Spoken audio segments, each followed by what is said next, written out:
And we are live. Welcome to the Red Dice Diaries, and this is our Call of the Wyld Hunt Changeling the Lost one-off session. I have a motley assortment of players, which you can see in the windows down below, all of whom will be portraying the victims of Arcadian kidnap, who, thanks to their link with the mortal world and the memories of their humanity, have managed to escape back through the thorny hedge, heedless of the injury done to them physically, or of the memories that were snatched away from them as the thorns of the dividing line between Arcadia and the mortal world tore at their minds as well as their bodies. So, without further ado, I'm going to ask each of them in turn to give a brief description of who they're playing and what that character looks like, and maybe drop in a bit of what the character of that person's like. So in no particular order, I'm going to start off with Cheppy. Cheppy, if you can give us a brief description of who you're playing. Alright, playing Bones. Bones is very gaunt. His skin is almost translucent to the point that you don't even see muscle around his skull. There's tinges of hairs propping up out of the bone itself, sticking through this more translucent part of the skin. His jaws are hinged. You can see small nails pointed in, both of them, probably to keep him together. His eyes are not visible because of the blackened voids that are in between the shadow within the creases of his bones, hence the name. He is wearing a long black robe with kind of a V-neck cut, with longer sleeves that are very loose clothing. You can see stains of blood everywhere on them. Black, of course, because otherwise it would be even more visible if it wasn't. You can smell the grime and of all the viscera that he has been working with for the past who knows how long. He is mortician. And that's what he was used for, cutting people open and hoping during the hunt to collect his trophies. Okay, thank you very much, Cheppy. And we're going to move on to Lee. Lee, if you can tell us a bit about which character you're playing and what he's like. Right, I'm Wolf. I was a bouncer in my previous life, working for a New York club. Young, recently married, looking forward to the birth of my first child. And then I got kidnapped. Then when I was kidnapped, I was basically little more than a hunting beast. I was reduced to a bestial hound-like creature with really nothing but more than my savage instincts to basically allow me to survive. And I was essentially part of the hunting pack used by the lords. But when because I perhaps had so much to live for, or I remembered so much about what I wanted, I still clung to my humanity throughout my years of servitude. As I erupted from the hedge, basically I felt I could actually finally regain my human form.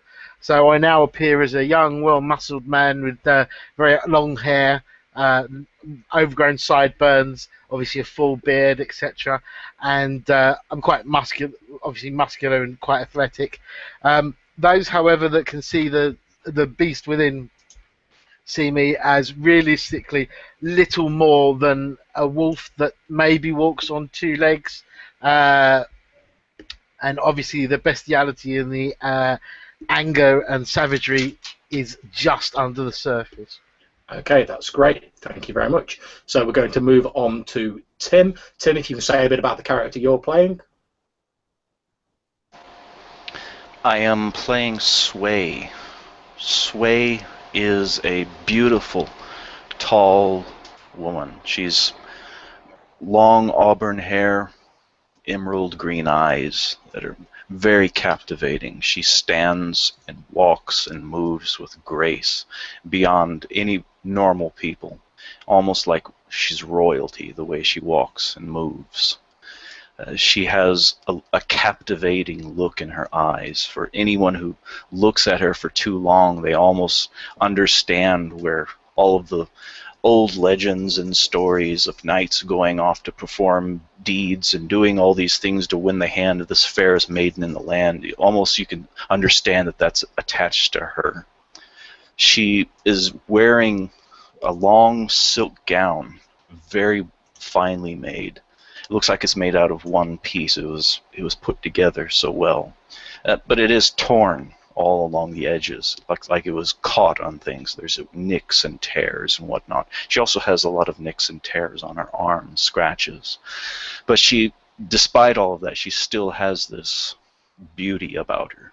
And it's not lost because of all of these things that have apparently happened to her, all this damage that have happened to her. As far as who she was, she's somewhat elusive about it. All she will say is that her name was Christina. Okay, thank you very much, Tim. So we move on to Rob, the Swamper Davis. Rob, if you can say a bit about the character you're playing, please.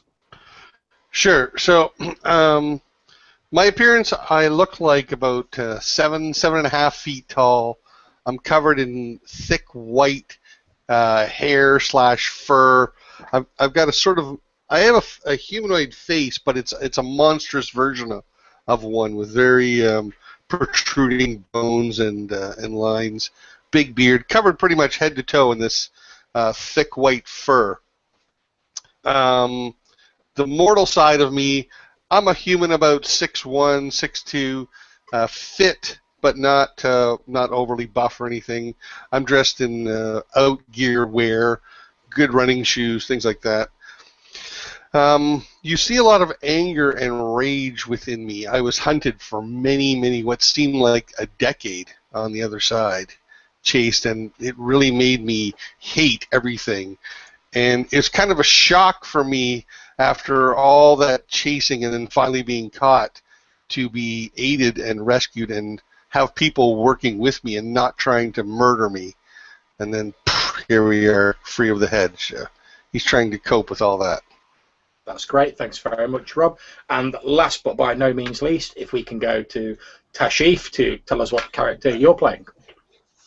I am playing Blaze, and in his normal mortal form, he looks young, like he wasn't even an adult when he was captured. He's very handsome for his age, and 6 foot. He's muscular. Probably was doing quite well in high school. But what he's wearing are kind of long robes that have lots of reflective surfaces sewn into them. And when you see his Fey form, his hair is set ablaze, and you can see why he's wearing this, because the light from the fire reflects off it and makes him shine brighter, because he was, after all, the hunting light. And, of course, without his light, he never have found his way out of that darkness. He occasionally whiffs of smoke, and sparks come out of his mouth when he breathes. And he has a interesting kind of tattoo on his left eye. The kind of thing that a high schooler would get and think is cool. Okay, that's great. Thank you very much. So without further ado, we're going to jump straight into the game. Now, our scene begins. It's a frosty Manhattan winter evening. It's cold. Snow is driving down through the air. There's a thick layer of cold, biting slush and snow on the ground. In the distance, the crunching sound of cars moving through the street can be heard. As we look over to Central Park, this huge expanse of greenery amidst these otherwise gentrified, towering skyscrapers that have come to occupy the Manhattan skyline, we see a long row of hedges and trees stretching into the distance, just set beside what appears to be a huge, ancient and impossibly tall English oak tree, with what sounds like the sound of tearing wet cloth or perhaps the sound of ripping flesh. I'll let you be the judge of that. Part of this hedge suddenly seems to ripple and tear itself apart as though it were being drawn asunder from each other.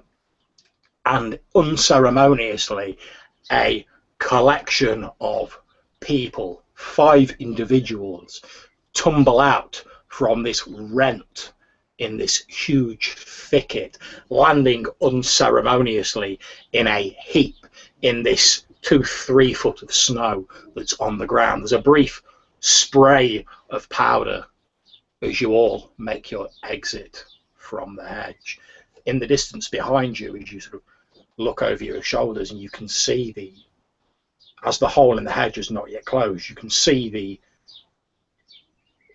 in the distance, impossibly in the distance, since it can't be here in the mortal world, you can see the beauty and the terror of the towers of Fairy of Arcadia still visible through this gap in the hedge behind you. And in the distance, you can faintly hear this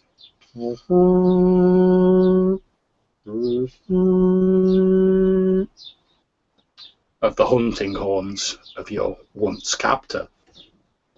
Over to you. Are we out? Finally? I think we should move the horns. You're right. Yes. Not out of the woods yet. We must get away from here. I know what will come. I know this. I think south. Hey, yeah, let's find out where we are. Okay, as you're saying that, Blaze, and you're looking around, you can see what looks to be something sticking out of the snow, probably about 3 foot in front of you. There's various uneven snow drifts, but it's just like maybe it's a bit of canvas or a bit of clothing or something, you can't quite tell, just poking up above the white snow. Against my better judgment, I walk up to it and just yank it out. Okay, not a problem. As you pull on this thing, you can feel it's actually sort of paper, but it's very damp and very sodden. No doubt it's absorbed the water from the snow that it's been sitting in. However, as you pull it, there's a tearing sound as a corner of the front sheet of this newspaper tears off in your hand. Most of the print's almost illegible. However, you can actually still make out some of the writing on the newspaper. Okay, guys, it's 2015. I'm gonna sniff the air and try and sense what time of night it is using my instincts. Okay, not a problem. Yeah, you don't have to make a roll for that. I can tell you that although the scents here are somewhat unfamiliar since you've been away from the mortal world for quite some time, 10 years if the newspaper headline is to be believed, you would guess that it's, from what your senses are telling you, that it's probably just shy of midnight. I would like to use my knowledge. Oh, I'm sorry. Trial against Roy Sanders. I say out loud, kind of shocked, and okay, yeah. Those of you who have known Blaze and you all escaped together, you remember that normally he's quite sort of self-assured. After all, he's pretty much the one who led you all out of Arcadia, albeit you all played your parts. But he's the one who sort of was the shining light that led you and lit the way back through the hedge. However, as he looks at this newspaper, and you can all see it, the lights and the fire that seem to play about him seem to gutter and dim slightly as a note of uncertainty creeps into his voice. It's almost like a candle that had been buffeted by a strong wind as he stares down at this scrap of newspaper. We can talk of it later. We must be away from here. But I would agree. I know what is coming. Yes, let's get out of here. While all this is happening and everyone is discussing these things, Sway she's on her hands and knees at this point still. She's just tumbled out of the hedge and she's barely moved. She's sitting there, and then she slowly lifts her head up. She looks back through the hedge at where she's come from, and it's just like she's almost doesn't recognize it. She doesn't recognize what's around her. It's like she's almost kind of in a daze. And she turns her head and she reaches out and touches a leaf on one of the plants that has some snow on it. It's like she's just touching it like a newborn touching something for the first time. And as she touches it, the snow falls off of it, and she says, "We're out." Indeed. I grab her not ungently. I grab her arm and try and pull her up from her sitting position and snarl at her, "My lady, we cannot stay." She doesn't actually look up at. All she does is look at your hand on her arm, and like she's examining. Then she follows her hand up to your arm, to your elbow, to your shoulder, and finally she makes eye contact with you. Their stark, piercing gaze of her emerald eyes, and then slowly she starts pulling herself up to her feet. And when her gaze meets mine, I drop her arm as if it's burnt, really, as if my hand is burnt. But I still look at her with loyal eyes. Okay, as the two of you are doing that, Hare, with your finely attuned senses, after all you've been hunted for many years, you get this feeling of trepidation that's growing sort of moment by moment, and over the shoulders of Sway and Wolf, down through the gap in the hedge into this impossible distance, the distance of Arcadia, where normal laws mean nothing and everything contorts to the whim of cruel overlords. You see what appear to be a number of shapes, little more than shadows at the moment, given the distance they're at and the darkness around you. And as you watch, they seem to be loping forward, and you hear like this. Can I use my danger sense to ascertain like the age and the size and the relative strengths of the beasts that are hunting us? Normally, yes, you would be able to do that. However, at the moment, you're sort of held in the captivating gaze of Sway. You're sort of staring at each other. It's almost as though you're sort of falling into the sort of depths of those emerald eyes, and everything else has dropped away. So you have no sort of sense of what's approaching. We must go now! And I start to, my instincts from running for 10 years start to take over. I start to head to the south, not super fast, but expecting everyone to follow. I grasp Sway again, and even though she's standing, and pull her and then push her after Hare, and then I snarl at the others, "Go, I shall bring up the rear." Okay, whilst that's going on, what's Bones doing? Bones has been burying his hands into the snow. He's been picking it up and letting it drop beneath his fingers. You could tell he's been hitting his hand against a tree at the same time after he does this, feeling the pain of it.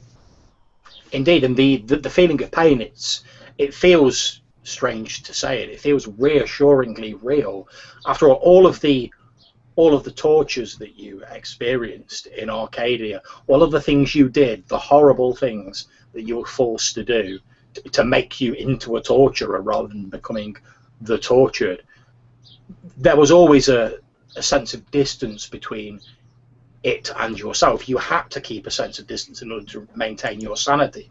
But now, here in your old world, the human world, everything feels so real and so close to you. It's almost disturbing.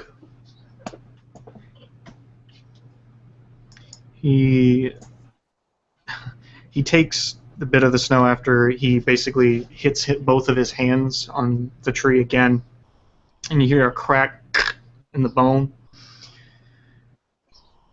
Okay, as this loud crack echoes through the air, and the sort of snarling and the sort of woofing and yapping, I suppose the nearest I could compare it to in the real world will be like a pack of hyenas, how they make that sort of laughing, growling, huffing sound as they draw and they encircle their prey. As you sort of hear that, you hear the cracking of your hand.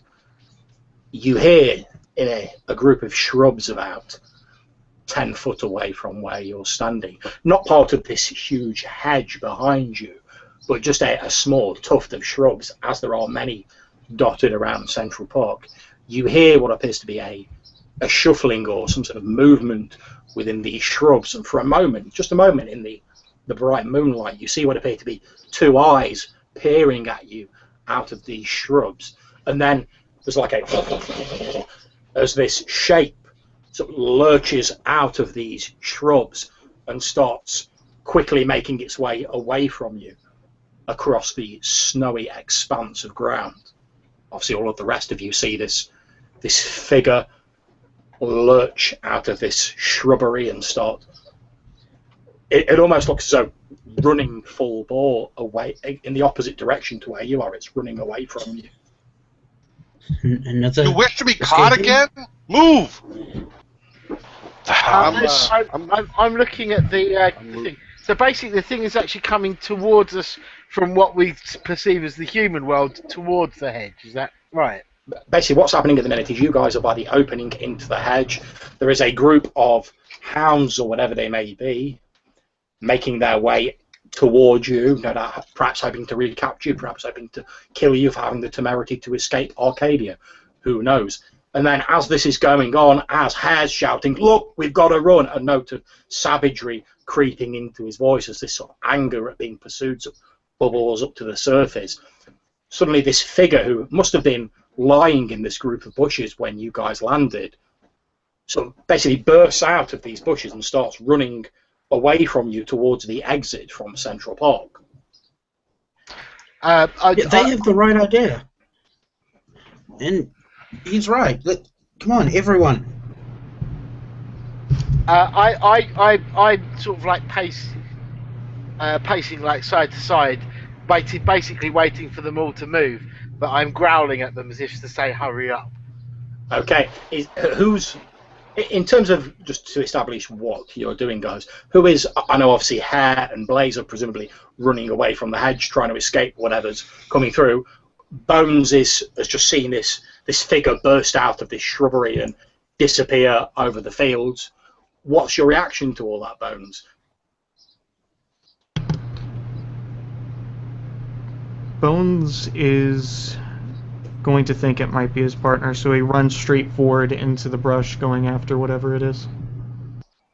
Okay, no problems. Bones immediately, with sort of, he almost looks like a sort of stick man or a shadow puppet, as his long legs just seem to sort of like eat up the ground as he moves after this fleeing figure. What's Sway doing while this is going on? Obviously, Wolf is sort of stood there on the boundaries, almost sort of daring these hounds to come and sort of take him on, trying to give you guys a chance to escape. What are you doing, Sway? So she pulls herself up onto her feet, and she's barefoot, and she's standing on the snow with the leaves and the dead grass underneath of it, and she's like looking around like she's still taking everything in, but she says almost as if she's not addressing anyone in particular, as her eyes are just randomly looking around. She says, "The hounds, he won't be happy. We've got to leave now." And then she turns in the direction that the others were running off, and she starts running as well as you can barefoot in that direction. Okay, so we've got Hare, Blaze, and Sway sort of running off directly away from the hedge, whereas if you imagine Bones has sort of gone off at a right angle to where you are pursuing this fleeing figure, and Wolf sort of stood there on the entrance to the hedge, sort of daring these creatures to face him, sort of snarling under his breath.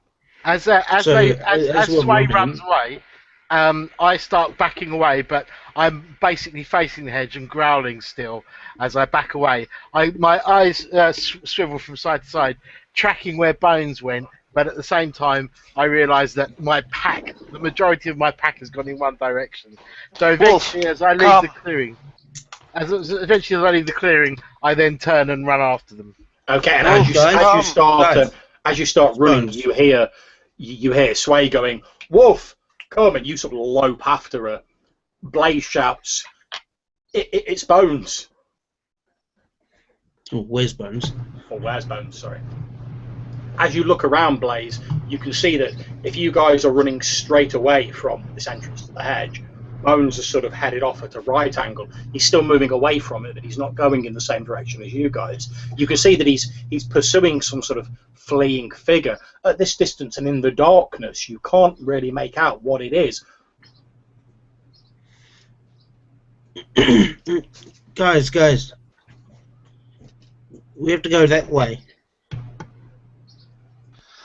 I'm going to use my knowledge of the park, since I worked here for such a long time. Which direction offers more cover? Okay, basically the direction that you guys are going in would lead to a heavy wooded copse of trees, and these are some of the original, aside from the sort of large oak tree which was just by the side of where you re-entered the mortal world. These are some of the oldest trees in the park. In fact, their origins are just after the American Civil War. They were some of the first trees planted here. It's one of the largest copses in Central Park. That's where you're heading towards, whereas the figure that Bones is pursuing seems to be making a beeline towards the southern exit of the park. So I will turn to Blaze. I feel somewhat beholden because helped to lead me out, but there is more cover this way. He is a fool. Okay. We can't just leave him. Look, I catch up. Sorry, Gav. a lot of us are running away from something so powerful and incomprehensible that I don't want to split us up. Okay, I'm going to jump over to Bones briefly.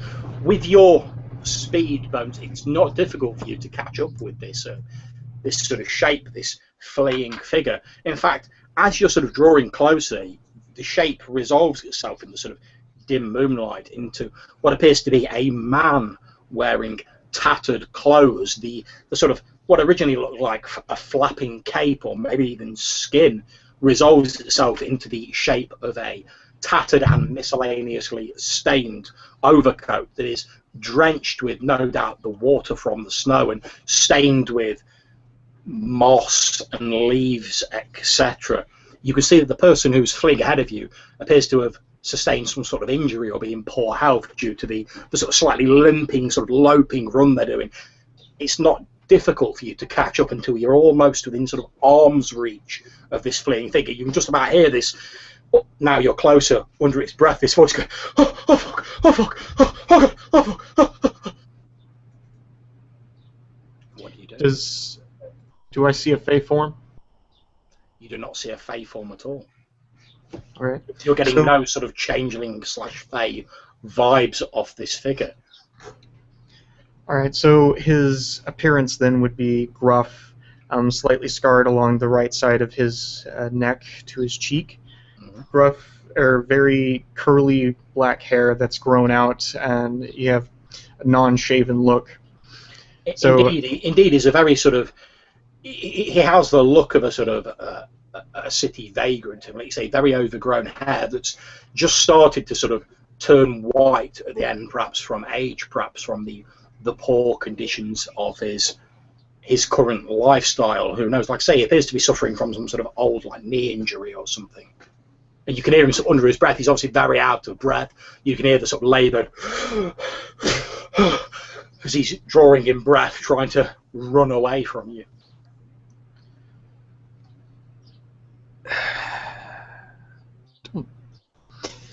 He cracks his jaw. Don't. He hasn't spoken in a while. Don't you know the park is dangerous?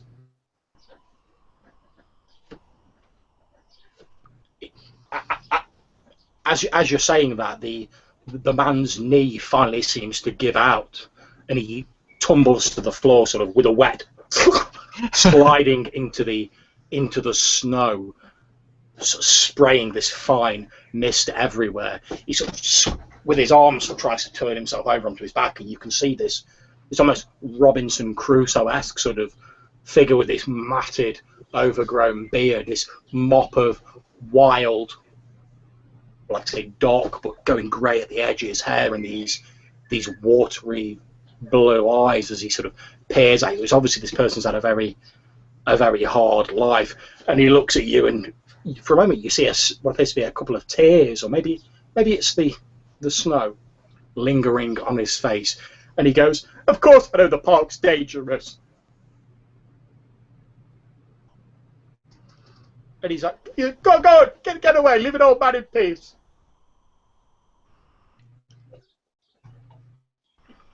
Sure. He first he says the name Sorenzo.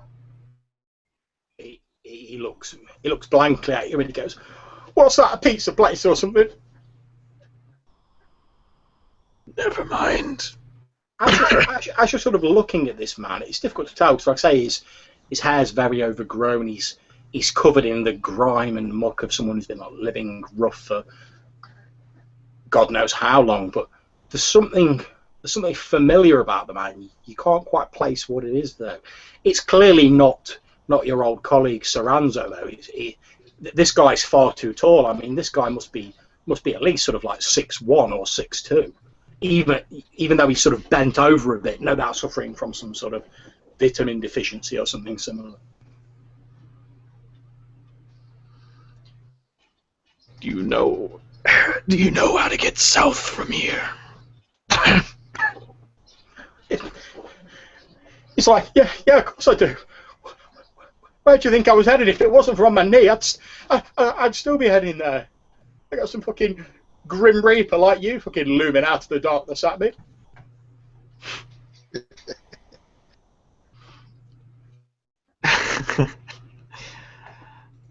If I was, wouldn't you be dead? He laughs to himself.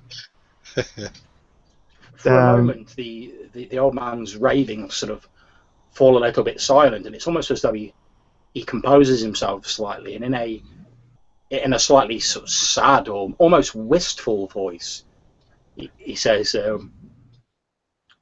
yeah, I suppose I would. All right. I'm going. Oh man. I'm going to try to use the fleeting autumn contract. Right.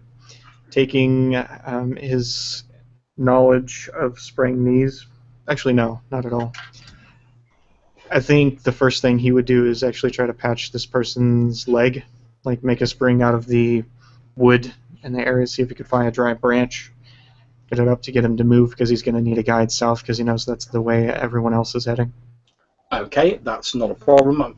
I was going to say that while you're gathering up all of those other accoutrements, that gives the rest of you guys time, since you've sort of circled around and headed towards where Bones and this fallen figure are located. It gives the rest of you time to converge on their location. As you're sort of splinting his leg together, which, to be honest, isn't difficult and doesn't really require a roll, since you're a medical professional, and it's amazing how quickly it all sort of comes flooding back to you, almost like a sort of muscle memory as you splint this old guy's leg. You see your sort of comrades sort of coming over the rise towards where you are. At the back, sort of Wolf still sort of facing towards the opening in the hedge, or occasionally a sort of barked snarl escaping from under his lips. Alright, after much debate, we decided to come and say, "You've just been talking about terrorizing this man. We're worried sick about you." I don't see why. Obviously, as you're the nearest person to this old vagrant, Bones, you see that he appears to have stopped talking, and he's been sort of under his breath, sort of mumbling and moaning as well. You might imagine the pain he must be in from his injury, especially as you're sort of bending things back into shape, and it's a fair safe bet that your bedside manner hasn't improved in the butcher halls of Fairy.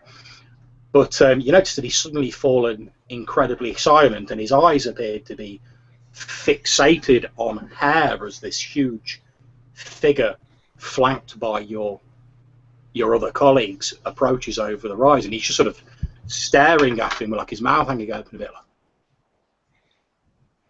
It's not polite to stare. Can I just basically use my senses to see if has the pursuit actually left the hedge yet? Okay, yeah, not a problem with that. Your pursuers haven't actually reached the border of the hedge. However, but based on how they were running and your knowledge of how these hunting hounds work, after all, you were one of them at one point.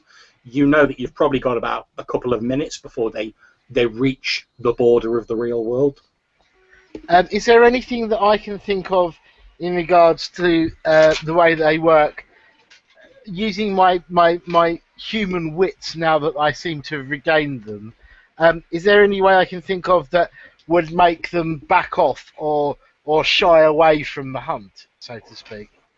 Okay, you know that now you've not been dispatched to hunt in the mortal world yourself, since that's not something that tends to happen with very great frequency. However, you do know from your time in the kennels of Arcadia that whenever such a pack is dispatched, there's always one of the hounds who is the biggest, the fiercest, who is like the alpha of that pack, and the other members of the pack follow his lead. You know that on the few times when hunts have faltered and the hounds have withdrawn, which doesn't happen very often. In fact, you vaguely remember this is one of the ways you used to escape from Arcadia.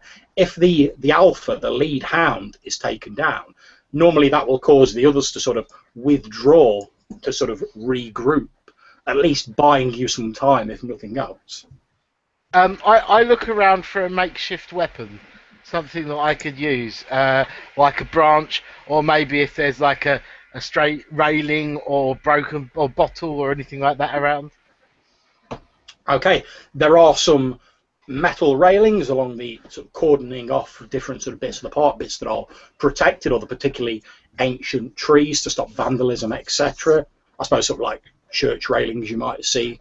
There are also large sort of branches lying about, although they're quite wet and quite slippery since obviously the snowfall. I snarl at everyone, arm yourselves, and then I go and try and can I try and rip off one of the railings to use as a sort of spear stroke, like makeshift sword? You can indeed. You, with your great strength, that's not terribly difficult, you grab hold of one of these metal railings and wrench it off. However, as you do, there's this sound, and anyone who's sort of looking at Wolf as he pulls this metal railing off, you notice a sort of like smoke starts to like curl out from between his fingers, and you feel a great sort of sense of pain. It's almost like someone's sort of stabbing you in the hands, although it goes far beyond that. It's almost like not only was someone stabbing you, but the pain was boring directly into your mind. It's so intense and so sort of, I suppose, numbing. In fact, it's almost as though as you're holding it and this smoke sort of billowing out from your hands, you can almost feel like part of your mind, part of yourself sort of slipping away. Is that everybody or just me? Just you. Right. I'll drop it once it's pulled off, and then I will look around for like something I can wrap around it. If I can't see anything around me, I'll tear off yet more of my scraps of clothing to wrap around and use as a way of holding the railing. Okay, yeah, not a problem. You drop the railing down in the snow, and as you sort of look at your hands, you can see there's like a line burned across each of your hands as though you'd held something tremendously hot. You tear off some of your rags, wrap them around your hands, and pick up the metal bar again. With no skin to metal contact, it doesn't appear to do you any injuries. I nod satisfied, and again take a position towards the rear of the group and towards the hedge. Okay. You're not planning on going and fighting them, aren't you? I must have missed the part where we decided on that instead of running. Unless we move, I don't see any point. Their numbers are endless. We have to move. We have to move. There is no defense, there's no cover, there's only distance from the hounds. Let's move. 2 very excellent points. Okay, Hare, as they're saying this, this old guy, this old sort of bedraggled vagrant, is still sort of staring at you with his eyes open, his mouth up.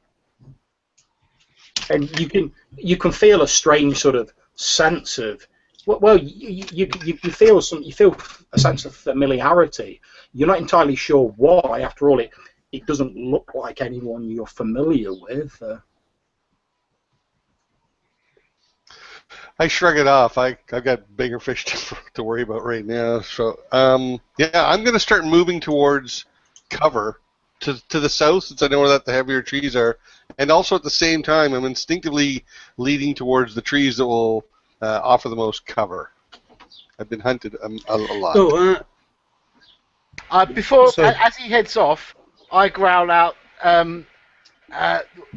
cover is good, but the streets of New York would offer us perhaps more protection.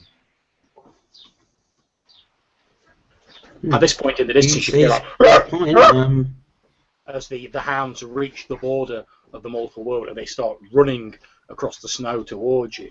As they're now sort of moving through the moonlight of the immortal world, you can see these huge loping forms, these bestial wolves. They almost look a little bit like Wolf's Fey form, but so much more so, whereas Wolf maintains part of what being human is about, but there's just animal characteristics superimposed onto it. These look entirely like sort of savage that are aping, walking like a man.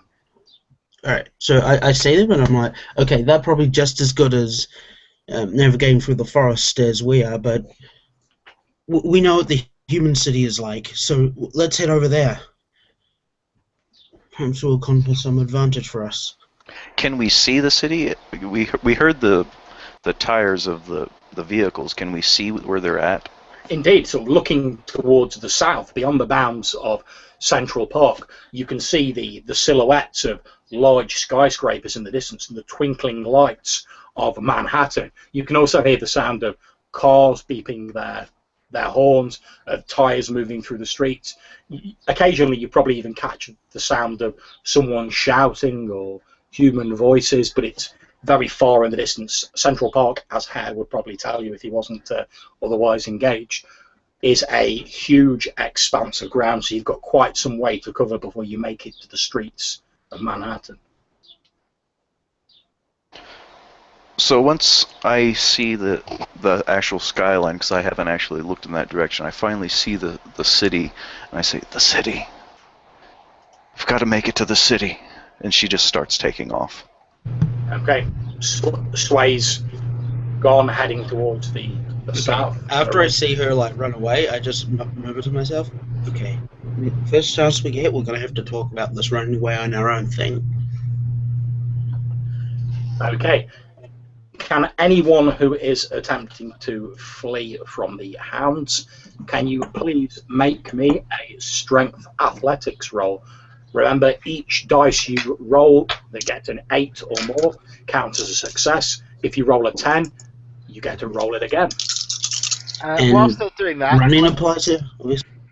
Yeah. Whilst they're doing that, I'm using my senses to determine which one is the alpha. I'm moving, but I'm not moving fast. I'm bringing up the rear, but I'm also backing away, so I can actually look at them and see if I can sense which one is the alpha. Okay, not a problem. At which point, can you please make me a wits composure roll, Wolf? That's 6 dice. Okay, and I'm going to make a roll. This is an opposed roll for those who are fleeing against the Briar Wolves, the hounds of Arcadia. So I'm going to make a roll for them. 5 successes. Success was on an 8 or more? That's correct. Okay, so I had 2 successes. And I've got 5. Okay, that's absolutely fine. 0 out of 6. Well, since I've also rolled a 0 out of my dice pool of 6, basically anyone who got more than 0 successes will be getting away from these hounds. Obviously, all of the hounds have converged on Hare, and anyone else unfortunate enough to get 0 successes. So I wasn't running those. I'm turning No, that's around to. I'm checking on my companions because I don't want any of them to be behind, and I see that they're kind of converging on here. Yeah, you can basically see that Hare and Wolf, because Wolf wasn't trying to run away, they're sort of stood there, and these 6 creatures are basically sort of circling round them, almost like a pack of wild animals getting ready to close in for the kill. So once I'm like a kind of a reasonable distance away from them, I want to use my mighty contract of vainglory to perhaps call more attention to myself. Okay, not a problem. If you make a roll for that, I'll leave it to your discretion what the attribute and skill are. I'm going to jump across to Wolf and tell him what he worked out. Okay, how many successes did you get on your roll, Wolf? Sorry, I got 6. I was really lucky. Okay, that's not a problem. You can clearly see, and even if you hadn't spent time with these creatures, which you had, you would be able to tell that one of the creatures at the front is massively more well-muscled than the others. And you can see almost a dim flickering spark of intelligence in the eyes of this lead beast as it moves forward. You know for yourself that most people in the kennels, after a while, the sheer sort of bestiality and the conditions they're kept in and the savagery destroys most people's humanity. Holding on to that was what made you different from them, and you can see almost a faint guttering spark of that in the lead beast. Now you know that potentially means that this creature has held on to some of its humanity, but that could also make it dangerous. Yeah, I call upon my contract of fleeting summer. I say, for the harm that has been done to me and that has destroyed you, I shall destroy you once and for all. And I leap at him with my spear, attempting to strike him, using my contract as strength as well. So I'm assuming that's is that weaponry and strength and wrath contract, is it? That's entirely correct. It'll be that dice pool minus 6, which is the defense of the creatures. That's 3. Okay. Meanwhile, how many did you roll for your contract of vainglory, Blaze? Yeah. So I added that to like a presence animal kin roll. That's absolutely so. On 5 successes. Hell okay. Yeah. This almost palpable wave of sort of, I suppose, glory, for want of a better word, just sort of rolls off you, Blaze. For a few moments, you seem to stand taller, prouder, and shine more brightly than even the sparkling snow on the Central Park trees. For a few brief moments, it's as though everything, all sound, all light, stops, and you become the single light in Central Park. You watch as you see, almost in slow motion, Wolf hurling himself towards the lead one of these creatures. The creature stops for a moment, originally sort of preparing itself, sort of crouching low and baring its fangs ready to receive Wolf, and then its gaze falls on you. And as it does so, you see that the tattered rags that are hanging on this creature are actually what appears to be the stained and bloodied remnants of a vestment that you're very familiar with.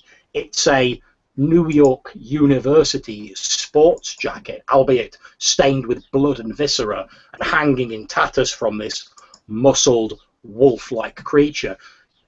As its eyes with this spark of intelligence look at you, you see the briefest flicker of recognition, and then, Wolf, what was your roll on your attack? I got 2 successes. Nice. Okay, and then as it looks at you, and for a moment it sort of pauses and seems to recognise you, boom! Wolf smashes into this creature, and the two of them roll over, sort of locked together in this combat. When I say that, I'm like, don't forget, I was using the railing to stab. Get out of there. Mm-hmm. I was using the railing to stab it as well. Indeed. And as you roll over, you lift this railing high, the rags around your hands protecting you. And as you stab it down into this creature, there's this... As you see what appears, briefly, you see what appears to be small sparks of flame flare out of the wound as you stab this iron railing into its shoulder, and it writhes about, letting loose this fierce, echoing howl that seems to vibrate across the environs of Central Park. What's everyone else doing? How is the old man reacting to this? To the howl to the creature? You notice that he's crossed himself. You see he appears to be sort of looking around as though he's working out whether he can actually run for it, and then he sort of looks ruefully down at his still injured, albeit now splintered leg. But even as he's doing that, you notice he keeps sort of glancing back up in the direction of Hare. If you want to live, run! I shout, because, like, basically unhinging, taking what little saliva I have left in my throat, swallowing, and then just bellowing out. And as I do that, I kick him in the leg with pain and try to push him up. He's like, oh, oh. And he sort of lurches slowly to his feet and starts painfully with like a starts like limping off across the snow. As he does, there's a dull sort of, as something falls out of his pocket, well, what remains of the pockets of his tattered rags that he's shrouded in, and as and it falls into the snow as he sort of limps off, sort of obviously still in quite some pain, sort of holding his knee with his hands as he limps off across the snow, trying his best to get away from this horror, this violence that has erupted a short way away. Okay. Sorry, go ahead, Bones. As he's leaving, I pick up whatever it is, and as I'm picking it up, I'm basically trying to shroud the area around us as I'm ducking down to see if I can give him some invisibility while invoking smoke. Okay, that's not a problem. I won't make you make a roll for that because it won't be applicable unless these creatures try and pursue him. But as you call on the ancient pacts of smoke, you notice that the sleet and the snow that's still falling in the sort of area of this old man running off appears to become briefly heavier, quickly obscuring his outline from view. And you reach down and pick up what has fallen out of his pocket. And as you do so, you can see that it appears to be a small wallet. No, not a wallet. It's more like I suppose, a lanyard or something along those lines. And you can just see it on the outside, so it's stained with water and obviously suffering the detriment of time. You see that it says Central Park Ranger on it. And there appears to be some sort of like badge or maybe an ID card or something similar inside it.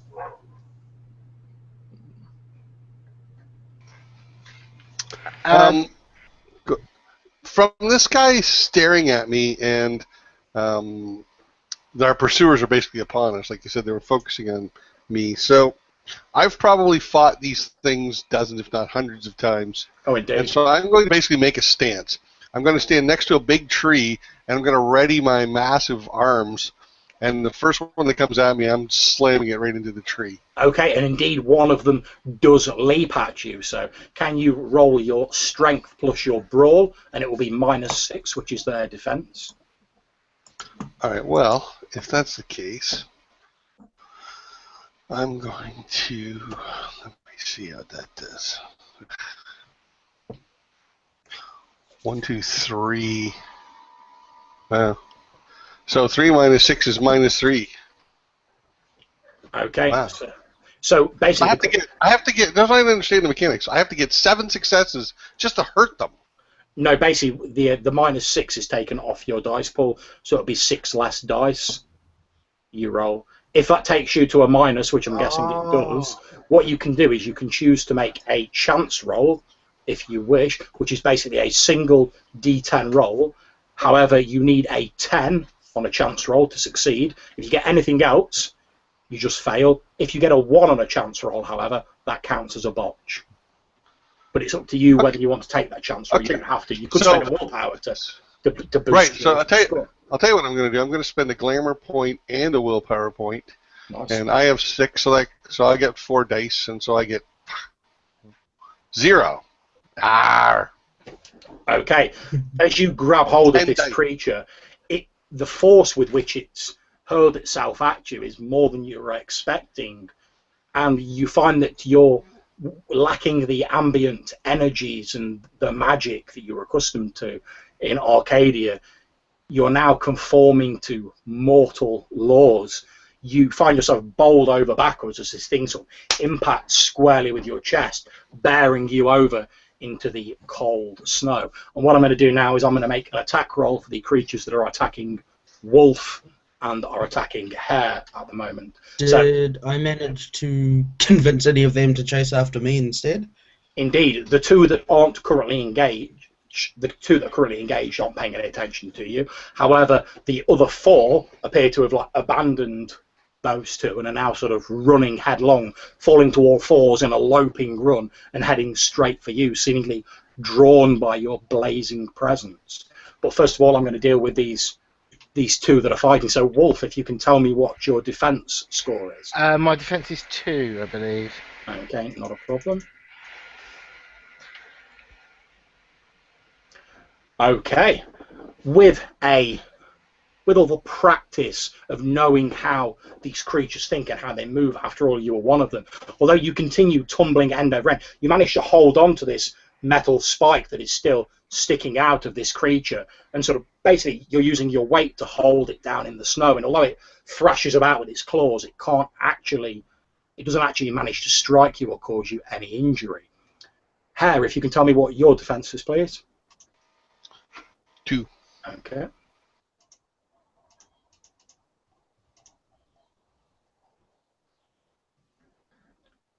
Okay, you unfortunately, Hare, are not quite so lucky, and this creature sinks its huge fangs into your shoulder. You feel brief warmth as your blood starts leaking down your chest, and you take 3 levels of lethal damage.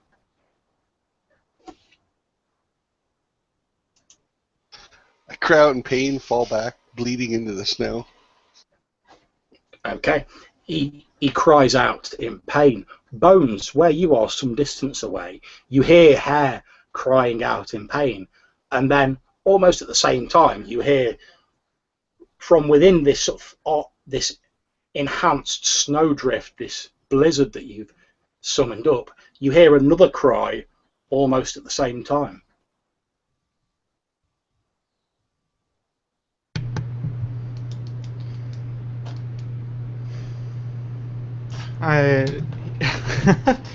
He yells out to Flame. Okay. Hunt light.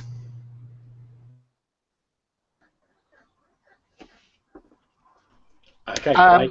You hear that? Is the creature dead, or is it still? It's still alive. It's in a great deal of pain and it's thrashing about, but it is still alive. Can I try and push further down on the spike so that it actually anchors it to the ground? Indeed, you can. Make another strength melee roll. This would be now, since you're using a spike. Right. Okay. So strength weaponry. Is the contract that I called into being still in effect? Yeah, you can use it again. So that's strength melee brawl. Is that? Indeed. No, it'd be weaponry because you're using the spike. Still weaponry. Right. Okay. So that's 5 and 3 more. Don't forget. Yeah, it's -6. Don't forget. No, right. Okay. Sorry.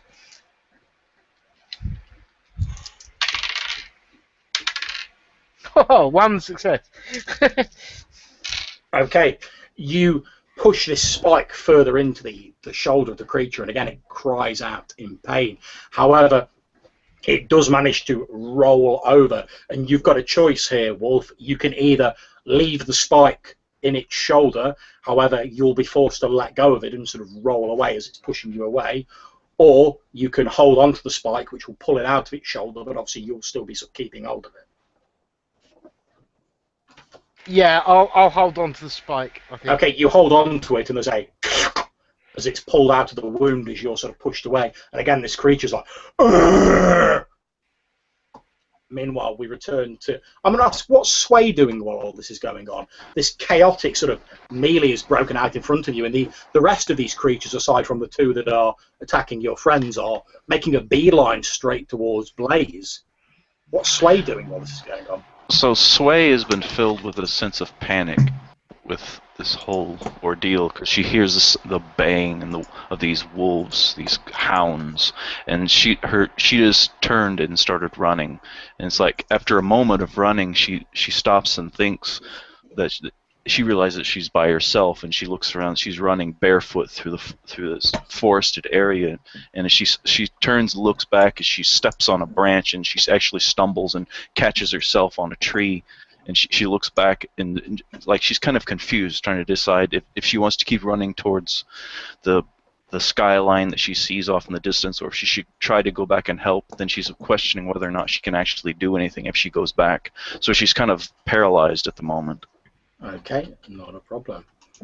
We're going to return to Hare, who is sort of locked in this sort of death grapple with this creature, with its jaws still sank into the meat of his shoulder. What are you doing here? All right, so as the pain courses through me, I'm immediately getting flashbacks of the many times I was attacked and escaped, except for that one time. And rage overcomes me. And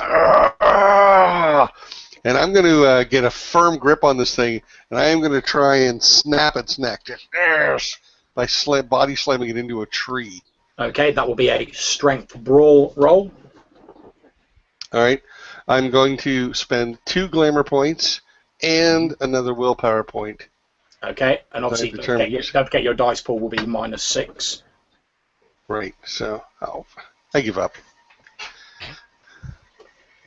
Okay, you try and swing this creature around, but its grip, its bite on your shoulder is too tight, and you're unable to dislodge it. Meanwhile, Blaze, the other 3 creatures have about reached where you're standing. You see them loping towards you, their tongues hanging out, sort of bouncing around as they run, bearing sort of white fangs. Just so I know, where am I in relation to the exit here, or if the exit's even visible, and where are Sway and Bones in relation to me and the creatures? Okay, in fact, what I will do is I will draw you a small diagram, since that might help. Thanks. Let me just get this screen share on. There we go. Okay, so Blaze.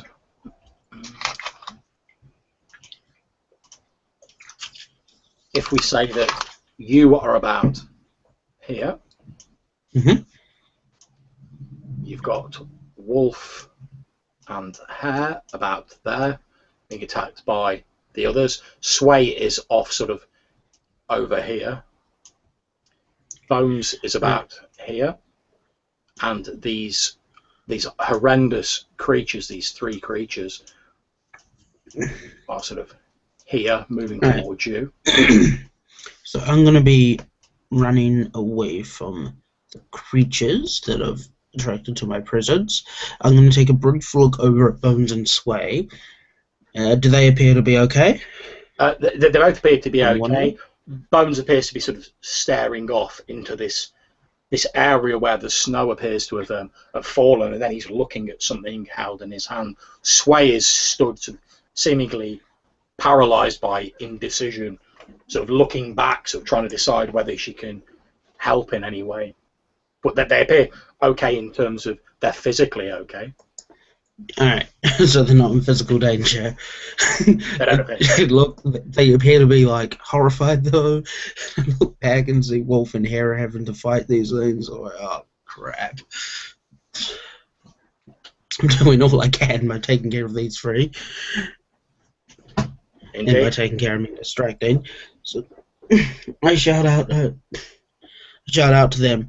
Just try to get out of the park any way you can. Is the We can Sorry, we can meet at I hope it's still there. The Red Turret. It's a pub on Harlem, I say, and then I want to run as far away from these three creatures as I possibly can. Okay.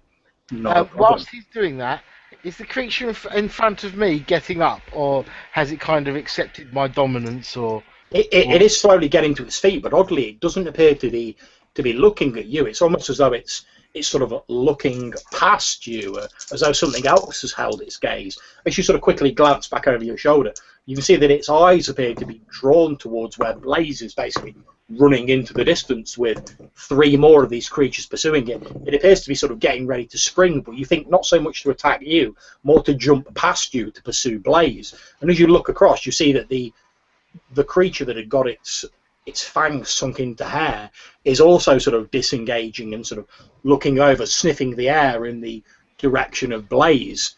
It then leaps off hair and starts running towards Blaze. The only thing that seems to be stopping the wolf that's fighting you from pursuing Blaze is the fact that you've pinned it towards the floor. You can see it's still trying to get up and go after Blaze. It doesn't seem to have...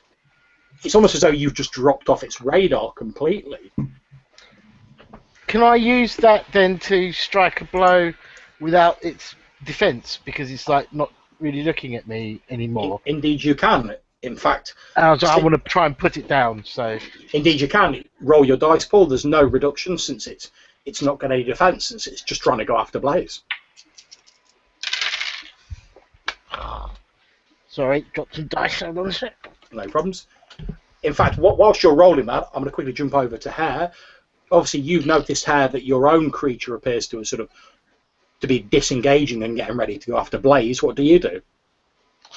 All right, well, I'm going to stagger to my feet, and I think survival instincts are going to kick in at this point. I'm going to start heading towards... I want to head towards the exit, but I'm going to go towards an area of the park. Like, I'm going to try and take a path through the park that I know is thicker with woods, and maybe try and hide a little as I go, using the cover.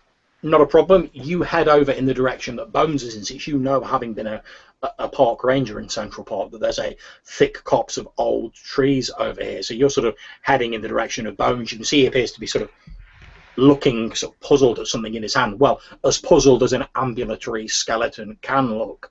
As you sort of head over, still feeling the sort of sting in your shoulder, but the creature that was attacking you appears to have just sort of headed off towards Blaze at a run. Like I say, it's almost as though you've just dropped off its radar entirely, which, lucky for you, since it was pretty much getting ready for the killing blow, then it's almost as if someone flicked a switch and you just ceased to exist as far as it was concerned, and it was all about Blaze. Well, never like a guess wolf on the mouth, right? Indeed. Okay, Wolf, how did your roll go? I got 4 successes. The benefits of having a 8 dice pool. Okay, no problems. Are you going to stab this thing with the iron rod again? Yeah, and I'm aiming for its heart, basically. Okay, yeah.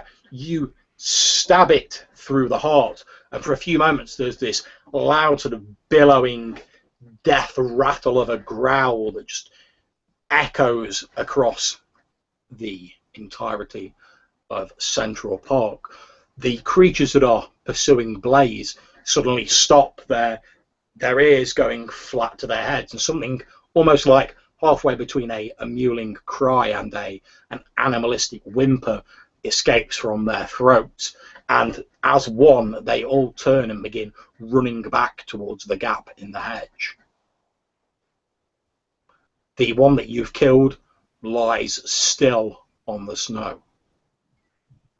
I'm however realising that they're just the front runners, and I nod happily to myself, like contentedly to myself, that I've done my job by killing the leader, and they're disengaging, and I start running after. So basically, Sway and Blaze were going in the right direction, weren't they? Well, Sway and Blaze were heading towards the exit. Bones was following in the same direction, but had stopped briefly, and he's looking at something in his hand. Hare is like running after them, sort of holding his shoulder a bit where he's been bitten. Yeah, okay, so I'll run after them as well. Okay. Occasionally glancing back towards the hedge, but otherwise just running towards it. Okay, as you glance back, as you run, you see these three creatures, these four creatures now that have been joined by the one that's attacking Hare, reach the hedge and they plunge through it.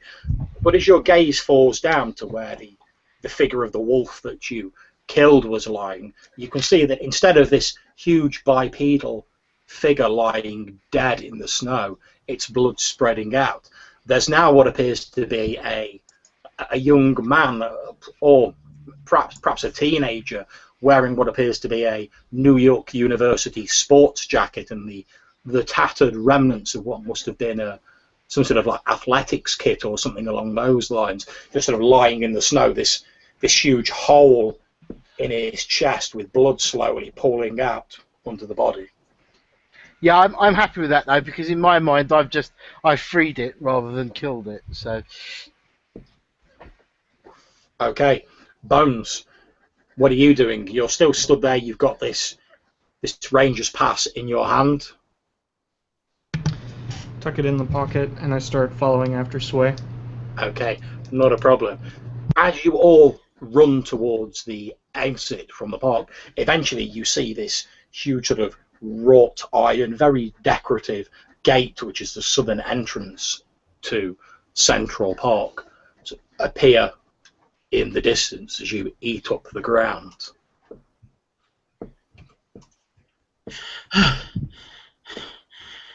There's a lot of running. As I run and approach the gate. Okay.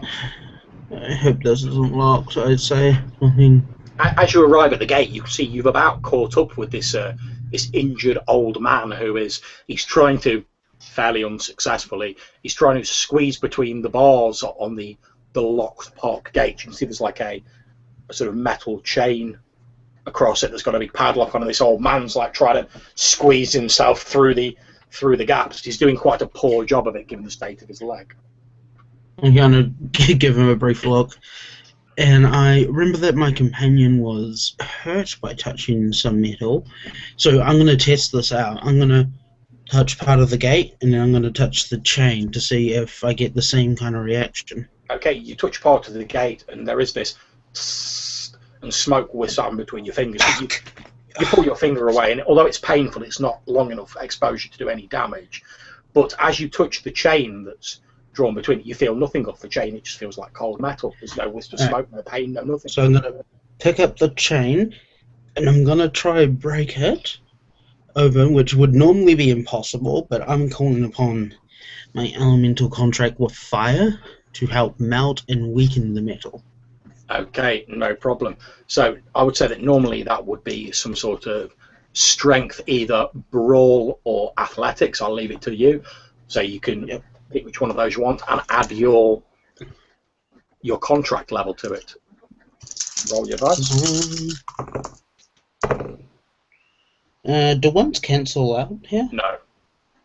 Oh, okay, cool. That is a 1 success. Okay. Sorry, ones don't cancel out. No. Oh, I've had 6 more successes than I thought. Okay. Oh well, no problems. Just remember it going forwards.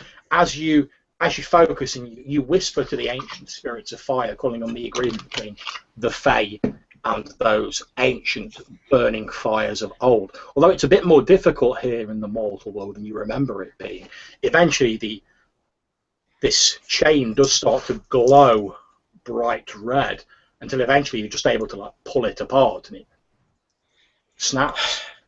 And I just like give a boot to the gate. You give a boot to the gate, and the old man who's sort of halfway between the bars of the gate as it swings open is like, ah! I just smile. See, guys, told you I'd get you out of here. Okay. The gate flies open. Like I said, this old man's still sort of his legs kicking about, sort of stuck halfway through the bars. But the gate is now open. You can see the bright lights of Manhattan, the tall skyscrapers. You can hear the traffic. Yes. Many places to hide here. That restaurant you mentioned. Yeah. Me and the fellas would go there all the time. Before, You say suddenly remembering some horrible event. I want to glance back to see who's with us. Okay, you glance back and you see that all of your companions appear to be with you. Sway's still looking a bit sort of bewildered. It's impossible to tell what Bones is thinking because his face is like an implacable skeletal mask, so you can't really guess. Wolf's sniffing the air and sort of in that sort of feral way he does. But Blaze is looking a little bit smug given that he's just melted the chain off this gate. And he's trying to suppress a smirk about the old man who's still stuck in the bars. Hunt late.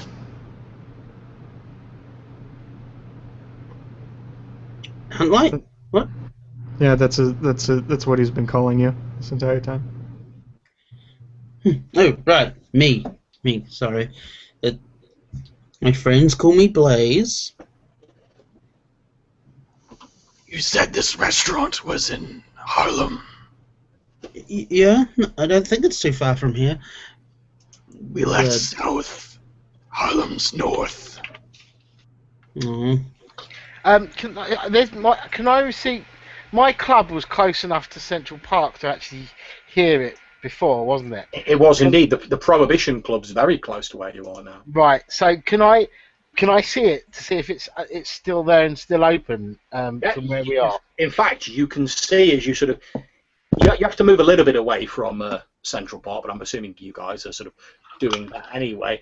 So following your lead, eventually as you sort of round a corner, you can actually see the sort of red neon name of the Prohibition Club. It's done up sort of like a faux sort of 1920s speakeasy. The owner, Mikey Mason, was a big fan of gangster movies, etc., The Untouchables, and he basically, when he got enough money together to build a bar, he decked it all out in that sort of style. It was a bit kitsch even when you were like working here last time, but you know it did serve some of the better drinks in the area, so it had a steady sort of custom of local people. Okay, I suggest I say I know this place. Let's go there. Quickly, yes. Okay. As soon as the gate was opened, I just walk through as if it was opened for me. And I start walking down the street. I realize that I'm barefoot and I'm in this silk gown in the middle of a very cold area. And I start looking up and down at people walking. And I approach the nearest man who's walking along.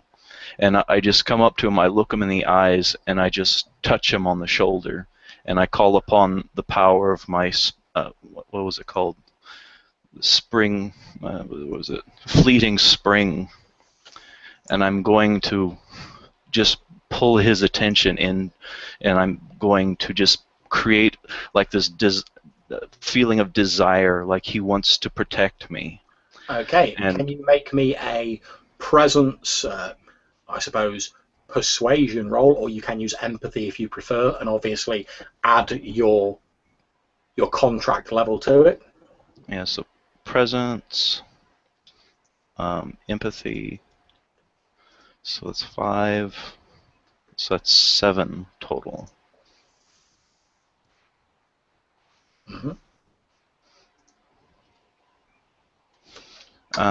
So that's 1, 2, 3. Let me roll that 10 again. So that's 4 successes.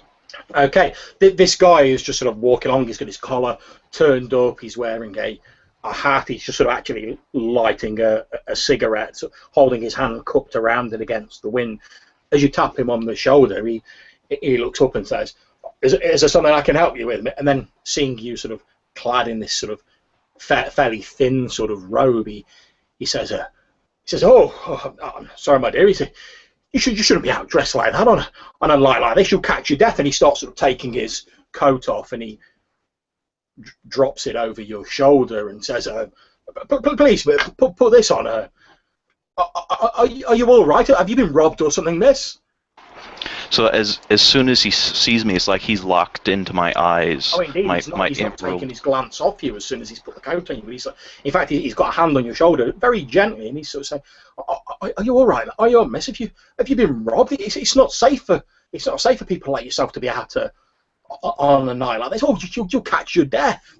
Thank you for the coat. Do you have money for a taxi ride? Before you've even said for the taxi ride, as soon as you say, "Have you got money?" It's like hands in his pocket, and he takes out a wallet and he hands you about $20 in notes and assorted change, and he's like, "Oh, yes, my dear. Please take these out. Get a taxi. Get yourself somewhere warm. Go. Have you had anything to eat?" He's still got a hand on your shoulder. He's like, "Have you had anything to eat, dear? Go. You're as pale as the snow itself." So I reach out and I put my hand on his shoulder and slightly push him away and say, "Please, call me a taxi." He basically walks away from you and he starts walking up and down the street going, "Taxi! Taxi!" I see this and I sidle up to Sway and say, "Milady, I think it would be wise for you to stay with us." She just got us a taxi. That's pretty cool. Yes, let's take a taxi. It's very cold, and I'm tired of running and walking. But the club is right there. Yeah, but it's also close to there, which has the hedge over there. Further away is good. As they're having this discussion here, which is obviously knowing how these things work, you're presumably quite keen to get away from this area, especially given the sort of bite you've just taken in your shoulder. You hear this sort of plaintive-like voice from behind you going, "You're not just going to leave me here stuck in this gate, are you, Antonio?" I stare at him, trying to place him, and I go over and I'm just going to open the bars enough that he can pull himself free. I don't really trying to be Superman. Just... Not a problem. You just sort of flex your muscles a bit, and you are an extremely massive and strong person. Even before you went into fairy, it's only exaggerated those characteristics. There's like a... Get careful, they burn. Yeah, it sort of breaks me out of my reverie as I'm staring at him. Indeed, the pain. I mean, it's not enough to cause you any damage because you quickly let go. But the brief few seconds of like bending these bars is enough for this old man to like slither out from between him, and he sort of lands a bit heavily on his injured knee. He's like, I'm going to pick him up and carry him because it's practically effortless for me, or at least support him a lot so he can hop along at a good pace. "No problem. You can easily pick him up." He's like, "Come with us." Okay. There is room. Meanwhile, this kindly stranger has flagged down a yellow taxi cab that he has pulled over, and he's like, "Oh, here you are, miss. I've got a taxi for you. Don't worry about that money I gave you. Use that to get some food, some warm food for yourself. I've already paid the driver. He'll take you wherever you want to go." Sorry. I just turn to him, I look him straight in the eyes and just smile as pleasantly as I possibly can and say, "Thank you so very much." And I reach out and touch his face. He goes a little bit red in the face, and he's like, "That's quite all right, miss." "Will you open the door for me?" Oh, yes, of course. Where are my manners? And he opens the door of the taxi. As soon as he opens the door, I just get right in. I pull his coat around my legs and I just sit down. "Gentlemen, we should be leaving." Just thinking. Sorry a moment. Do New York taxis fit 5? Uncomfortably. Bones doesn't take up much space. Uncomfortably you could. 3 in the back and 2 in the front with the driver. It'd be tight. It's going to be a squeeze. However, Sway, as the first person into this taxi, you can't help but notice that there appears to be an awful lot of space on the inside of the taxi. It's a lot bigger than you were expecting it to be.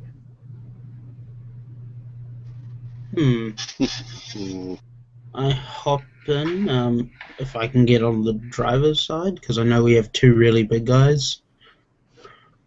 Okay, that's not a problem. You hop into the driver's side. You can see the cabbie, Passenger side of the front. Yeah, the cabbie's got a sort of coat with a wide brim pulled up around his face and a flat cap on. He mumbles something unintelligible as you You climb into the passenger seat next to him. I help the old man in still trying to place his face, and I heavily get into the front seat. Okay. So that's 6 of us in there now. You're getting into the front seat where Blazers, is that correct? Oh yeah, he's in the middle. I'm shoving him over. Okay, no problems. You push your way in, and you have to duck down quite a bit to get into the taxi. However, oddly enough, as you enter the taxi, sort of having ducked down to get in through the door, as you sort of get inside, you realise there's actually enough room for you to stand up in here. I'm going to look at the driver and see, does he have a Fey presence about him? There's definitely something odd about him, but it's difficult to tell because he's got his coat pulled up around his face and this flat cap pulled down, and he's holding onto the steering. You can see he's got gloves on his hands. He's like...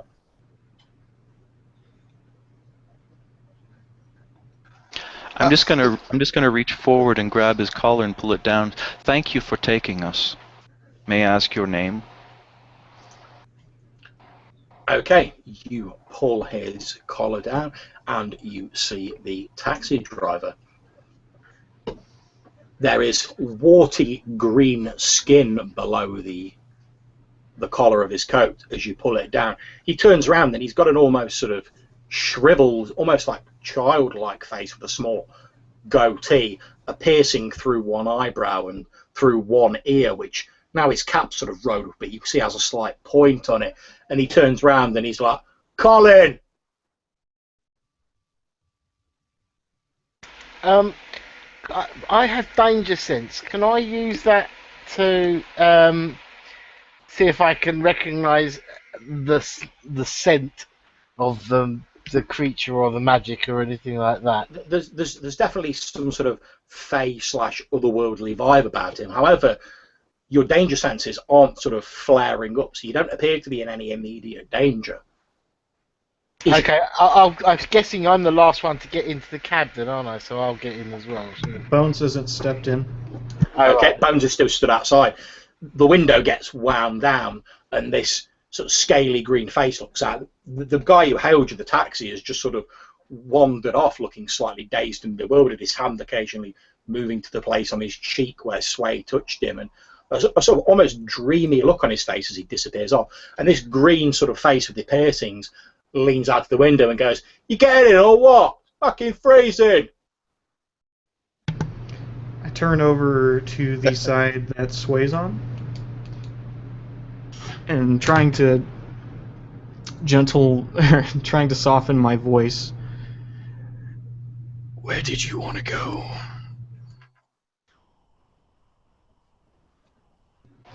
Were you addressing me? Or? Anywhere other than here.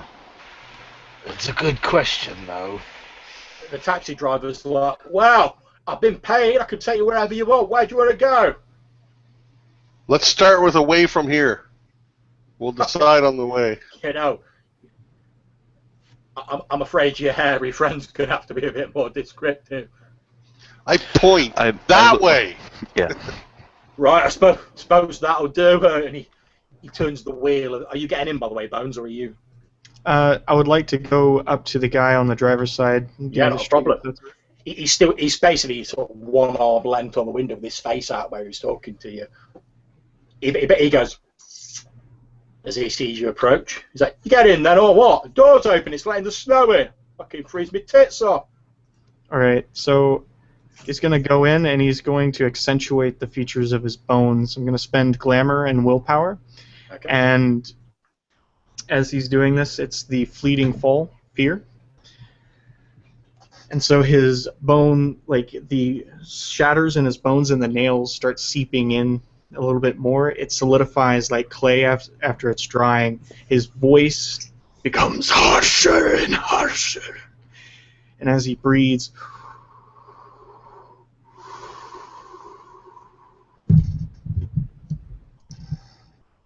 South. I've taken apart many of your kind. I know the best ways to make it the most painful. If you try anything, you see the taxi driver's like shrunk back in his seat, and he's like, "Whoa, no need for that. I haven't done anything to you. All I'm asking you is where you want to go." I don't trust anything from the hedge. Do I need to roll for the fear? No, that's fine. He's quite Okay. literally shitting himself. Okay. He's gone a slightly paler shade of green, and he's like, "Oh, all right, look, just put your face back to normal. Get in, and I'll take you wherever. Like I said, I've been paid. The bargain's been made. It's fine. I don't even need anything off you. That schmuck up there paid me." And he sort of points at this sort of bewildered-looking man who's going off. He's like, "Well, he's gonna have a fucking sore head in the morning." All right, get in. South Greenwich Village. All right, okay. As you get in, and like I say, again, you notice that this taxi appears to be very spacious on the inside, more than you'd expect it to be, and it pulls off and starts heading south. The driver sort of making idle chit-chat as he goes. He goes, "Well, to be honest, it's a good job that I ran into you." He goes, "It's not safe for our sort to be about here." Old taxi drivers like good ones, or Don't just be a you? prick. I reach out to the side mirror and I adjust it so I can see myself for the first time since I've come out of there, and I'm like touching my face and feeling the fur. And as you're doing that, the taxi driver's like, "Okay, now, but when did you lot get out then?" 20 minutes ago? What, really? Yeah. Now. yes, Can I Keep just driving. as we're driving, can I just keep an eye on where we're going? And are we going anywhere near where I used to live? Not near where you used to live. However, the route that the guy's taking will take you past the Prohibition Bar. No, not where I used to work. Where I used to live with my wife. Well, I'm quite happy to say that yes, he can take you past where you used to live with your wife. In fact, why don't you describe the place where you used to live with your wife? I'll gutturally describe the journey, although I can't necessarily remember all the names to him, and say, "Can we go there first?" He goes, "Wow, we can go there, but I don't know why you want. No one's lived there for years. No one's lived there for about 8 years." At which point my voice drops down several decibels and I start growling, "What? Why?" Well, he goes, I don't know everything, you know. I'm a fucking busy man. I ain't got time to like listen to idle chit chat. But from what I hear, there was some couple who like used to live there had like a massive bust up or something, and the police got involved, and well, she moved out. Something about an affair. I don't know the details. And yeah, no one's lived there since. Apparently there were violence involved. You know what it's like. People who don't really want to buy a house where that sort of things happen, do they? I settle back into my seat, growling to myself, and my clawed like fingers start like shredding the upholstery of the taxi cab. It's like, whoa, watch the leather. I'll then growl at him and just say, "Just be glad it's not your leather." Okay, no. how Your many wine. Sorry. how many like us are there out here? Well, there's a fair few. There's a couple of places where you lot tend to like pop up around Central Parks, whatever. That's why I spend a fair amount of time in the area. You never know where you're going to pick up an interesting fare. Normally, well, I'd ask you for something valuable to like take you where you want to go, but like I say, that chump back there paid for it. So Do you even need normal money? money? Who said anything about money? I don't give a shit about money. What did that guy pay in then? Well, normally what I ask for is I'd ask for something that someone places a great deal of value on, and to be honest, normally malls are easy. Don't get me wrong, it's not difficult to trick him, but this fella, fucking hell, he was practically like giving it away. I asked him what was most precious to him, and he said, well, the memory of his wife was the most precious thing to him. And I went, yeah, I'll give you that to like take these people anywhere you want. Just give me that memory. And I was expecting him to like bargain or like try and get some sort of better deal out of it, but no, it was practically giving it away, just agreed like that. I've never seen anything fucking like it. So yeah, I've had that memory away from him, and he's wandered off. And well, I've been paid. I'm gonna take you wherever you want to go. Everyone's happy, lovely. I stare at him and I look at Sway. Like, did you know? I look back at him. She doesn't actually make eye contact with you, but she turns her eyes to the side, and she furrows her brow, and she pulls the coat close to her, and then she just, with kind of a sad look on her face, she just looks out the window. As we're driving along, I turn and look at her, remembering that she was the reason I went into the hedge in the first place. I followed you in. Why were you there that night?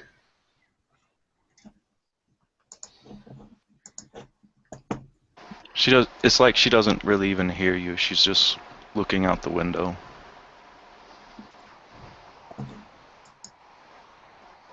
What do you mean you followed her in? Yes. I saw her in danger. A man that was part horse, with a horse, he grabbed her, took her through the hedge. I chased after. I became this. The taxi driver. Was that how... Sorry, go ahead. I turned this way. Is that how you were taken as well, or were you part of some trick? How was I taken? She's still looking out the window. I was taken when my fiancé took me to the park, and I had known for quite some time that he was going to propose to me. I had actually even seen the ring. I didn't tell him about it though. But he took me into Central Park, and he was about to propose to me when the horned god came from the hedge, and he was taken. I've never seen him since. And I was taken. The taxi driver's like, whoa, don't just be like throwing his name around like that. Fucking hell, what are we trying to do? And you see it, the car actually swerves a bit as he's like, whoa! I'm sorry. He's I like, forget. "Whoa." He's like, look, I know you lot are new, but fucking hell, he's like, you can't just be like throwing around names like that. I mean, you know, not on tonight of all nights. I'm going to interrupt, and I say, and I'll break my silence, and I'll say, I still want to go by that address. Take me there first. Well, like I say, given how valuable that memory was that fool gave me, I'm pretty much yours for the night, guys. So, yeah. And he starts turning the wheel. And you notice as you're sort of looking out the window, Sway, that, and anyone else is looking out the window, the scenery seems to be sort of like blurring past like really quick. But normally, you know, when you're in a car and it's like going at like 80 miles an hour, 90 miles an hour, you feel that acceleration. There's none of that. It's like you guys are just like sat in a sort of a parlour or something, and you're trundling along quite nicely, but the scenery's like blurring past the window incredibly quickly. Whereas the guy in the driver's seat's just like whistling under his breath and sort of merrily turning the steering wheel like he hasn't got a care in the world. As I listen to Sway's sad tale, I struggle to contain the wrath inside me, the anger inside me that so many lives were hurt and changed by being drawn in or forced into the hedge. Okay. It's shuffling through my pockets, and I pull out that torn off piece of newspaper. Okay. This article here says that Roy Sanders was just at trial.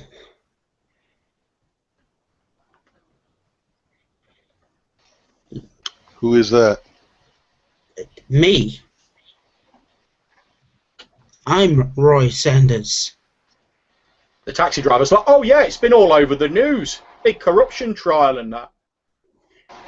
As soon as he says that, I turn my attention away from the window and I look at him a bit startled. What do you mean that's you? I'm Roy Sanders. The business mentioned here is my dad's business.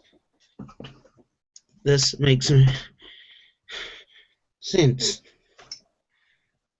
What do you mean it was all over the news? The taxi driver looks at you in his mirror, and he says, "Oh yeah, it's been all over the TV everywhere. Apparently, this guy Sanders, he's supposed to be some like right shady type into all manner of like dodgy dealings. And well, they've been trying to pin some stuff on him for years, and they finally got a witness who'd be willing to testify. You know, see him behind bars, that sort of thing. And well, apparently this witness, she pulled out like on the eve of the trial, and no matter what they did, couldn't get her to take the stand. A lot of people were saying how he'd like bribed her and that, given he's got loads of money and all that." How can that be you? Were you not on the other side with us? I don't know. Do you think maybe someone took advantage of my disappearance and tried to replace me to get at my father's money? Replace you? How? The taxi driver's like sat there in the front. Yeah, at that point, I'm gonna, because I've realised what's happened, because I've been dwelling on what could have happened between what was a very happy marriage and realising that this has all happened. So I actually put my hand with the claws digging into his coat to his shoulder on the taxi driver's shoulder, and then lean forward and whisper very, very loudly into his ear, saying, "You best explain what is going on." All right. What do I look like? Do I look like some highborn fucking fake? Yeah, that's why I drive a taxi driver, because I've got like all the power in the world. So yeah, so naturally I decided to like become a taxi cab driver in New York. Yeah, that's exactly how it went.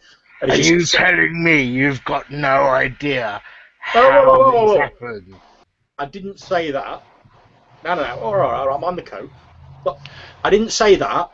All I'm saying is I've been paid to drive you anywhere you want to go. I wasn't paid to be an information source or anything like that. Now, if you want to pay me to get some information, that's a different matter. Otherwise, I'm just a driver. Sway reaches over and gently touches Wolf's arm and says, "Calm. What would you want in exchange?" Well, normally I ask, and he sort of licks his lips with a strangely long, sort of slightly forked, now you can see it, tongue, and he's like, well, normally I ask for something that people value. What have you got that you value? Hear a crack in his finger as Bone stares at him, and he starts breaking his fingers in front of him, trying to induce fear with him. Like, as soon as he starts licking his lips, you see his very gaunt tongue go up in his teeth, mimicking the goblin. And I'll growl as well, saying, "I think we've paid enough." Well, you might think you've paid enough, but well, everyone has rules to follow, and I've got rules to follow as well. We just came from the hedge. We don't have anything. Don't be silly. Everyone's got something they value, whether it's a memory, a possession. How great a memory do you want? Well, it's not how great a memory I want. It's the value that you place on it. If it's valuable to you, it's valuable to me. I can sell it down at the market.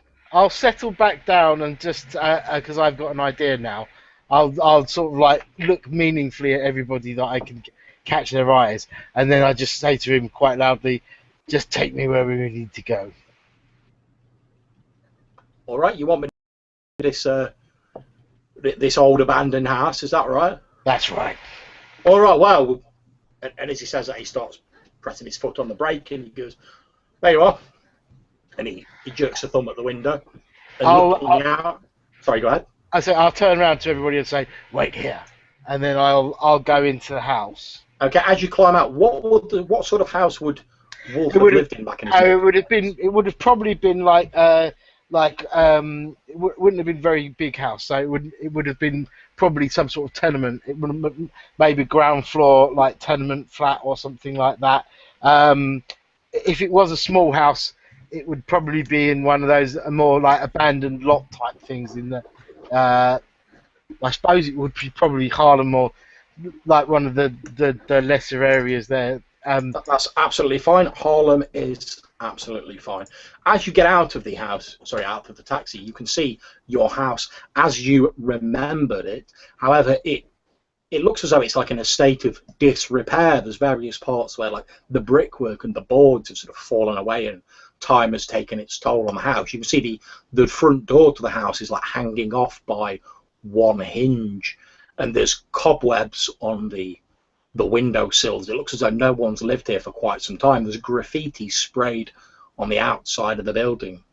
I'll growl at the graffiti, but otherwise I'll go in.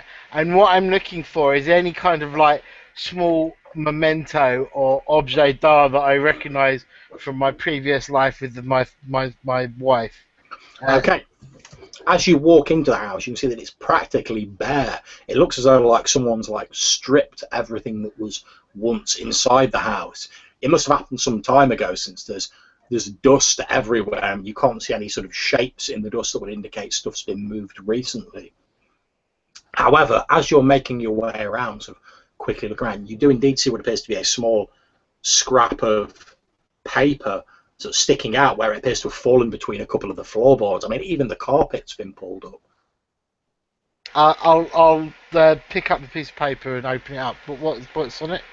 Okay, as you unfold the piece of paper, you can see it's actually a photograph. And as you look at this, it's like half a photograph, as though someone's torn it down the middle. And as you look at it, you can see that it's a photograph that you remember being taken. It was a photograph of yourself and your wife, and it's as though the bit with you on, which is what you're now holding, has been torn away from the rest of the photo and discarded. So you're left holding like a fragment of a photo with just yourself as you once were on it. Okay, I'll nod sadly to myself, snuffling away some tears, and then I'll head back to the cab. When I get in. So while that was happening, I want to turn to the cab driver.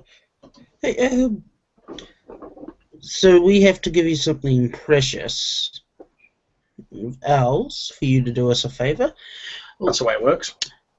Well, that guy that paid you so much that you were willing to taxi us around for the night, what if we could find another? I've already had the thing that's most precious to him. Oh, do you mean another? No. I mean another sap. Wow. Oh yeah, that'd work.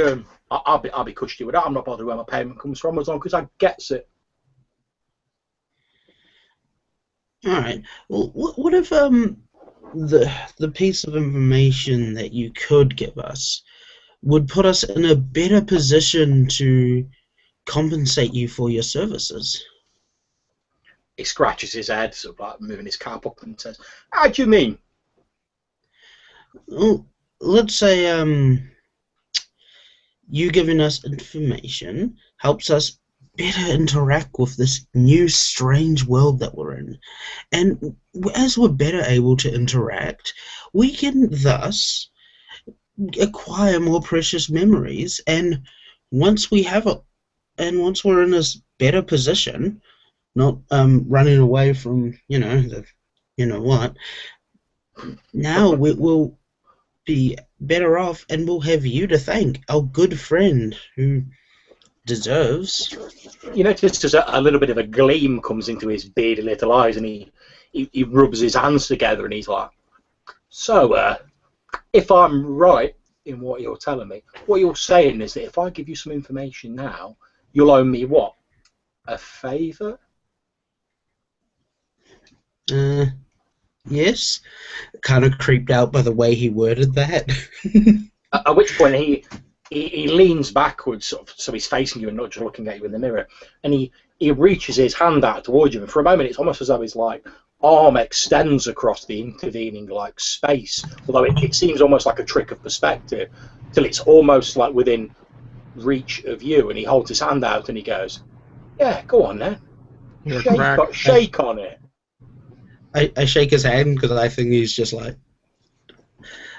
he's just used to human customs. You shake his hand, and as you do so, like what appears to be like a tingle, almost like pins and needles, runs through your arm, and he goes, "Done and done. What do you want to know?" Okay. Another me. One thing only. Explain. Okay, explain fully this concept of another me. And all right, since you know, I'll cut you a little bit of slack. When you want to be dealing with me and Michael, what you want to be doing is you want to be phrasing your questions very specifically. Now, that question you just asked me, if I were unkind, and like I say, call me a fool, but I'm taking pity on you since you're fresh out into this brave new world. If you were to ask me that question, I could get away with giving you some like piss poor, weak ass explanation and satisfy the limits of your question. You'd still owe me a favour. I wouldn't have given you fuck all, and I'd be happy as Larry. So, the call this my charitable deed for the evening. Phrase your question a bit specifically. I want a full explanation on what this other me is. Now that is a better question. All right, strap yourself in. Here comes the explanation. And I literally go to like put the seatbelt on when he says that. I wasn't being literal. he sort of you see him unbuckle his seatbelt, turns the key in the ignition, the engine sort of like brrr, and dies, and he turns around in the seat towards you, leans his elbows on the seat so he's looking over at you, and he says, "Right, the way it works is this." Now, even though they're like right powerful and that, which they are, the gentry, as we call them, you call them whatever you want, but the folks who like napped you originally, well, although they're like powerful, they're like anyone. They don't like anyone like poking into their business all the time. So if they were to go round just like napping people left, right, and centre, people would eventually get wind of it and they'd get suspicious and they'd start poking around. Now, it's not to cause them too much trouble, but it's annoying, isn't it? You want to be getting on with your business. You don't want people like poking into what's yours. So what they do is they make it look like you've not been taken at all. And he leans a bit closer and he says, "Tell me, did you happen to like, just before you were napped, did you happen to like lose anything of value to you?" I think this is so long ago, and I've gone through so much more significant things. But eventually, I just say, "A photo of my mother." Yeah, that'd do it. Right, what happens is this. They take something, or well, someone working for them, because they just can't go wandering around. Someone working for them takes something that belongs to you, and then what they do is, because everything you touch, everything you value, there's a little bit of you in it. That's why stuff that you value is valuable to me, because there's a little bit of you in it. Not much, but just a little bit. Now, if I were a really powerful like member of the gentry, well, I'm not a member of the gentry at all, but if I was, then I could take that little bit of you in it, and I could grow that. I could put it together with some other stuff, and I could make like a version of you. Now, it wouldn't be you, but it'd be convincing enough that most people would just go, "Oh yeah, well, it was a bit funny for a few days, and you know, like maybe he's like under a bit of stress, or maybe he's sick or something like that." But they certainly wouldn't go, "Oh fucking hell, he's been kidnapped by the gentry and like taken some magical fucking fairy." And that's what they do. So out there is someone who looks like you out doing his like thing, so they don't think that you've been napped. Now it's probably that person who's like been on the news and blah blah blah, and he's out living your life and doing his thing. So At this point, I Wolf was gets back to the door of the taxi, holding this little bit of photo in his hand. well, I was in there. Something Is someone else gonna is film living me? my life. Wolf says, "Someone going to fill me in on what's going on?" They replace us. We were all in there. There was someone else living our lives, and no one missed us. I assumed as much. I growl as I get in. He jerks his thumb over his shoulder and he says, "If you want to know," and again, I'm being too kind for my own fucking good, but if you want to know more, just ask that prick in the back there. And he like jerks his thumb at the old like vagrant who's just been like sat sort of huddled up in the corner, sort of not really saying anything. How do you know me? The The old light's beginning to flicker on in my head. I'm like, the yeah. old man's sort of got his head in his hands, and he's like, "Oh, do you remember a while ago you had an old compass that your father gave you?" Yes. What of it? Well, do you remember how it went missing from your locker about 10 weeks and a year ago? I lean in a little closer. Yes. It's like, well, what if I told you I knew where it was? And he sort of shrinks back away from you, and you're like, yes. He's like, what if I told you I knew where it was? I'm going to lean in a little closer. Tell me. He sort of straightens up a bit and he goes and points at himself.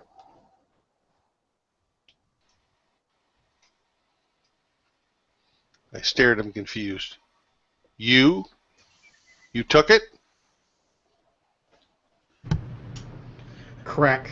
There's a fingers and butt. The old man's like, "Ah!" He cracks again.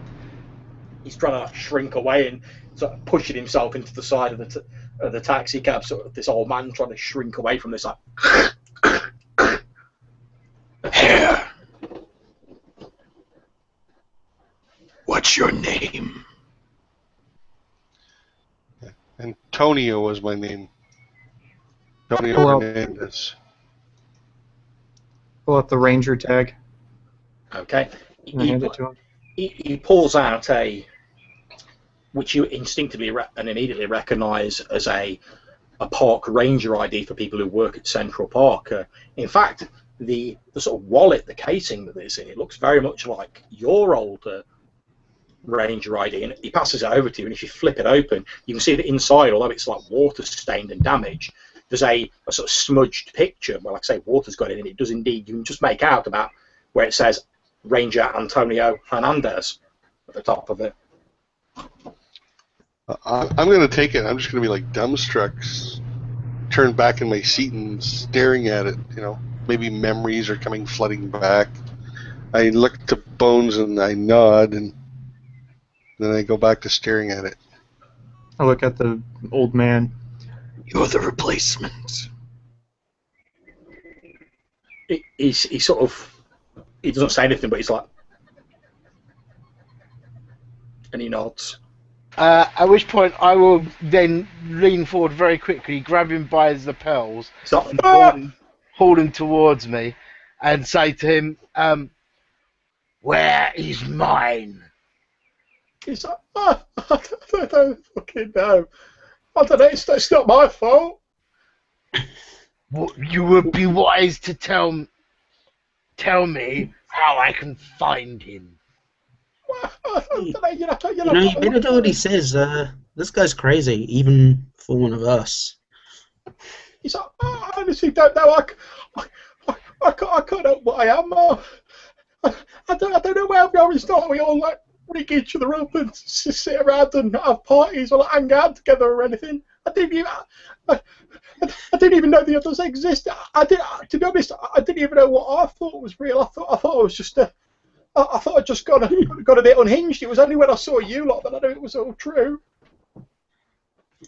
Yeah, Wolf, remember that time you squeezed someone around the neck so hard that their eyes actually popped out? He's like, Eyes I- are not the point.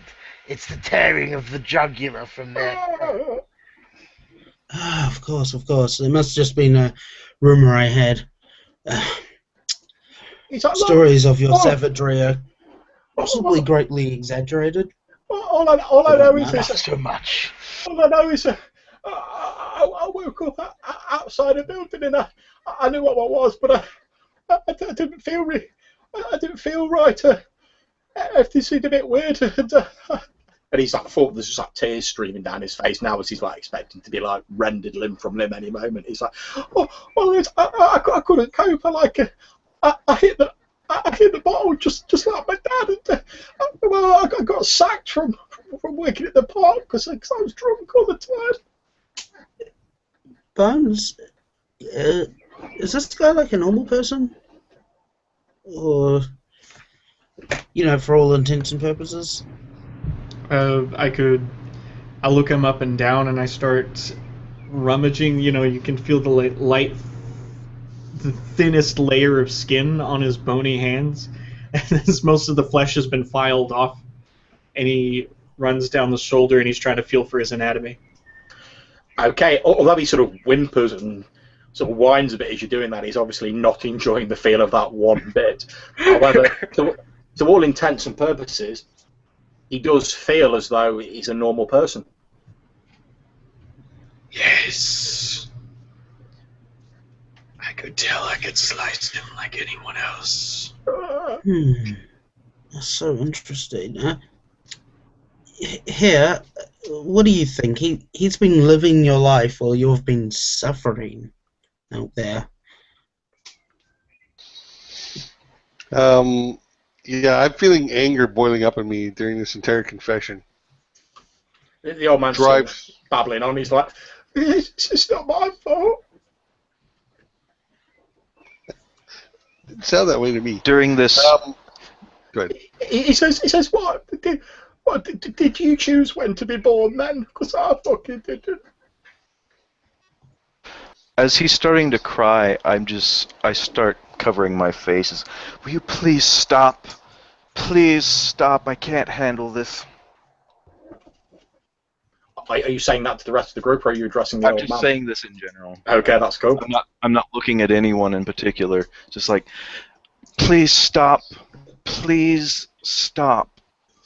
I'll put the let the guy. I'll shove the guy back into the seat. The old guy back into the seat. He lets like a sort of slight whimper out as he lands in the seat.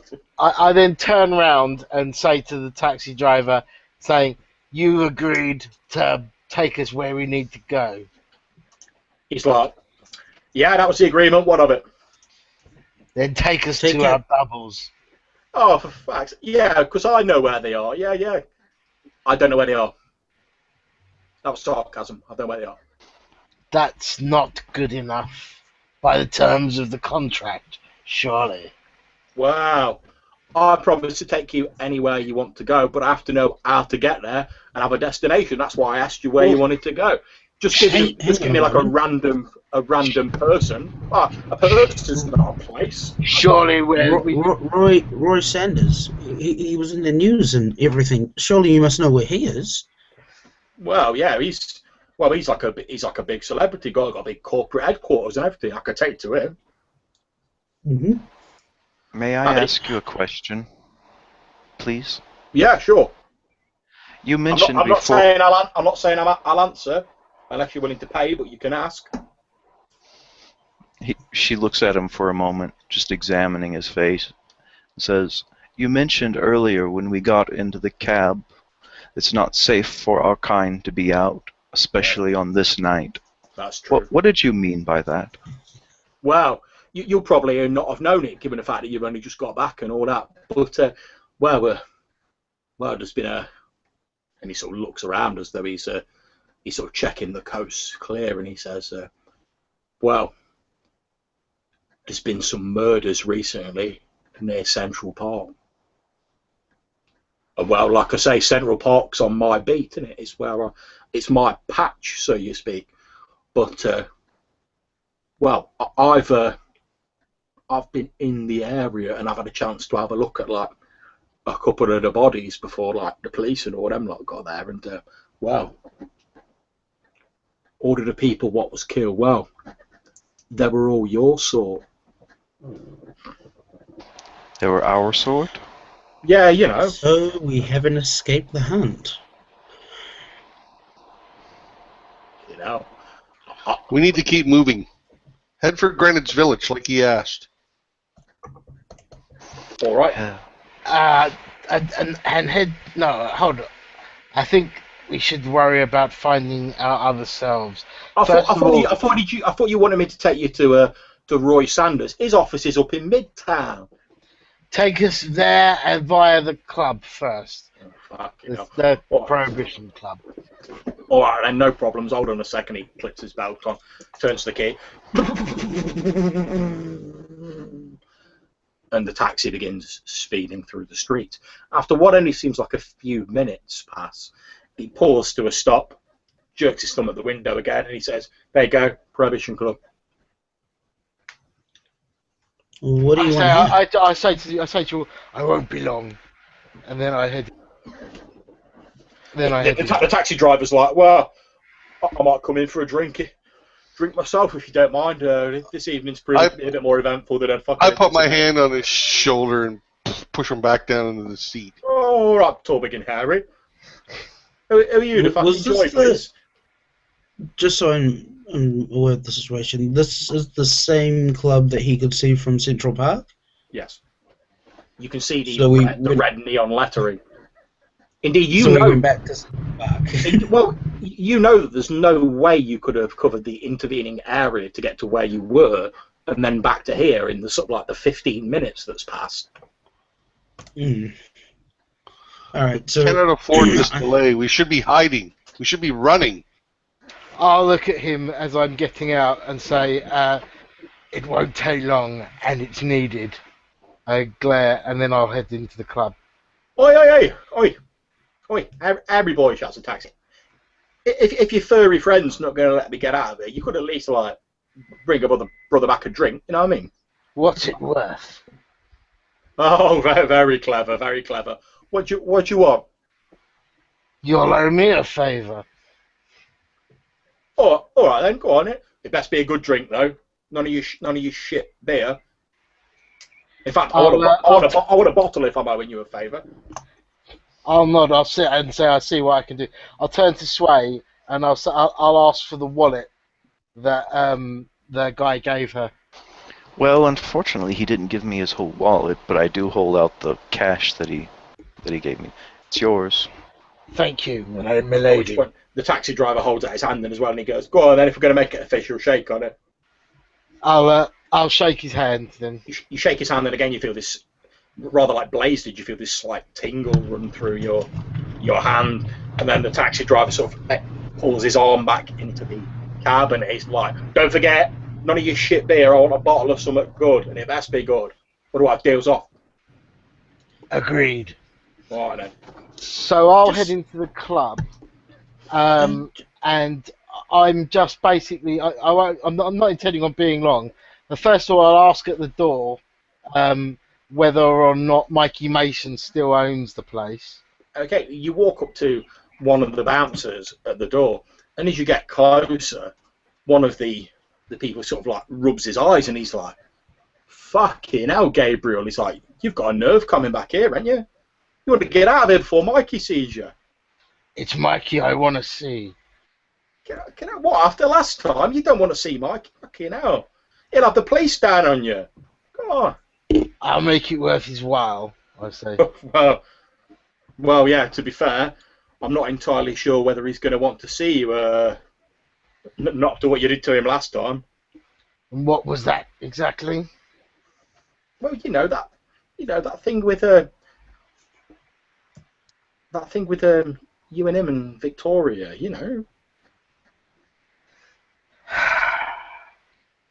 What did I do to him and Victoria? Oh, come on, stop playing silly bastards. Do I look like I remember? I answered archly, but also somewhat irritated.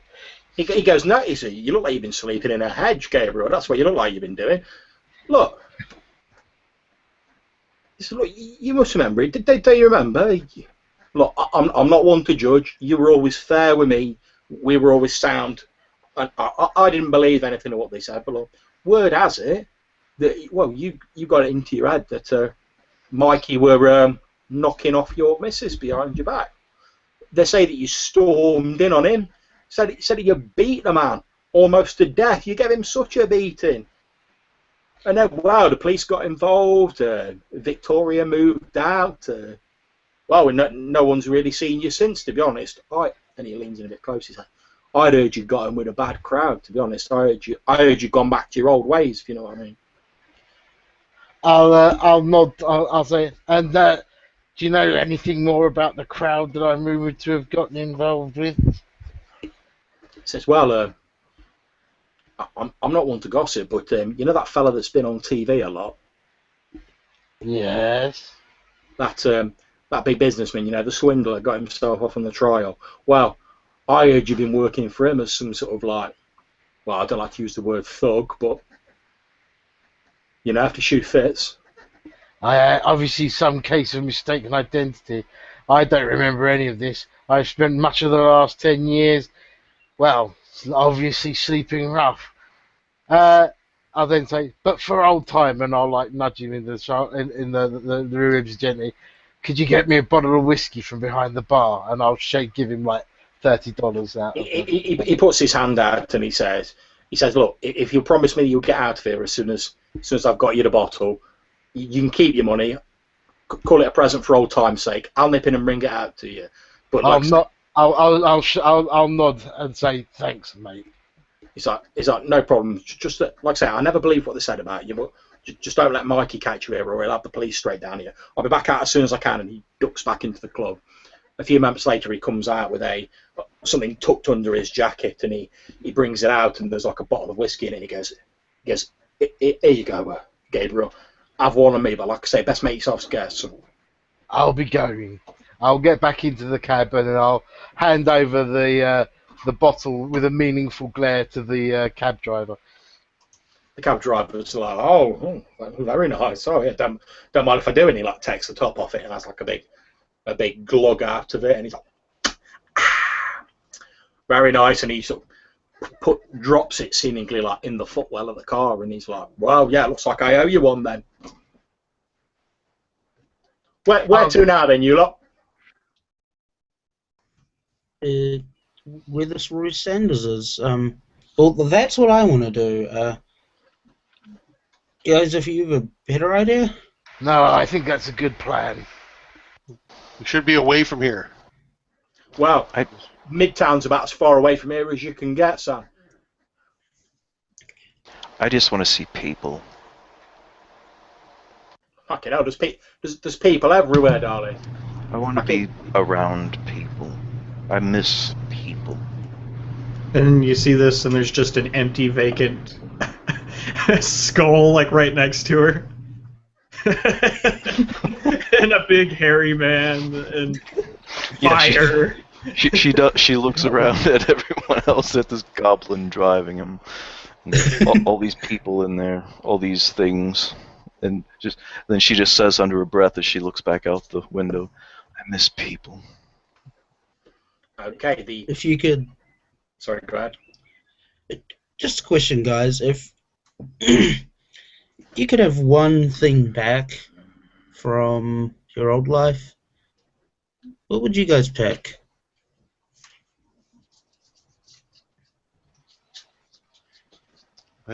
I intend to get my old life back, but first I'm going to teach whatever took my place a lesson, and I'm going to stare meaningfully at the doppelganger of hair. He sat there with his head buried in his hands. It's not like he chose to do it. He was forced. He was made to do it. If he just like we were. made to do many things on the other side of the hedge. If he mistreated my Victoria, he's got a lot to answer for. At which point the old man goes, "Well, it's not his fault." I'll just hold up a claw and meaningfully, scrape it down my cheek at him. He's like, "Oh yeah, you do that all you want, but it's all right for you. Like, you lot are real. What chance did we have? We got like a little bit of you, and then we got like glued together with like the rest of like nothing. It's any wonder that we're not proper. Enough to ruin our lives." Well, you try waking up one morning and sort of in the back of your mind there's like a little voice going telling you you're not real and you're not quite right and you're not good enough. Then you try living a proper life, see how it goes for you. At least all I do, I fucking sunk into the speaking of which, and he sort of taps a taxi driver on the shoulder. He's like, "Any chance of a fucking swig of that you've got down there?" I'll pull him back and I'll say to him, "We have suffered that. We've suffered that and more for the last 10 years. Stop moaning." At which point the taxi driver's like, "Well, all right, fair play, you've suffered." But anyway, sorry, I'm interested to see what this old man's going to offer me for a sip of this fine liquor that you've got me. Are we moving yet? Yeah, the taxi's like, keep driving on. Good. Okay. The old man's like, "I don't know, I'm just gasping for a drink. I've not had one for days. What do you want? I haven't got any money on me." The taxi driver's like, "Well, no, you haven't got anything of value. Don't worry about it. Sorry, mate, can't help you." And he turns back. He sort of looks away from the mirror, which the old man's like, and sort of slumps down in the seat. Well, he gets no sympathy from me. Or me. Okay. You speed through the streets, and eventually the blurring of scenery by the window is replaced by the pristine high rises of Midtown. The glittering metal and bright lights becomes the standard scenery as you enter this gentrified, commercialized area of Manhattan. All huge skyscrapers, metal and plastic, billboards as far as the eye can see, advertising everything. And unsettlingly to you, Blaze, on a number of these billboards is yourself. Well, it looks a little bit like yourself, and it's yourself so a bit older, about the age you are now, only the head is entirely shaved, like scars on the face, but it's unmistakably you. Weird question. Am I still a 16-year-old? Like, appearance-wise? 10, yeah, you are still the age you were when you went into the hedge. Oh, okay. This is like an older version of you. This is like you. Okay, sorry, I should have asked that earlier. That's absolutely fine. This is you as you might been if you'd had a slightly hard knock life for like the last 10 years and you'd shaved your head. I just want to look at these billboards and I'm like, what happened? I want to ask Blaze a question. I see this doppelganger of his, and I look back at this old fellow, and I say to Blaze, "What do you intend to do when you find this person?" I want my life back. My intent is to replace him. And I'll break in at this point and I'll say, and I think my doppelganger's there too, and I intend to have words with him. So you want to replace the divorce, and you want to replace Turning over to Blaze. a prisoner. Prisoner? I'll break in and I'll say, without finding the doppelganger and speaking to him, I won't know what's happened to my wife, and I therefore won't know how to get her back. He's got a point, but Bones, are you suggesting that it's not worth it?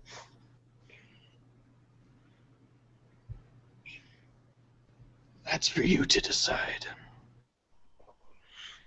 The taxi I'm gonna driver's like looks over at Wolf and he's like, "Well, I could give you a bit of extra info that'd help you out, but well, I'd want that favour back." You said you didn't know anything about our others. No. I said I didn't know anything about your specific others. What, you think this is the first time I've ran across fetches, do you? Please. Fetches. Oh, I should have told you that. Ignore that bit. I think I'll want a bit more than just some background information. All right. Okay, let's say I can give you an idea of how they're going to respond to you, and a bit more about how they're not together. Do you know how to defeat them and how to take back what is ours? Yeah, that's what you want to do. But to be honest, I'd listen to your bony friend over there.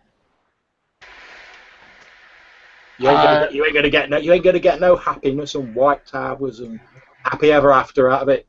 I'll give you that one for free. There is, of course, always vengeance. Well, yeah, of course there is. Are you saying there's no hope for any of us? No, I didn't say that at all.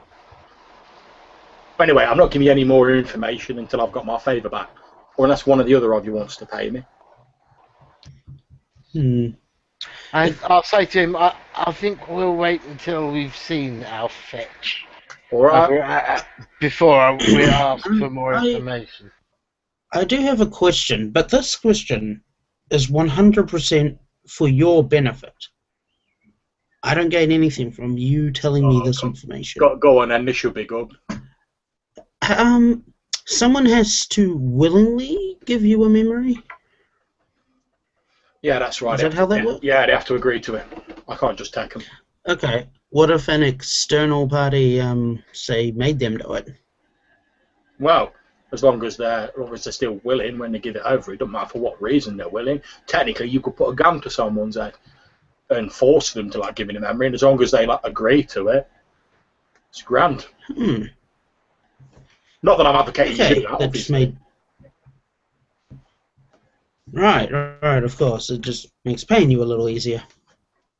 Well, as long as I get paid. I look at my companions.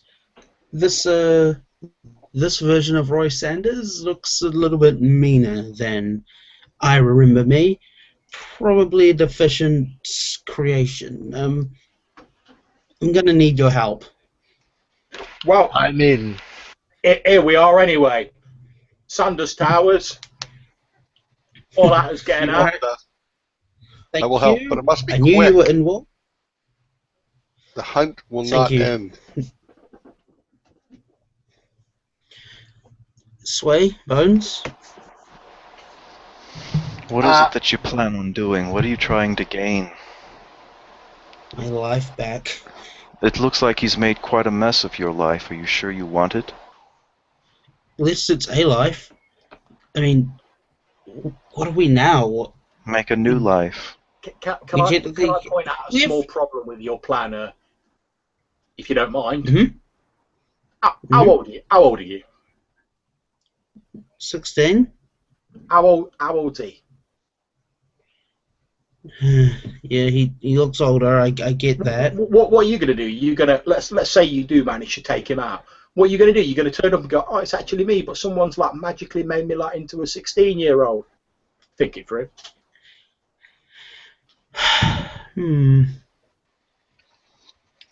I would ask you if you have permission. For me, it's more though. It's not just me that I'm worried about, or my life. It's my wife's life. It's my infant child's life. I am not willing to let them just be. And if there is something wrong, someone will pay. Well, I'm not here to judge you, mate. Whatever. I'm not a priest. I do think that we could start with finding out what our fetches know, if anything. Yeah, that's very good. But so when you ask me what I'm doing, I hope to accomplish. mm, You have a point, but since he's made such a mess of my life, I can't let him to continue. I give like a nervous smile. I have to protect the Roy Sanders name, at the very least.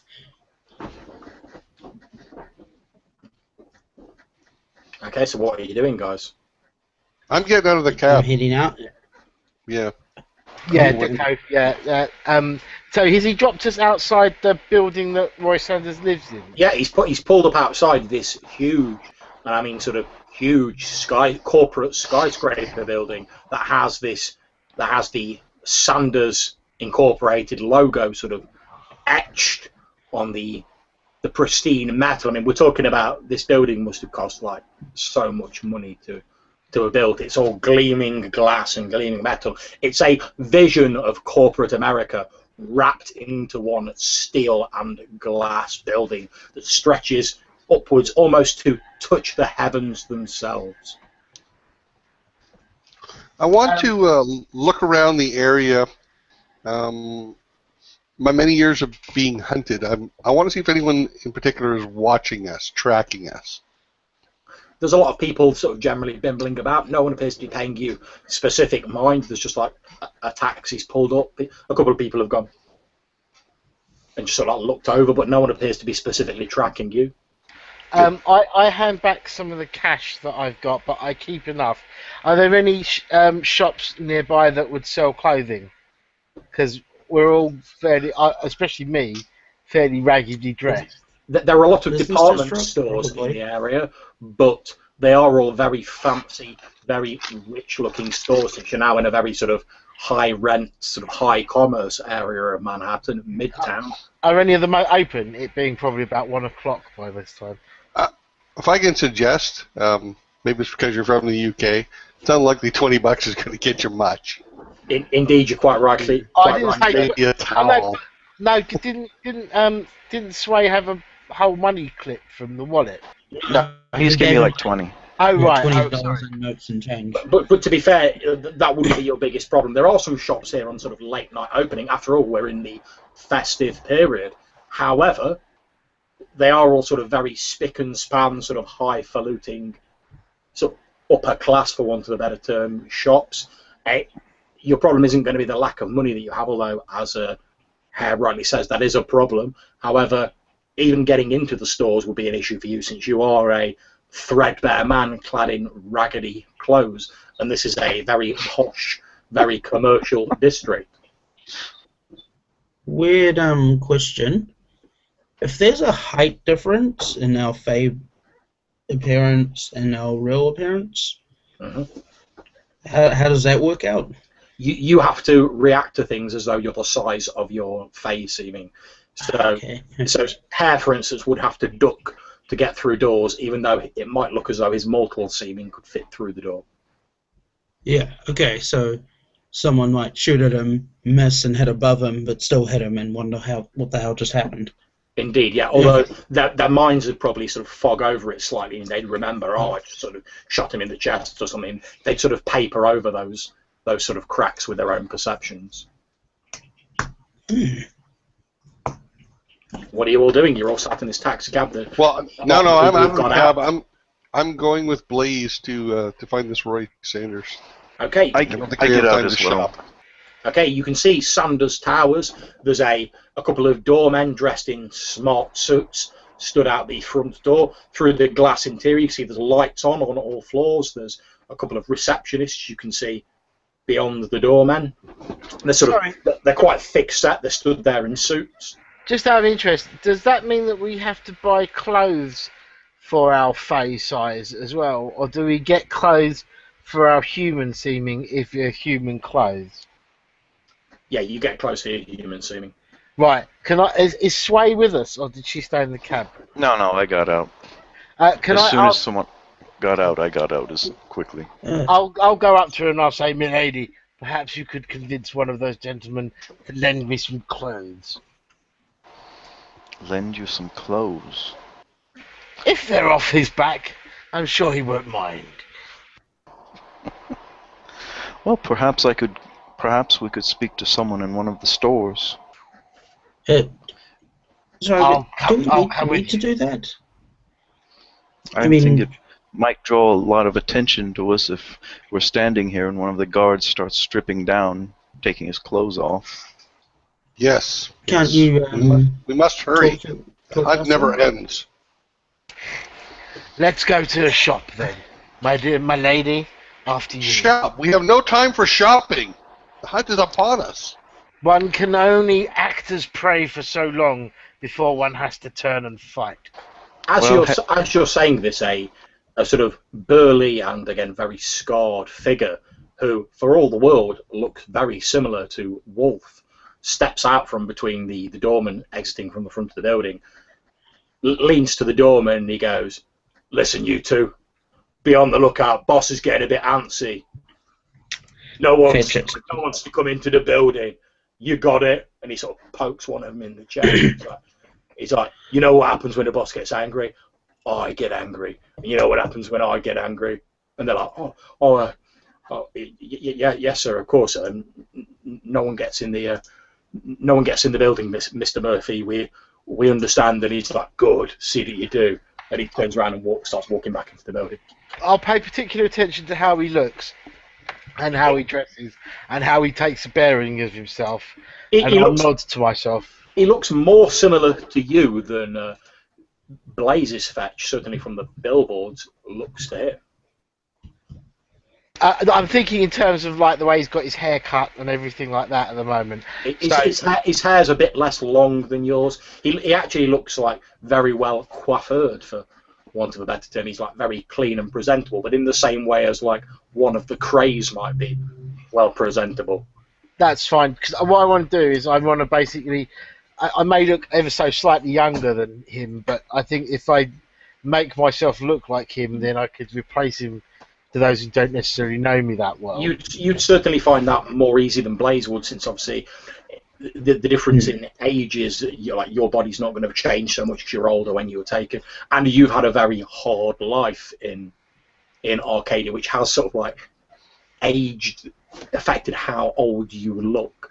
You think if you put on like a smart suit and sort of smartened yourself up a bit, you could probably pass for him. Well, I have a shape-changing ability. How effective is that? Can I look just like him? Mm-hmm. All right. So, yeah, I'll do that.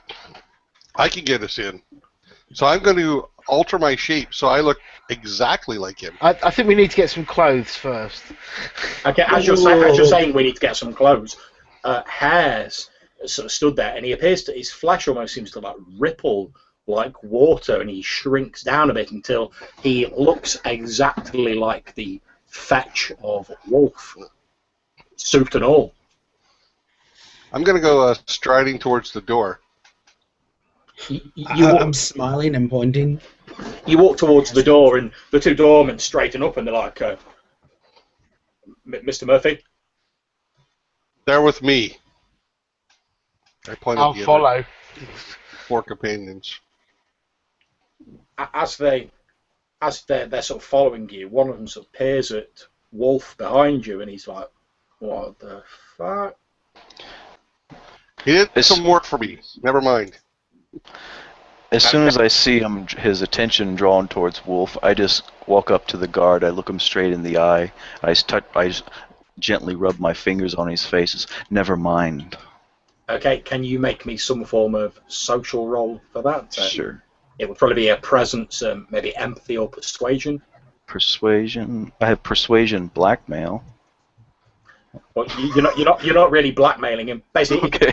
if you were blackmailing someone, you just get an extra dot, but you can still use the. Oh, okay. I see how it works. Okay, so whilst that's going on, Hare, can you also make me a presence persuasion roll, please?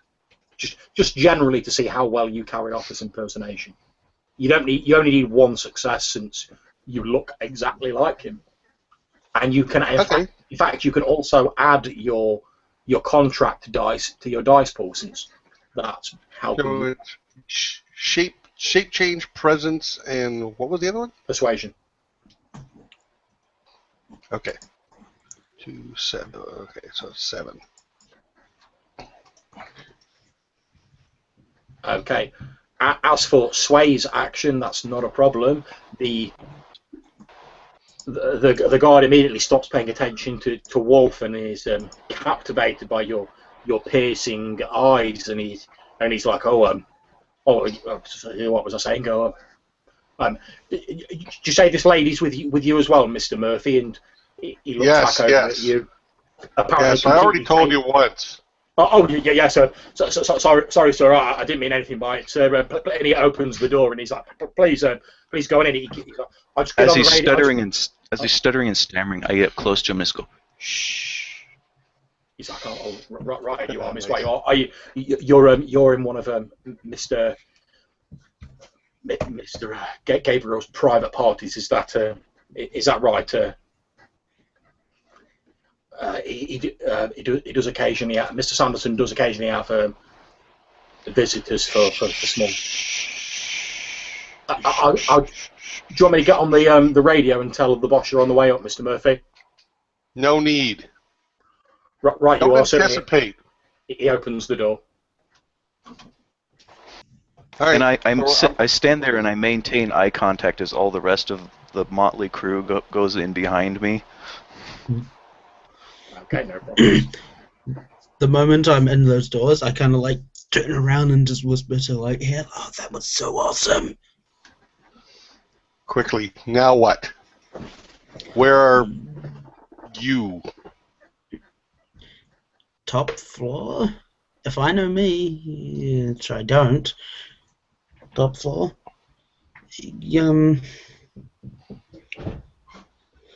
Can we're in the lobby at the moment, right? So that's correct. Yeah. There's a receptionist there. She's heard that you've been allowed in, and you've got Mr. Murphy with you, so she's paying you no attention. It's all yeah. all. So I'll whisper to Hare, saying, "Why don't you find out where you're supposed to be at the moment? We'll start with him." We are here for him. I point to the blaze. But let's start with me, because I'm the one who just came out. I'm obviously the person that would be around here more. The other you is here too? He just came out and spoke to the guards at the front of the building.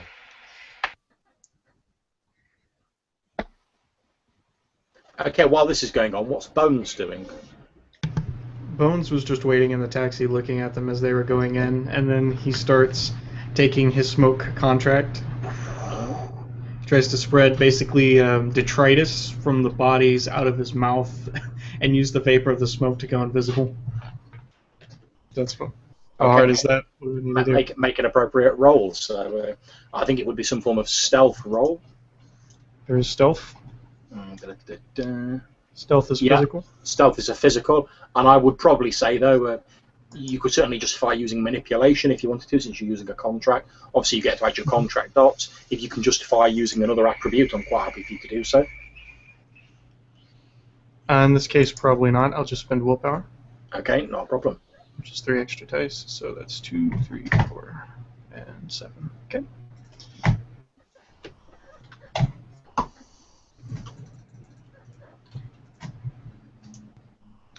That is 2 successes. Okay, no problems. You pull... And I spend another glamour to get another dice, I think. Okay. Because of my blessing. Mm-hmm.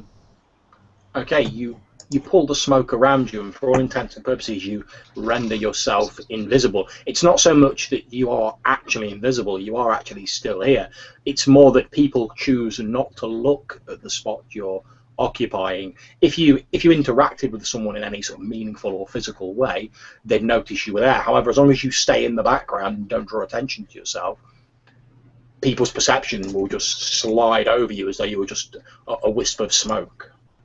So I was trying to basically glide behind the group, because basically I'm in little more than a tunic, so I imagine he, being the intelligent person he is, wouldn't walk into a building just in, like, nothing. Indeed. That's not a problem. Almost like the smoke with which you've called on the ancient pacts with, you breeze in through the building behind your comrades. And if the doorman notice you, it's no more than a chill breeze moving between them, causing one of them to pull his shirt jacket a bit tight around himself, but their gaze slides straight over you and they shut the door behind you as you go in. Does Bones make his presence known to us? That is entirely up to Bones. Yeah, No. asking Bones. Nope. Alright. Silent skeleton. Alright, so I say, okay, it would be weird if you asked where Roy Sanders was, because you should know where Roy Sanders is. Out of it. You follow? So, Sway, could you get that information from the receptionist? I turn without looking and I look at the receptionist and I call upon the contract of vainglory and I present myself as like a supervisor, her administrator, someone that she should feel like she's underneath of. And I stand up straight and I walk very confidently over to him. Okay, not a problem. Make your roll. It's a female receptionist, but make your roll. Let's see, so I add my contract. What would I add it to? Okay. Presence and... I think you could say persuasion. Persuasion, okay. Okay. So that would be 7, and let's see. I'm going to use another point of glamour because I have my ability to add a point of glamour to add an extra die for persuasion. Indeed. So I'm going to make that 8. Oops. Oop. I keep going over. I keep adding one too many dice.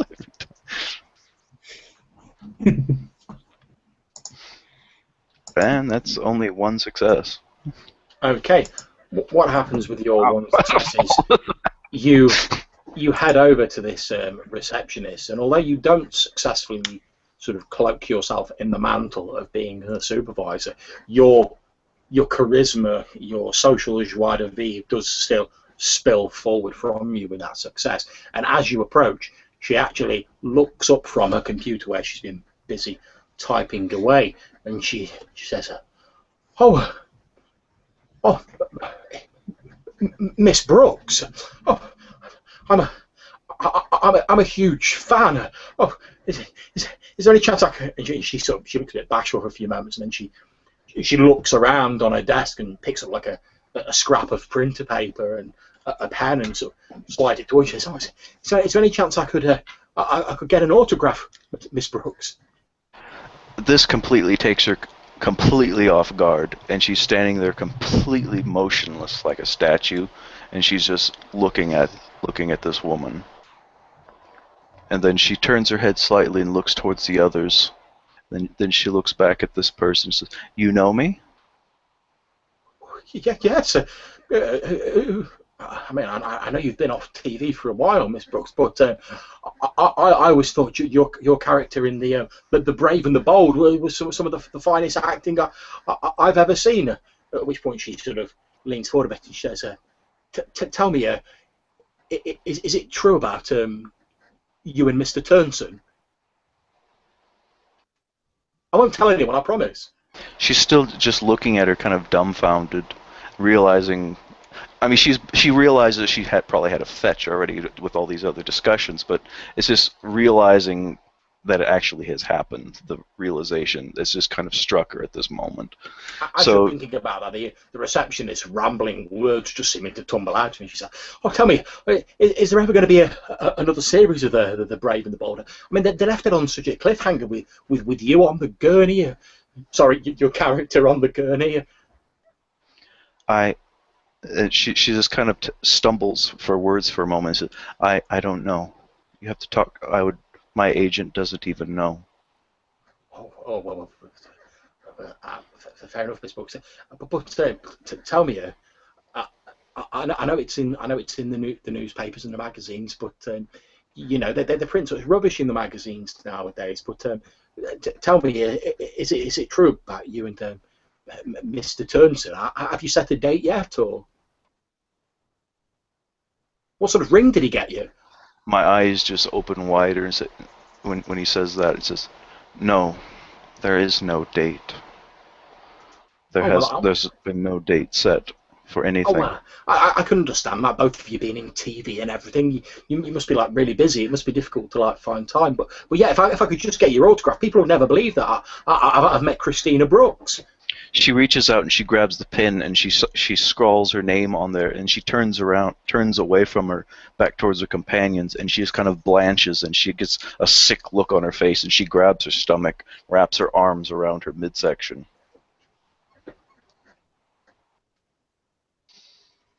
It would seem some of us have had better fetches than others, I'll say archly.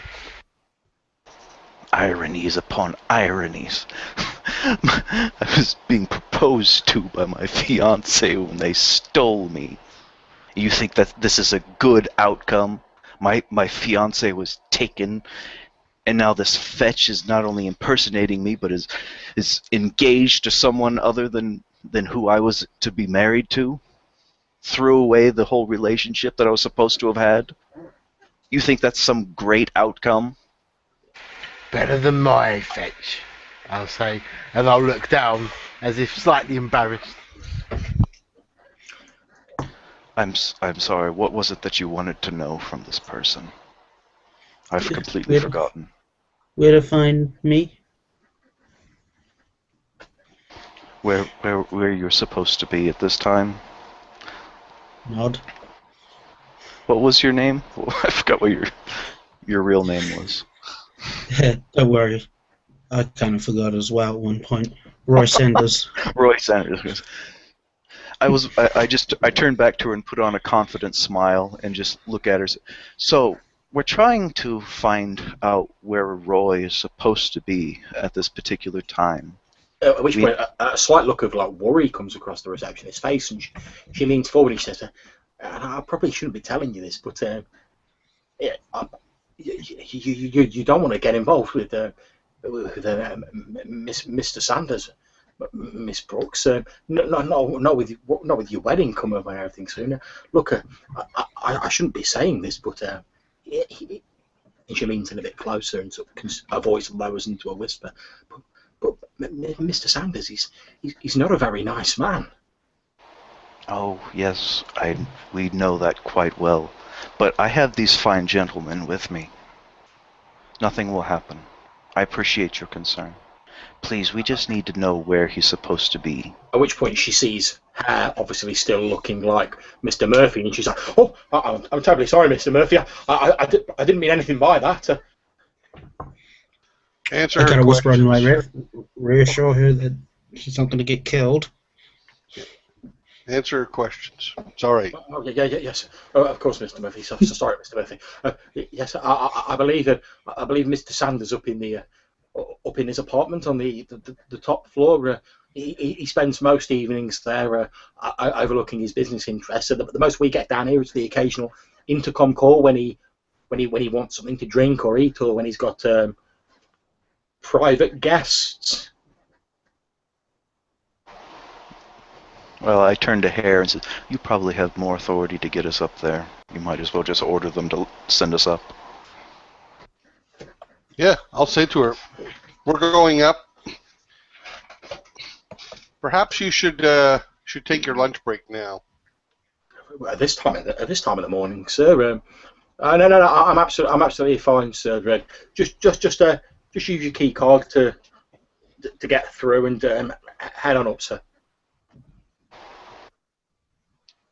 So I'm going to look for a key card and not find it. I'm behind the desk at this point, because it's a circular desk at the beginning, so which means on the other end of it, because I've been walking around them, they still don't know where I'm at. I'm guessing because she's a receptionist, either someone or they have a small rack where there's key cards somewhere in the middle of it. Right?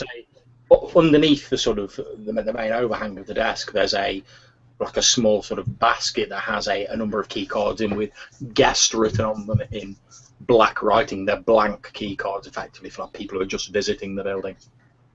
I have a history of larceny, even everywhere from sneaking objects out of people when I was doing autopsies for the Horned God, or back when I was still working for the police department, needing to get into places to help my, less than acceptable detective friend.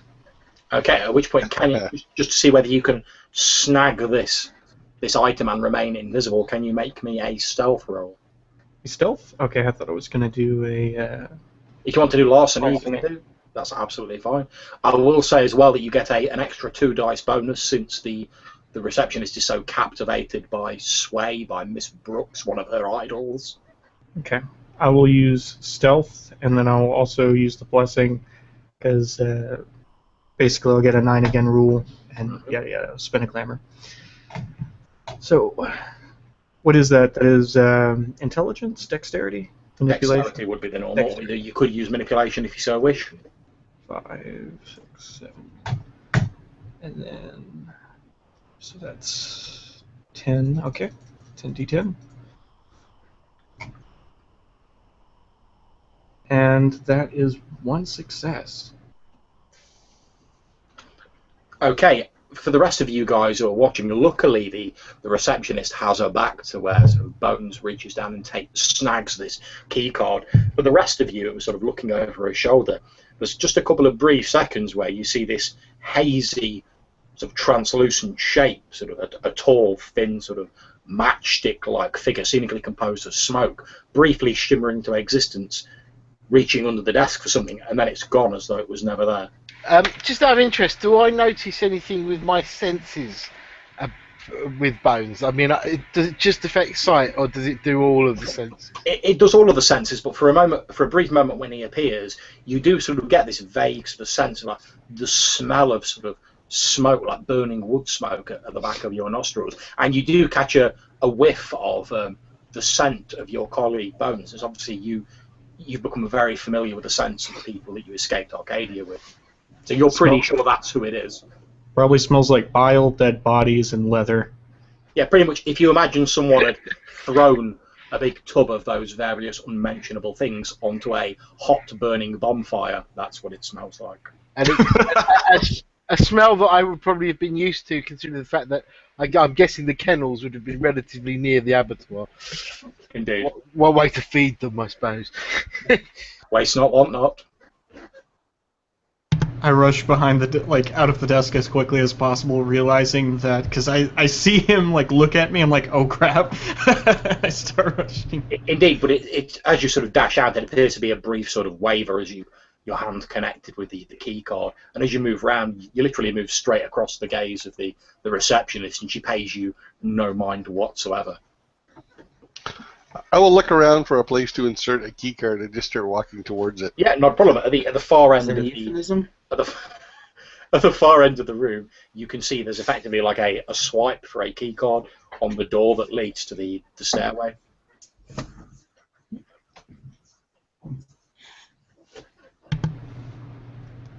I walk. Oh, you're muted here. I walk up behind him and I just tap him on the back. Okay. You turn around startled and kind of bothered that I didn't sense him before now.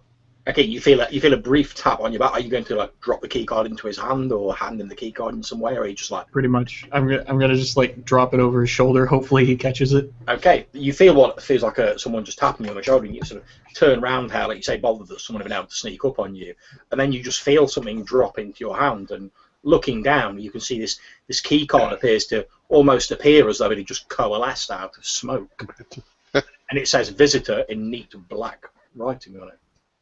So I have a faint suspicion, but it's been a night of questions, and this is one of the lower things on the weirdness scale right now.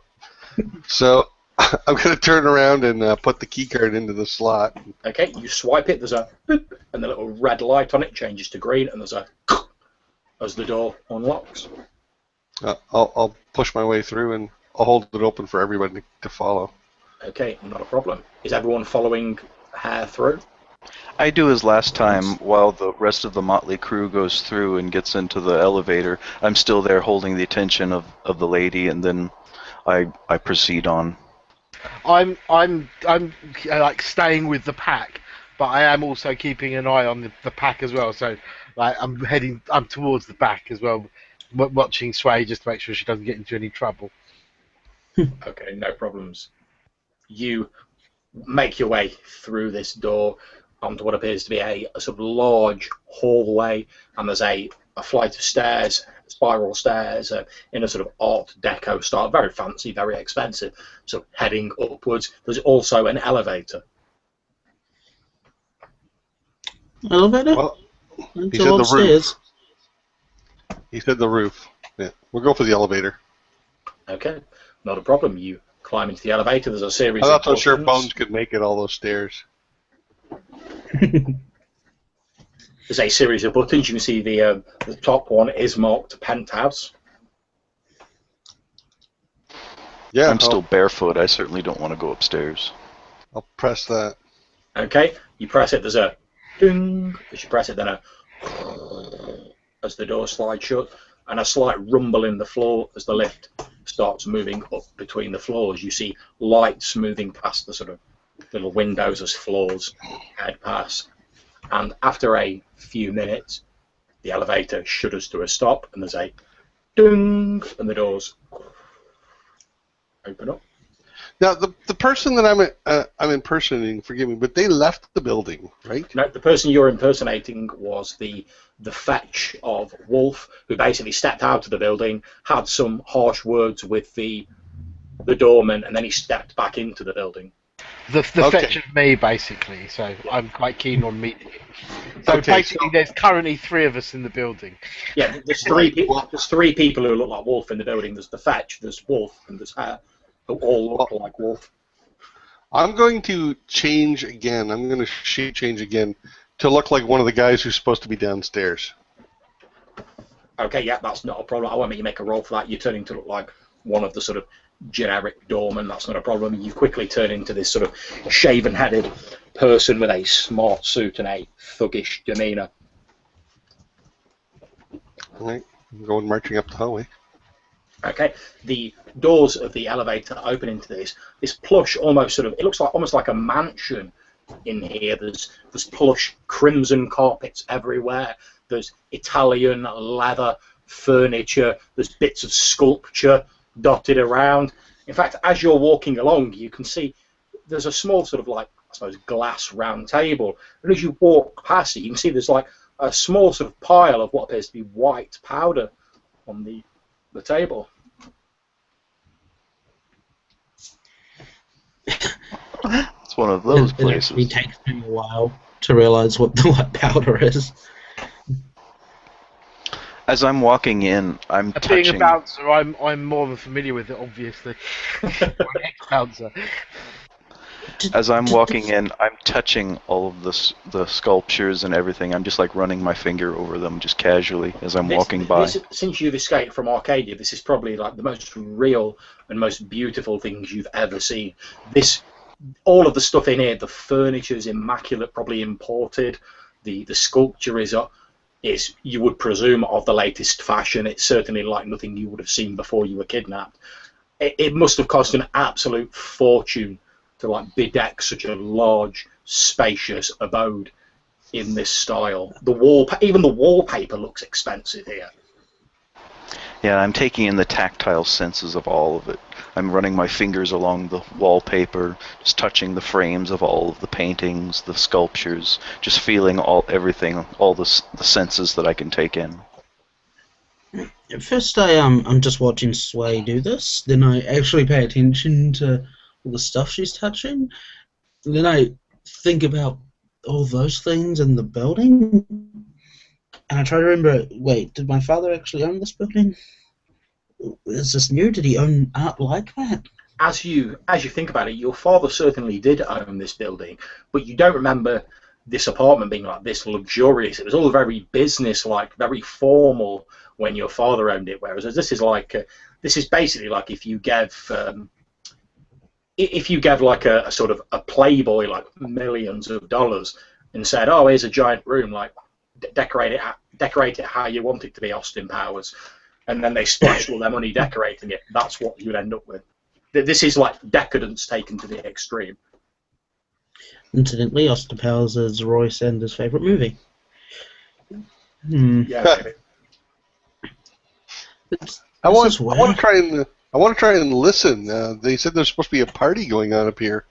Party means people, and that means sound. They did say that Mr. Sanders has private parties, but aside from a slight sort of thumping sound you can hear from somewhere nearby, you don't hear the sounds of revelry. All right. I will approach the thumping sound then slowly, like trying to hone in on it. As they're doing that, I take deep sniffs and see if I can smell like many people having been up here relatively recently. You said stuffing. I thought you were doing the cocaine. Perfume, sweat, that sort of thing. Okay, you are definitely picking up some of those odours. You're entirely sure that in one of the rooms in this large sort of mansion-like abode, in fact, the one that Hare's heading towards now, there are definitely some people celebrating in there. There might not be any music on, but they're definitely celebrating. Is there a bathroom? Well, I'm assuming there should be a bathroom near because we're in the main part, right? If there's a parlor of some kind, then there should be a bathroom connected to it. Yeah, Once he's going to go to the bathroom. This is the first time he's been able to use a toilet in a long time, and he's taking the liberty while he's waiting on everyone, and he's hiding himself and locking the door. Absolutely fine. Even the latrine here is like amazingly expensive. There's a bidet. There's porcelain with gold fixtures everywhere. The decadence even extends to the bathroom, and you start relieving yourself for the first time in a long time, locking the door behind you. As you head over to this door here, where you've heard this thumping sound coming from, you hear what sounds like someone either scream or laugh from beyond the door. It sounds like a female voice.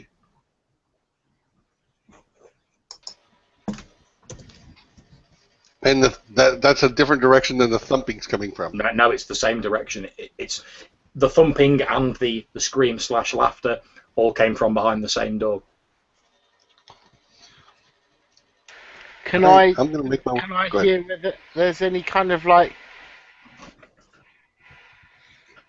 Can I tell whether or not it's a scream of panic or pain or whether it's laughter? It's more like the opposite end of the scale to pain or fear.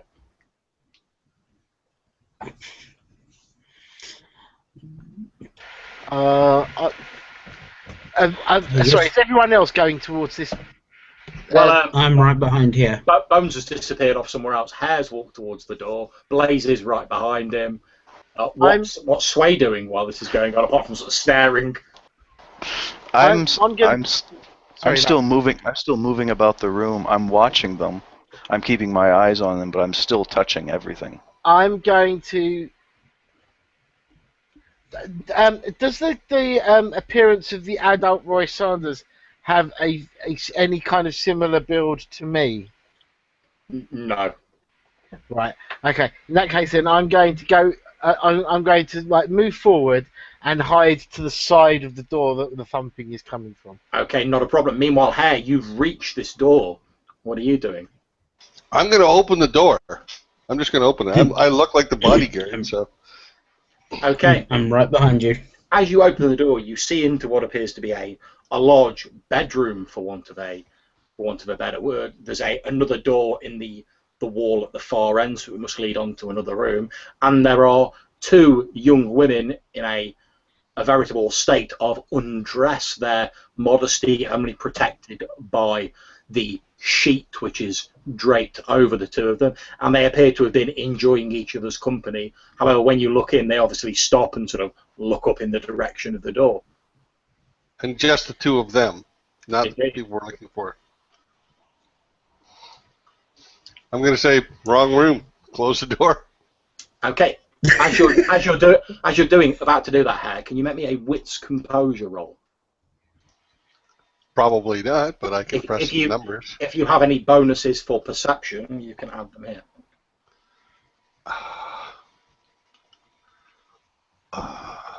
No.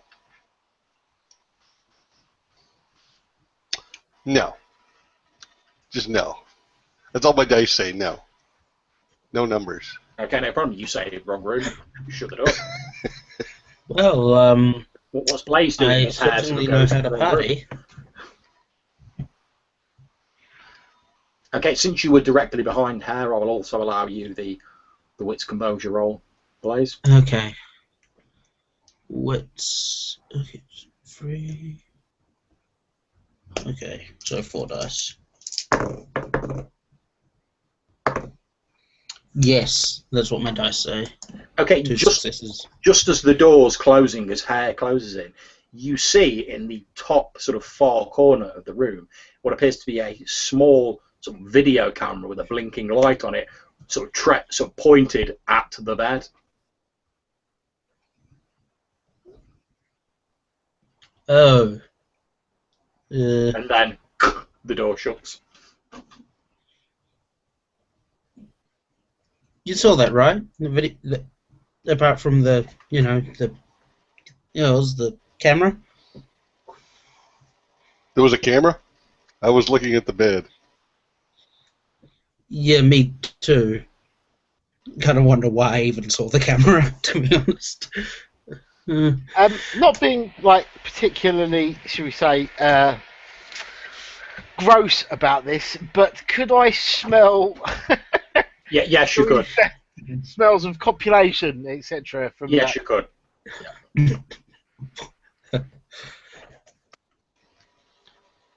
I don't see the other you here. There was a door, all right. Can I smell me, or what I would imagine me smelling like?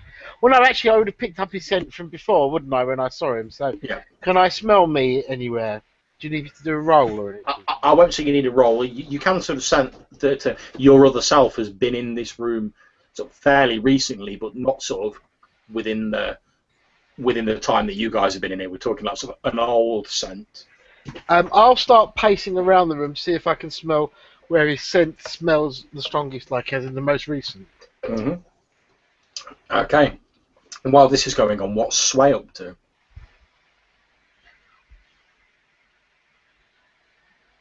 Sway?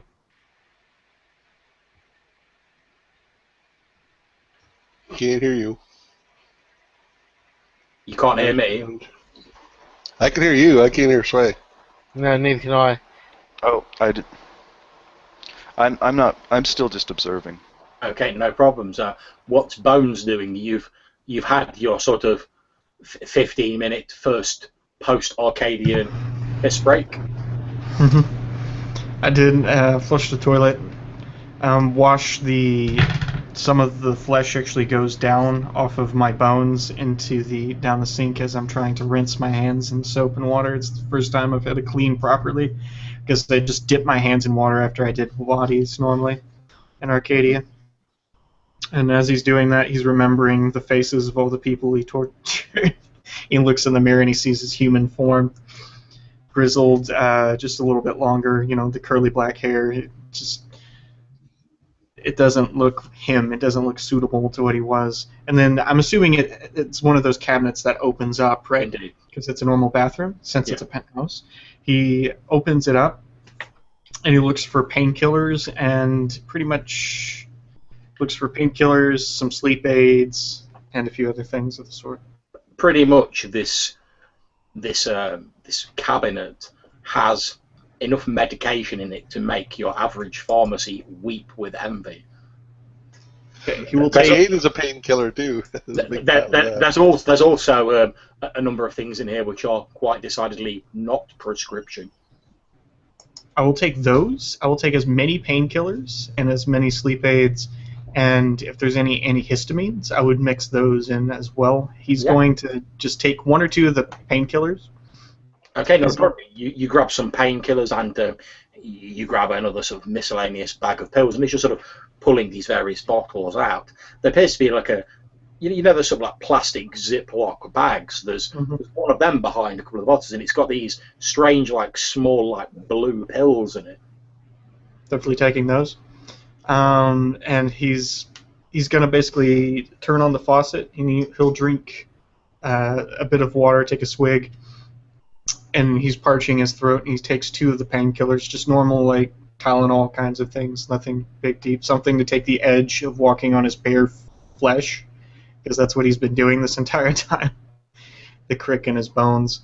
And he takes this and he steps out of the bathroom and he goes to see if Sway's still around. Okay, for those of you, while it's going on, for those of you outside, at the point when you hear the latrine, the toilet flush, you hear the sound of a door open and shut in the room beyond. Sorry, which not the room where the thumping music was coming from? Yeah, basically it sounds like the door that was on the far side of that room has opened and shut. Obviously, you can't see who's come in because the door between you and the room is shut. Right, okay. Well, maybe it's the right room this time, I say, and then I cautiously open the door. I'll sidle up to the side of the door again like I did before.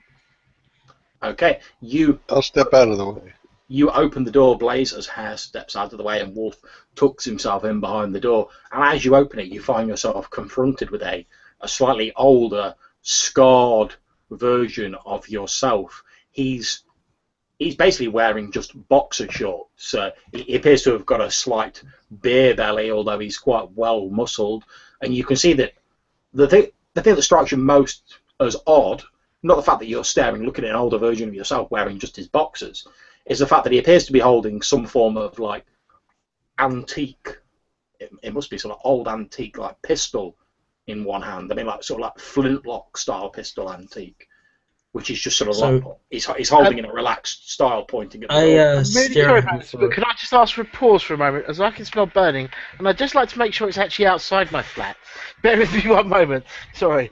No problems. At that point, I could do with taking a minute break, so if everyone's fine with pausing on the cliffhanger as this pistol's pointed at Blaze, I would suggest we take a minute. I hope that guy's flat doesn't burn down, house doesn't burn down while we're taking this break. Indeed, I will call a minute break here, guys. Okay, cheers. All right.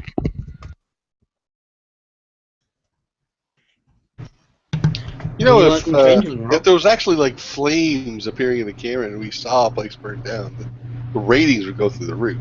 Just saying. It's all about the ratings. Watch a house burn down live.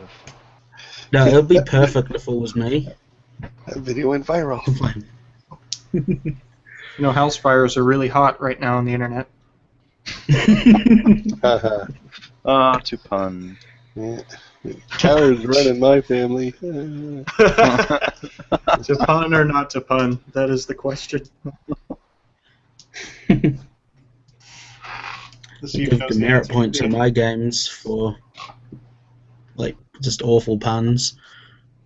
They don't do anything. They're just a sign of shame. John, when you did the, you look like you've been sleeping in a hedge. I was like, really? Here we go. That's it. I'm all about the puns. The answer is always to pun. If there is the option of to pun or not to pun, the answer is to pun.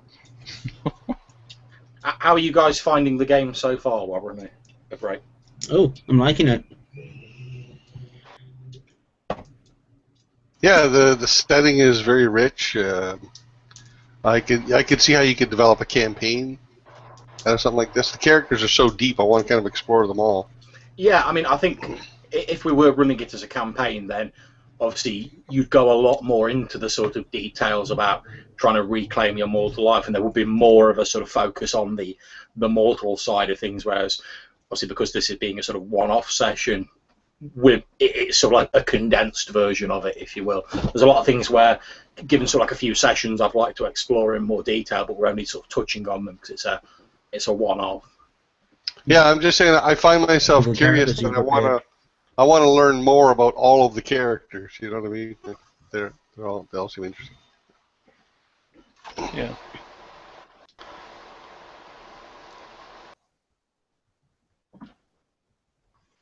I want to know why we all were particularly taken by the Horn God. Why us particularly. Well, that's a very interesting question that you may get to find out the answer to before the end of the session. Ah, okay. And what happened to my fiance? Indeed.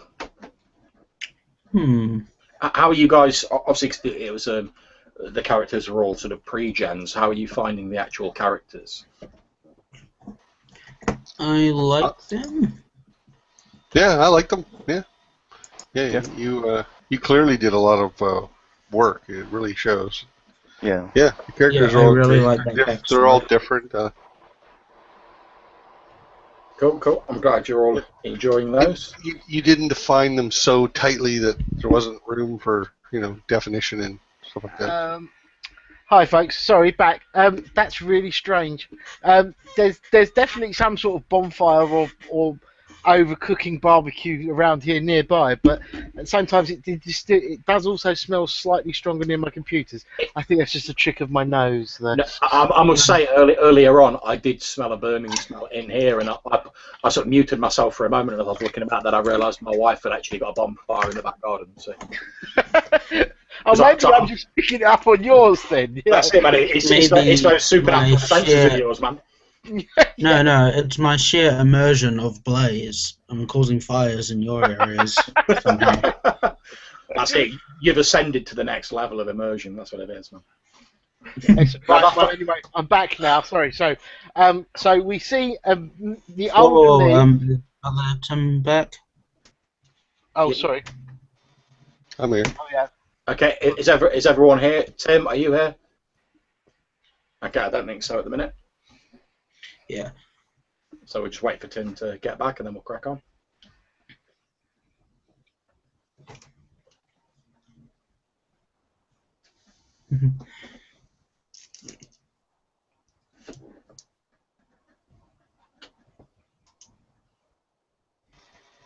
Yeah, no problems, Chappie. Go and get yourself a drink.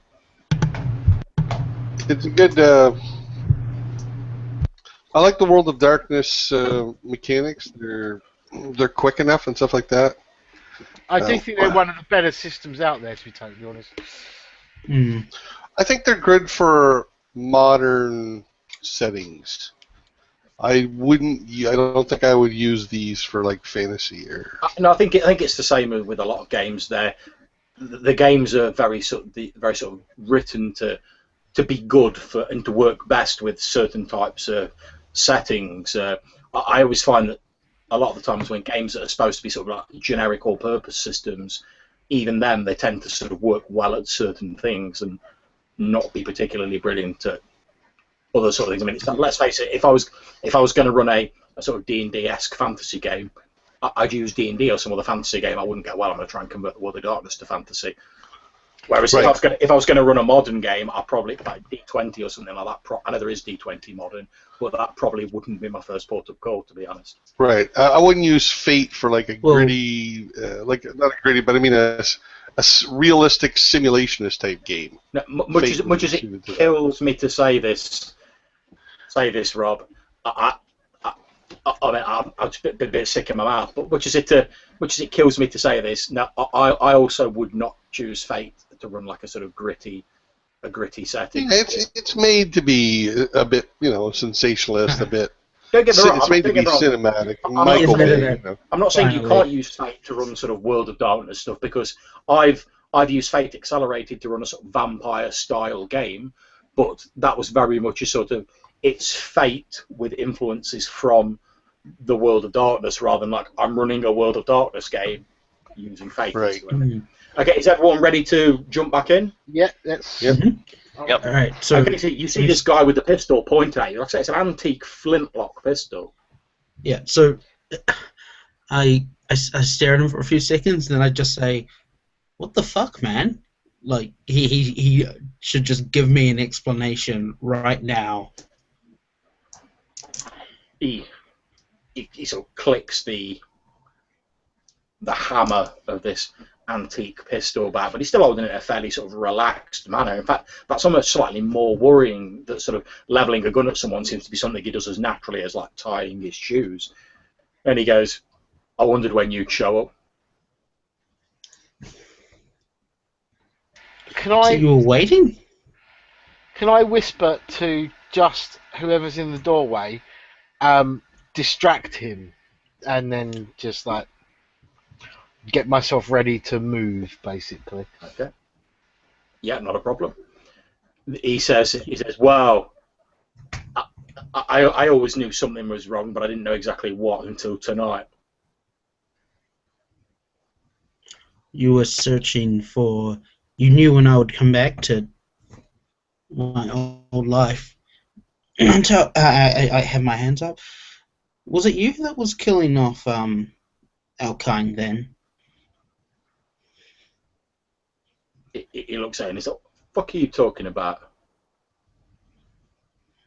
Yeah, that's right. I'm gonna put this multi-million-dollar business that I own and run at risk just so I can kill off some whatever you are. No, it wasn't me. I don't know who's been killing off people. But if I kill people, it's purely business, nothing personal.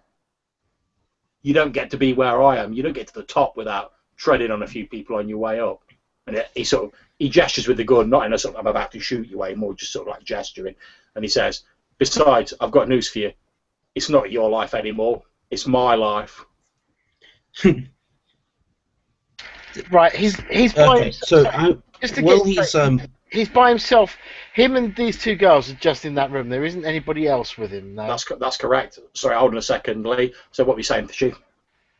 Okay, what he does that. I want to call upon my mental contracts of fire to heat his gun up so he can't like hold on to it. Okay, make your roll. I have no idea what the hell that is. Wits, I guess, plus... I've seen Superman do this. Yeah.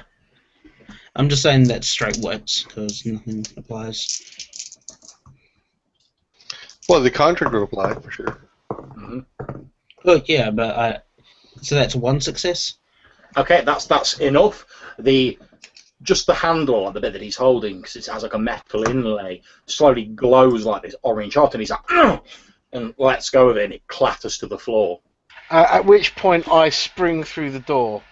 Not a problem. He's taken by surprise. He wasn't expecting that, to be perfectly honest. So he won't get any defense if you're trying to attack him. And well, yeah, I am. I'm gonna I spring to the door and grab him and sort of hold him in the full Nelson. Okay, make a Dex brawl. Just Dex, or can I also add Dex brawl? Yeah, Dex brawl. Yeah, cool.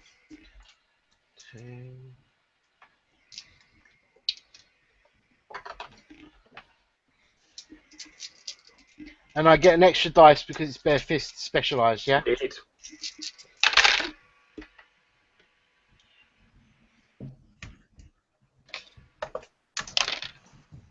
3 successes. That'll do it. Sorry, 4. Okay. Wolf springs through the door, sort of rushing past you, Blaze, and literally, with blurring speed and savagery, grabs the other you and sort of like immobilizes him in this sort of like full Nelson, as was described. I run and kick the gun away. Not a problem. It skitters off across the floor. Just as Wolf sort of grabs him, you see your other self, Sanders' eyes widen, and he's like, Murphy, what are you doing? And then as Wolf clatters into him, he's like, oh! And Wolf grabs him and twists him up into this hole. And he goes, oh, I see, you're not Murphy, you're the other one.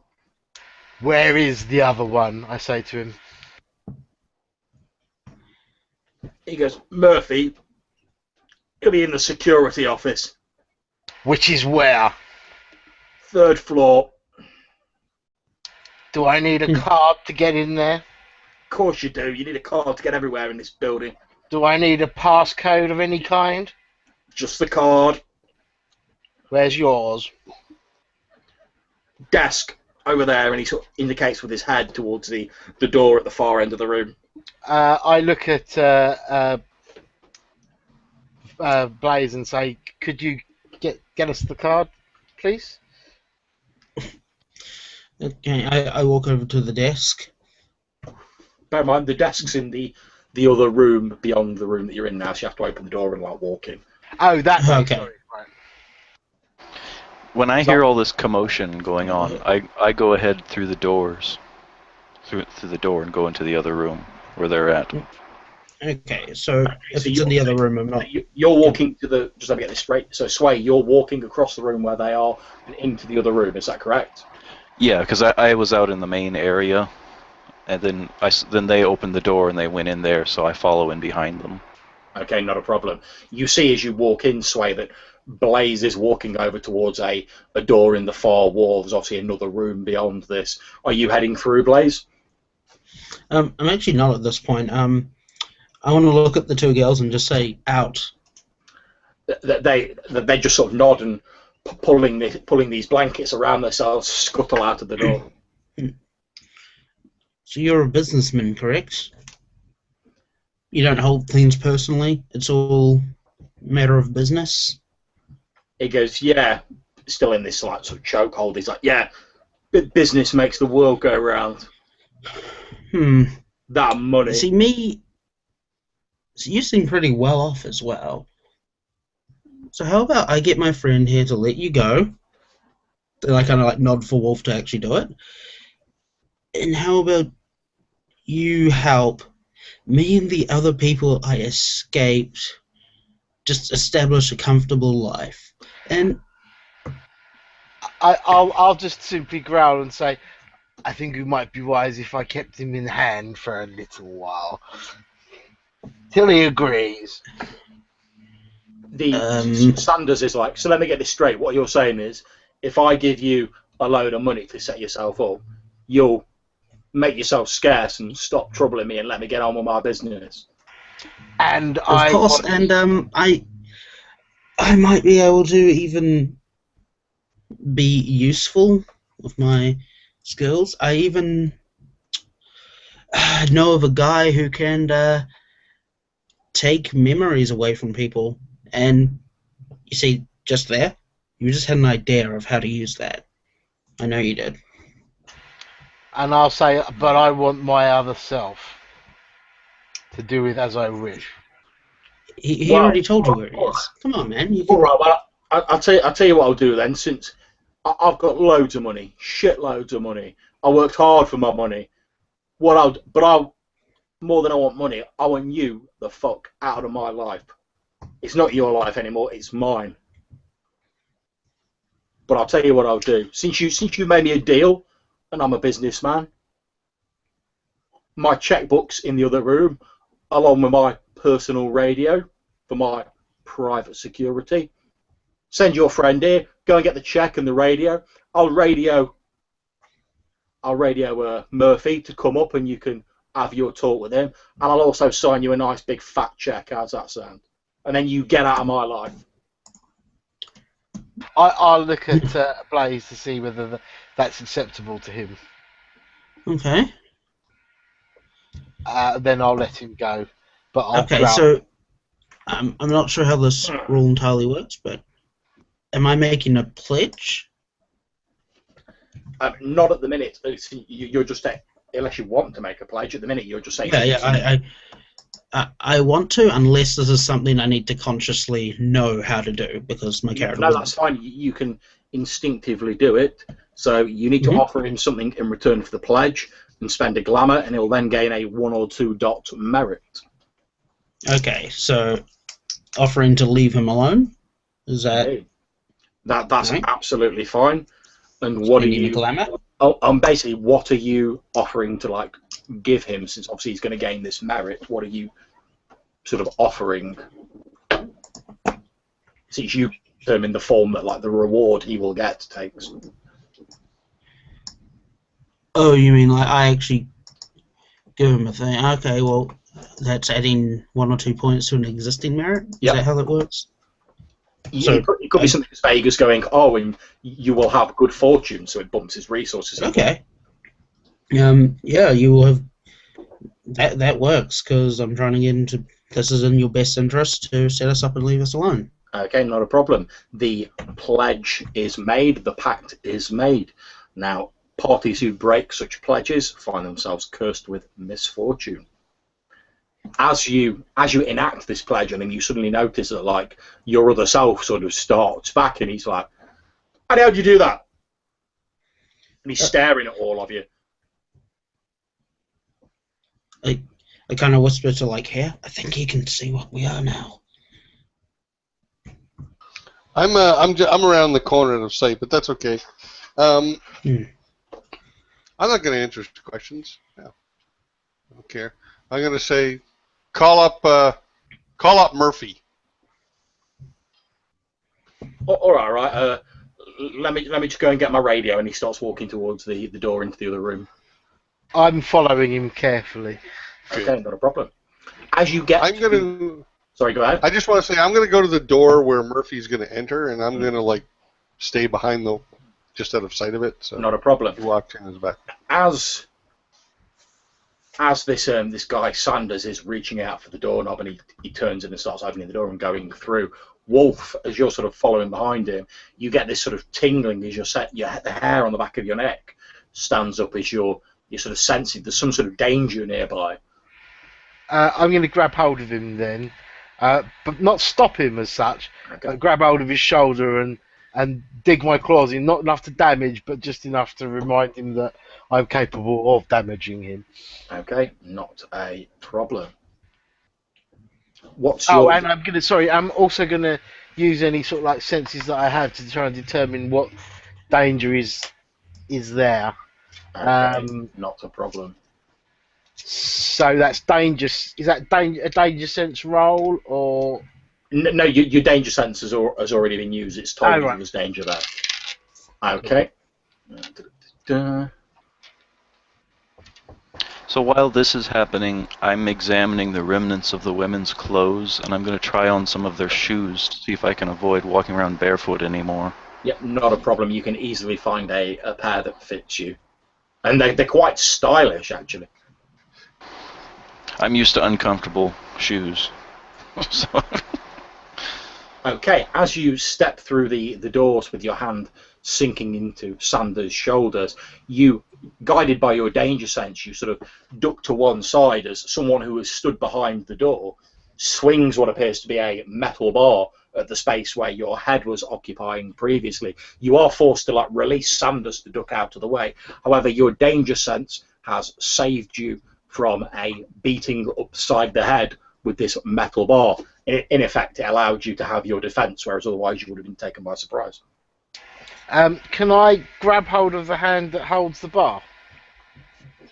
You can indeed. You make a roll for that, since they weren't expecting you to be able to dodge. So is that strength and brawl bare-fisted, yeah? Indeed. So that's 3, 6, and 1 extra dice.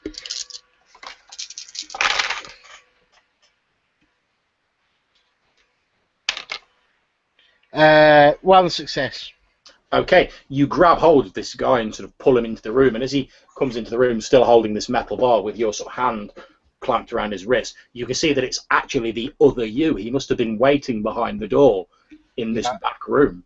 I figured as much. I'm going to... well, I'm really, really angry now, and I'm blaming him for, obviously, any upset that he's caused my wife. So I'm going to intone using my contract, saying that by the hell of the fleeting summers, I visit any anguish you've made to me and mine upon you, and I'm going to attack him. Go for it.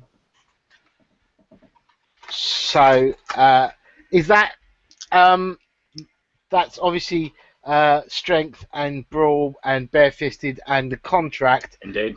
Does he get his defense? He will get his defense, yeah. Which is it the same as mine? 2, yep. Yeah. Right. So that's strength. Oh, that's 6, 7. You can obviously also spend a willpower if you wish to get an extra 3 dice. 10. Well, I actually have 10 dice already, so minus the 2, I'm thinking 8 is probably enough. Okay. Let me know how many successes you get. So that's 1, 2, 3 with 110. 4 successes. Okay, no problems. I will say that with that level of successes you've got, if you wish, you can actually kill this person. No, I don't want to kill him, but I do. Or you can knock him out, should you wish. Not just knock him out. I want to leave him, not kill him outright, but basically leave him incapacitated and needing medical attention soonish, otherwise he will die. So, Okay. like, maybe, like, not tearing out his jugular or something like that, but, like, smashing into his ribs and, like, leaving a gaping hole or something like that. Okay, not a problem. You smash your other self in the ribs, and he slumps like a dead weight to the floor. He's still alive, but you see as he's sort of breathing, you see a little trickle of blood come out the corner of his mouth as he slumps heavily to the floor. I then turn my gaze on the Black on Blazes, Roy Sanders, and snarl at him, saying that was a mistake, and start moving towards him. Okay, whilst that's going on, what's everyone else doing? Stop. We're going to look to see if the others are here. Who else is actually in the room with us? I'm back by the entrance to the room before the bedroom. In case anyone just comes into the room, I'm going to be on. Sway is in here trying on items of female clothing. And where is Bones while this is going on? Bones is currently in the elevator going down, trying to keep up invisibility, though I think it wore off her.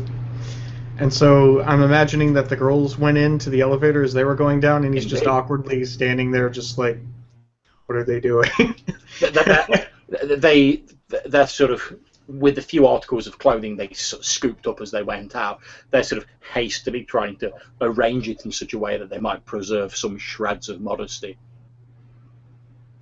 I offer them one of the blue pills.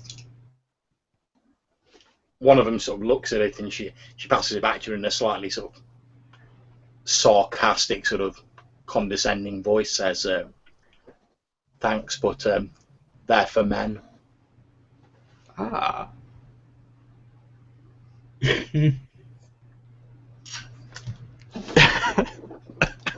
Viagra, eh? Well, you want to find out what parts of you worked. So. Mm-hmm. No,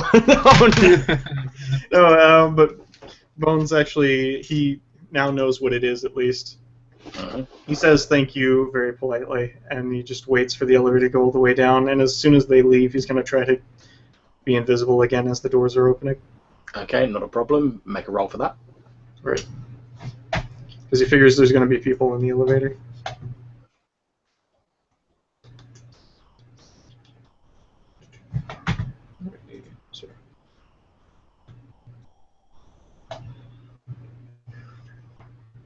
That's 5. Okay.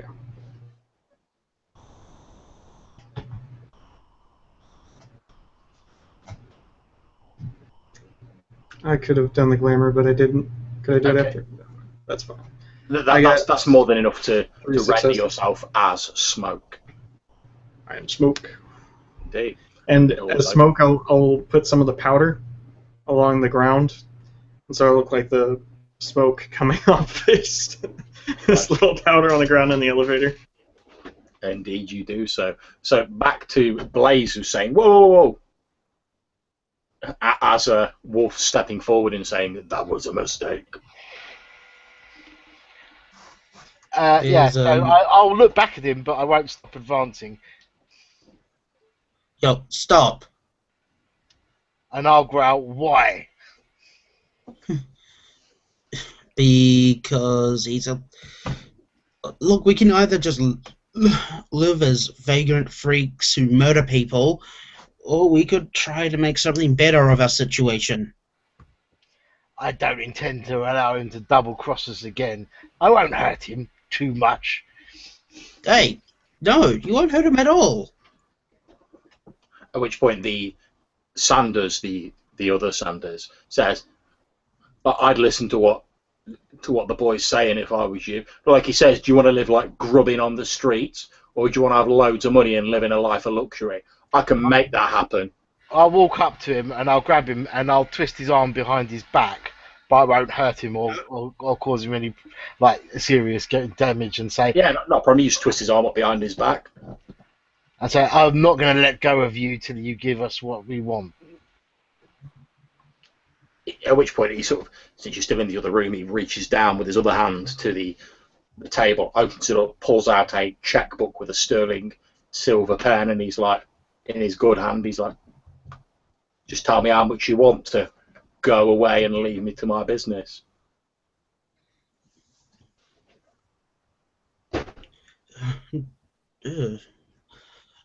I don't know numbers. I realize this. I What, don't really a million? 2 million? What? 2 million sounds fine. He opens the checkbook, he writes down, and you notice that when he writes, it's with your handwriting, Blaze. I'll say 2 million to your self, and 500,000 each for the rest of us.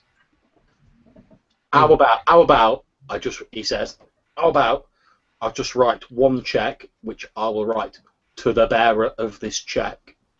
I think one check. The whole amount down. Then you can do whatever you want with it. Yeah, I think one check each. So that's what you want, and he starts writing out these checks. And as he does so, he, almost like it's nothing, he just sort of passes these checks. And then I'll just say to him, and you'll take care of that.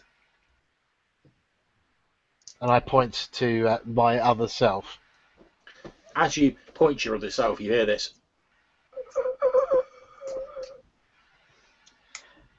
From him.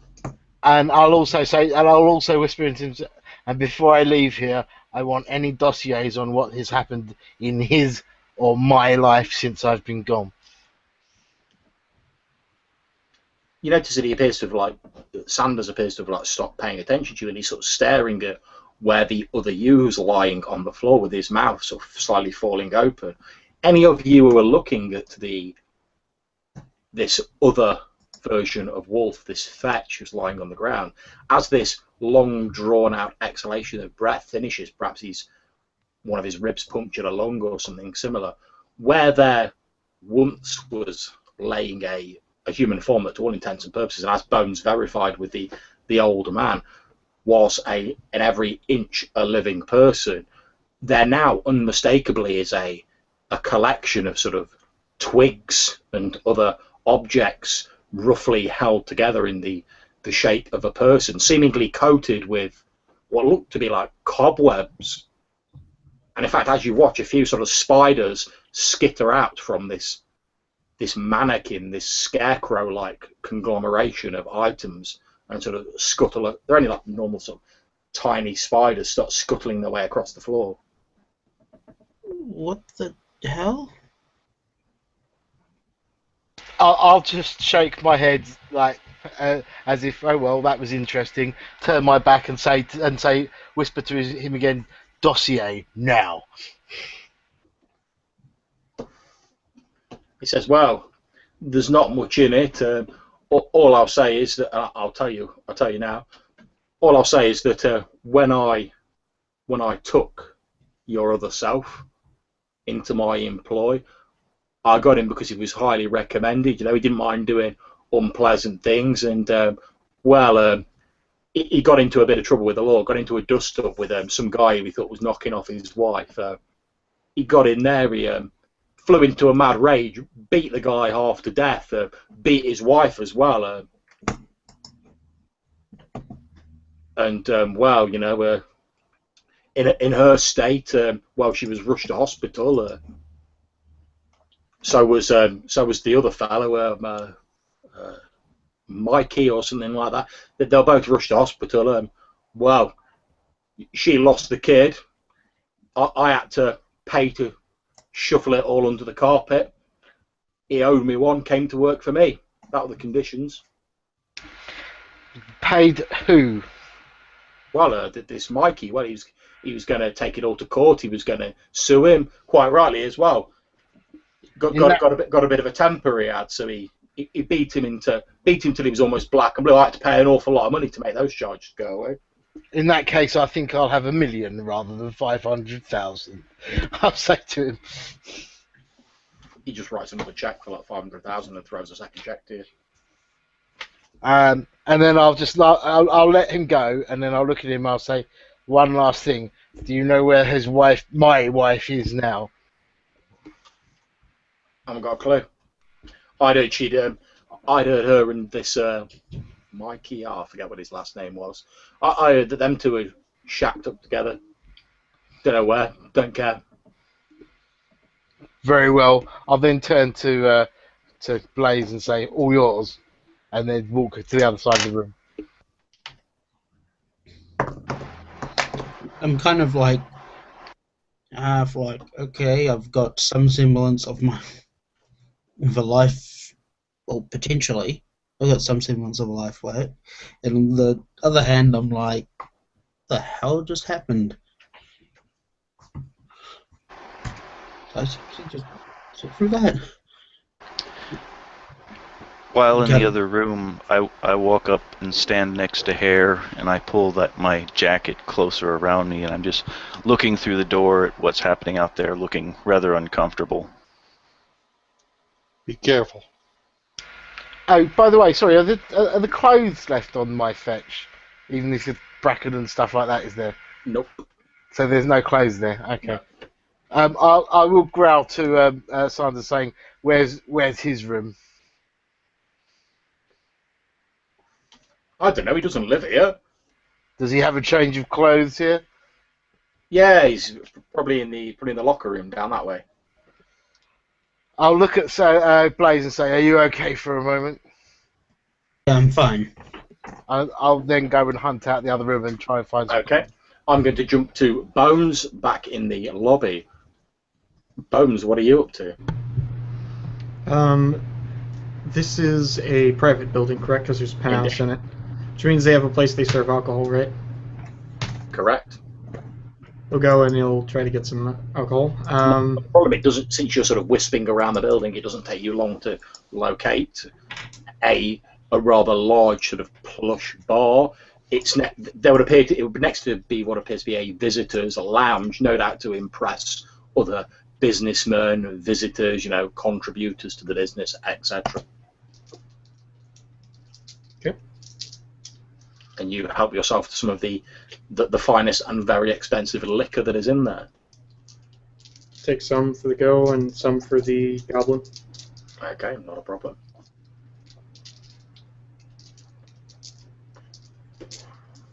And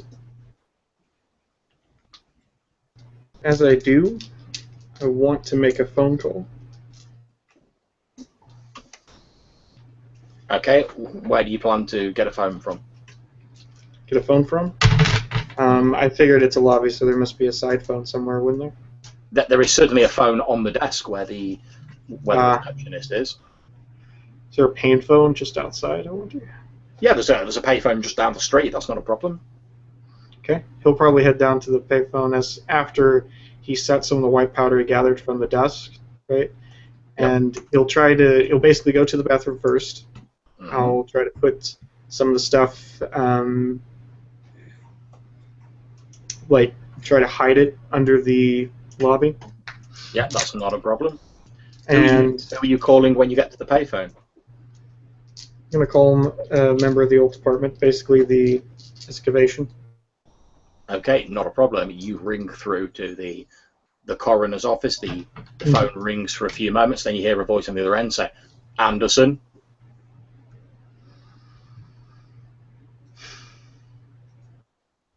Anderson is the name.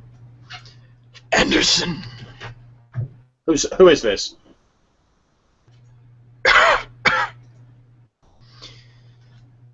I'm going to say the name. Do I really want to use my old name? Yeah. Why not? Stephen. Okay, and can I ask what you're calling the coroner's office for at this ungodly hour? Listen, Fetch. There's a pause. And then he says, "Who is this?" Do me a favor.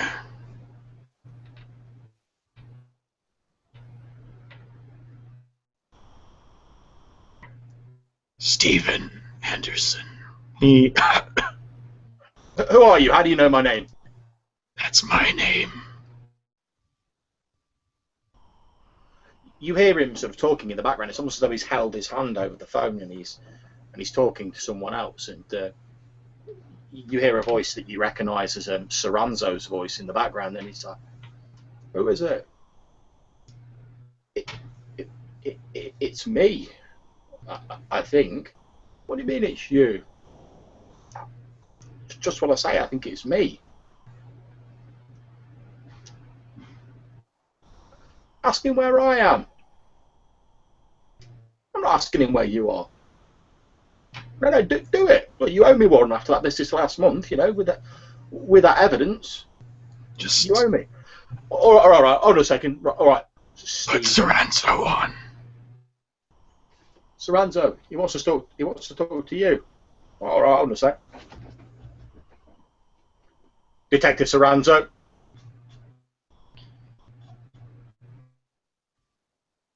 You know the guy on the news? Yeah. There's a drug deal going south in the middle. He's doing something shady. We'll find a stash in the bathroom in the lobby. This is Sanders we're talking about, yeah? Yes. Which one you hear Saranzo obviously again talking to someone in the background. He's like, I think we finally got the bastard. You'll find a body in the park. Put Anderson on the phone, please. This is Anderson. When you... Were you by chance made of a crucifix? What do you mean? Am I made of a crucifix? What are you talking about? Her aunt's boarding school.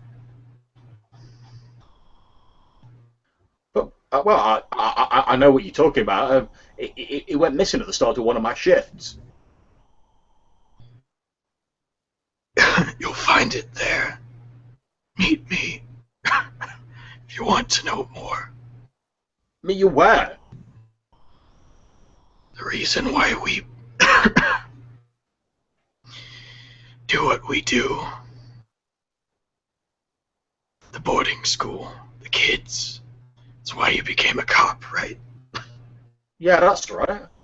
I like to think I was helping people, you know, keeping them off the streets. see you soon, and I hang up. Okay.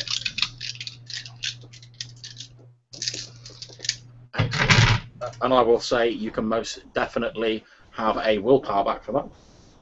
Okay. Okay, meanwhile, back in Sanders Towers. What are you guys up to? Alright, so I'm gonna be headed out. Sway, here, I think I got what I wanted. Let's get out of here. I'm happy for you. I got money for all of us. Here. He hands the checks out. Have I returned from finding some clothes, by the way? Yeah, not a problem. As they come out of the room and they're sort of making their way towards the elevator, you sort of emerge out of this cloakroom, having attired yourself in a suit. Excellent. Now I just need to find a barber's at 2 o'clock in the morning. The hunt never ends. We should be away. We've done what you came to do. We've secured some of our needs. Money will compensate for it. Will help a long way. But I think you're right now. As you're saying that, is that the sound of like police sirens you can hear in the distance, getting closer? Yep. Time to go. I don't. Yeah, think this is good. I basically hit. Have I got his spare security card as well? Yeah. Yeah, so I've got his spare security card. Oh, and did he have a gun and holster at all in the? No, he didn't. It seems the only gun he had was the antique pistol that was like kicked away, and no one's picked that up. So I'll go back in and search for it, and then see if I can find it. Just as they're waiting for the elevator. Let's go.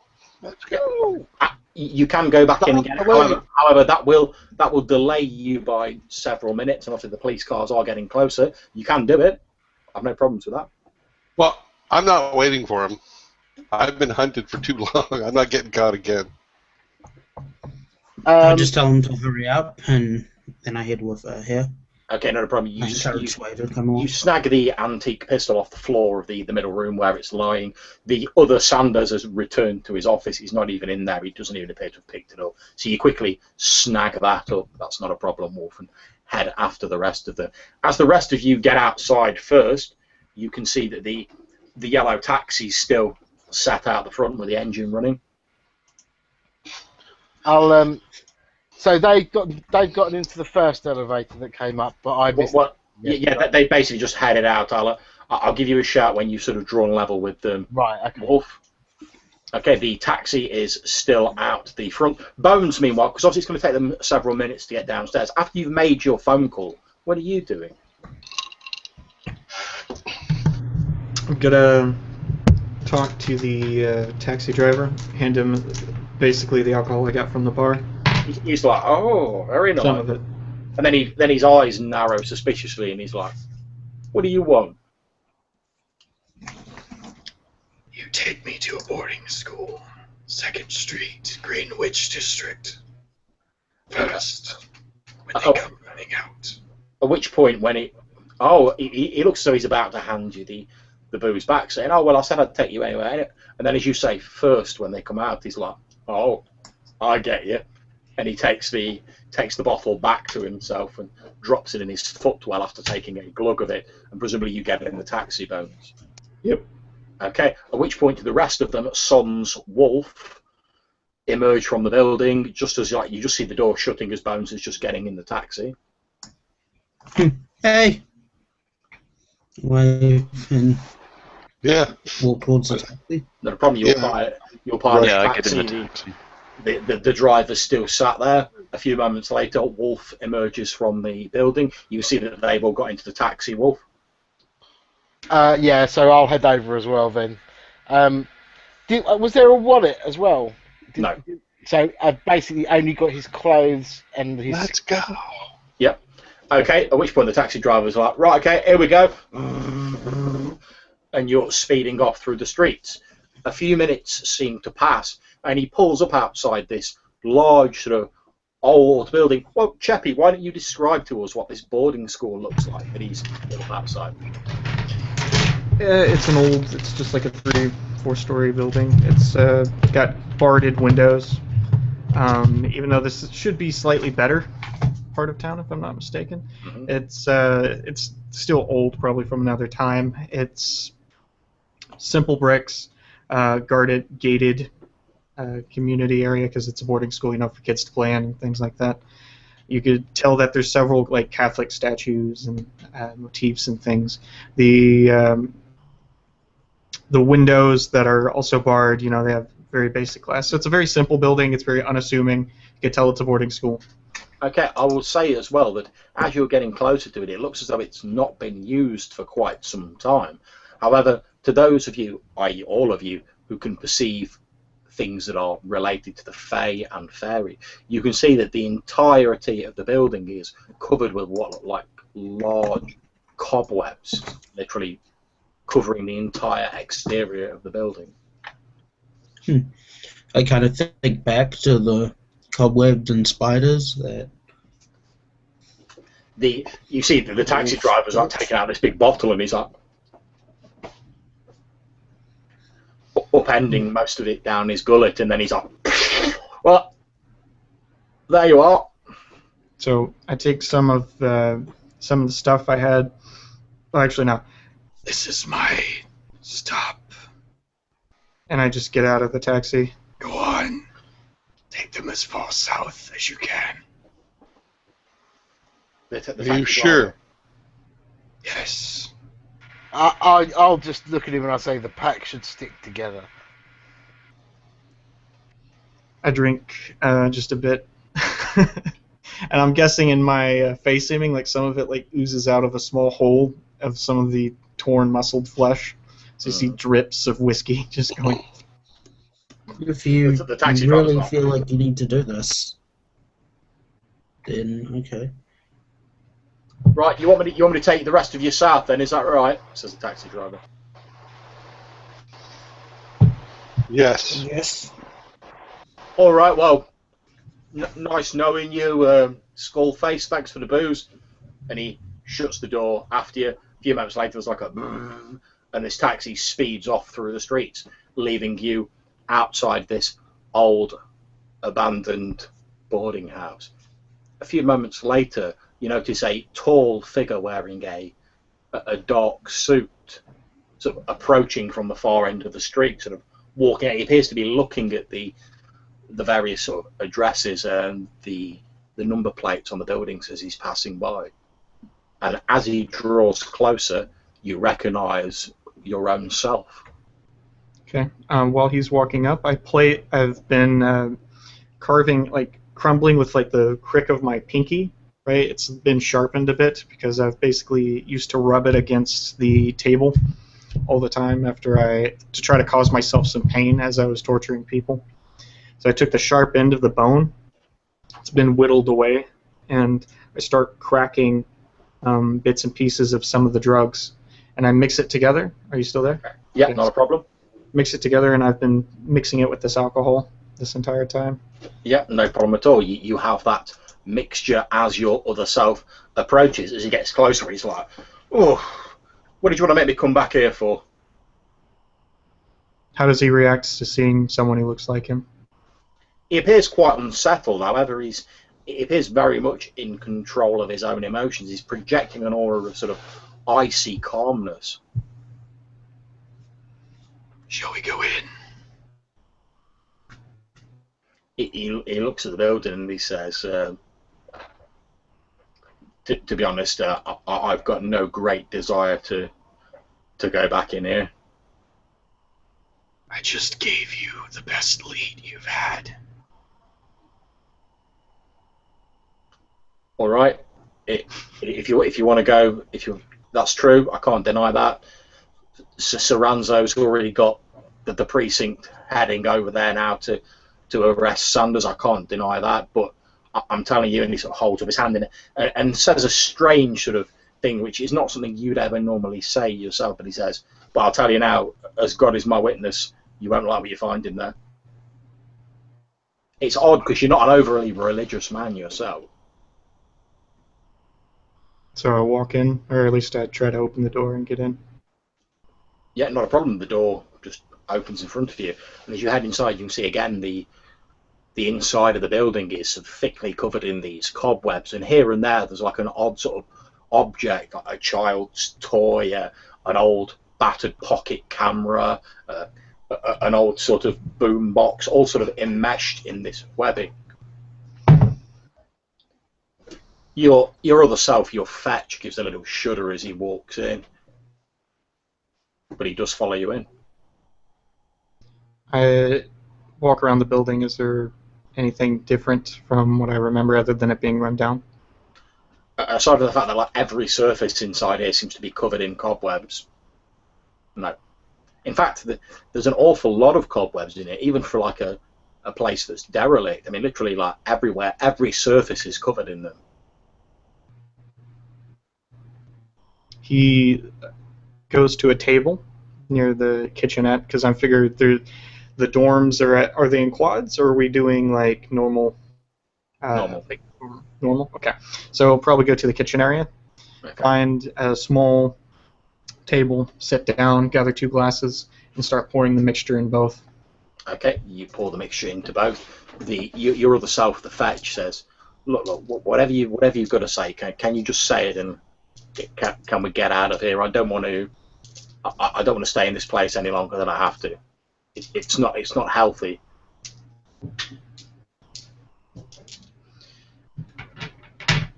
And I look at him, and I go to gesture to shake his hand.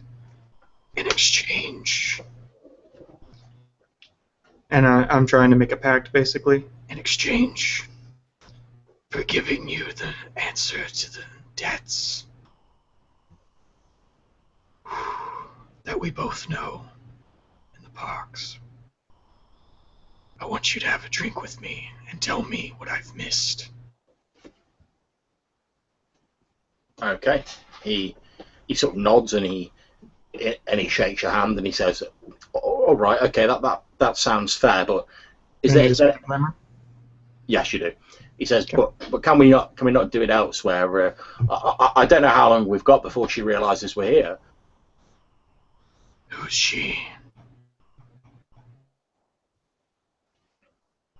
The crazy woman who lives in this building. It'll only take a moment. All right, okay. It'll only take a moment. And he sort of picks up the glass that you've given him. Now, obviously, you've had a great deal of choice as to what you put in this alcohol. What sort of effect were you aiming for with your concoction? Overdose. Okay, that's not a problem. You have more than enough knowledge to easily concoct something with the various paraphernalia that you appropriated from Sanders Towers to create an overdose. Roughly how long were you envisioning it to take? Since obviously it's not going to be instantaneous. A few minutes. Okay, not a problem. He sits down and he starts telling you about what's happened. He tells you how he was promoted to being head coroner. That there's a few corrupt cops on the force who needed some inconvenient evidence to disappear, and in return for various promotions and concessions, he made that happen. He also tells you that just after the business in Central Park, he woke up in the alleyway behind this very building, him and Soranzo, and that they've both been carrying on working together ever since. Although he says recently he's got a bit suspicious of Soranzo. He seems to have been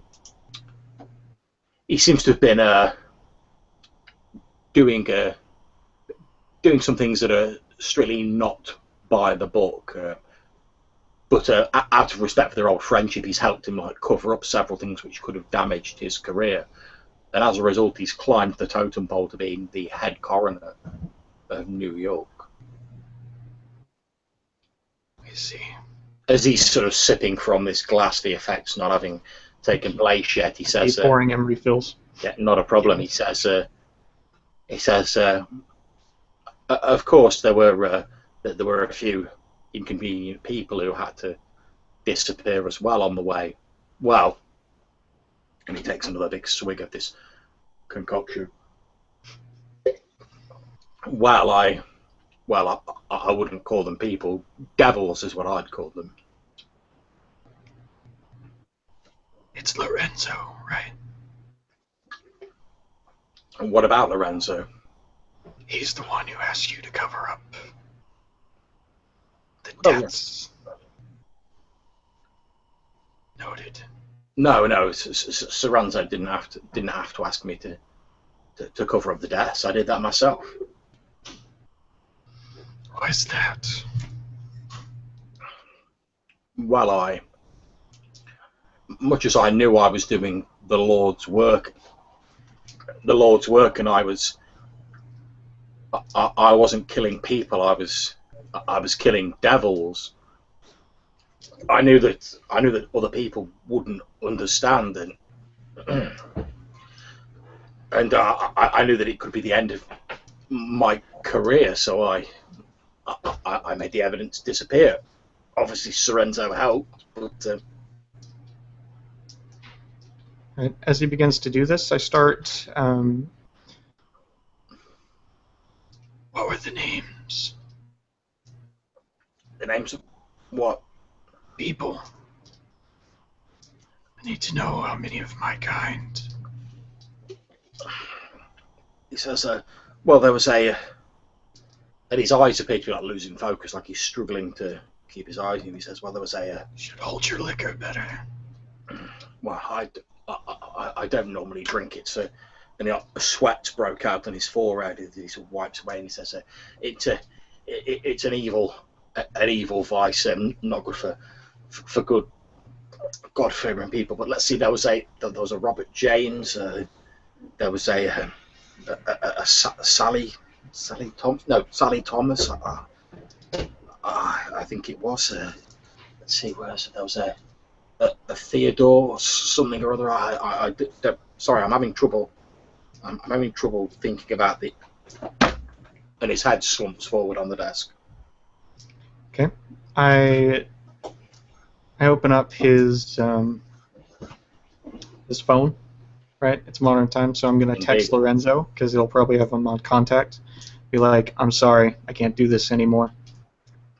Then I'll end up carving in from a knife from the kitchen onto the table, and in various parts of the kitchen, I'll write down every single name that he mentioned and various descriptions that he mentioned.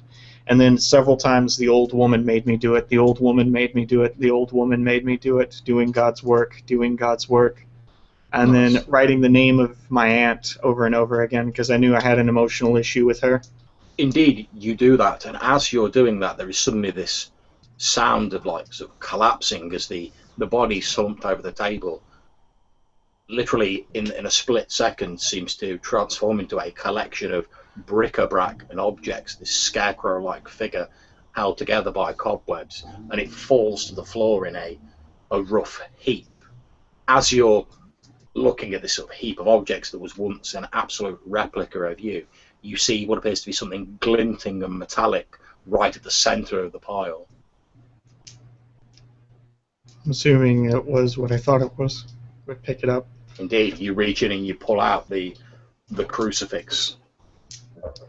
Take the crucifix and I put it on the table. I set my hand down on the slab like I did many people before me. Every single Fey, every single person captured that I used to rip apart. And I plunge it into my finger, not my ring finger. Mm-hmm. And with barely giving a trace, saying, Damn myself. And cut off my ring finger. And I let the blood spill out along the trace. And I let the blood spill out to the back. And I'll try to bandage it up after that. And I'll leave my finger with the crucifix on the bottom near all the carvings, and I'll leave the ring finger down, or leave it down. Not a problem. Okay, I'm going to jump briefly back to the guys in the taxi. As the taxi is speeding away, the driver sort of glances back at all you lot and he goes, well, your friend's a brave man, I'll say that for him. Why? Well, I wouldn't want to go in there.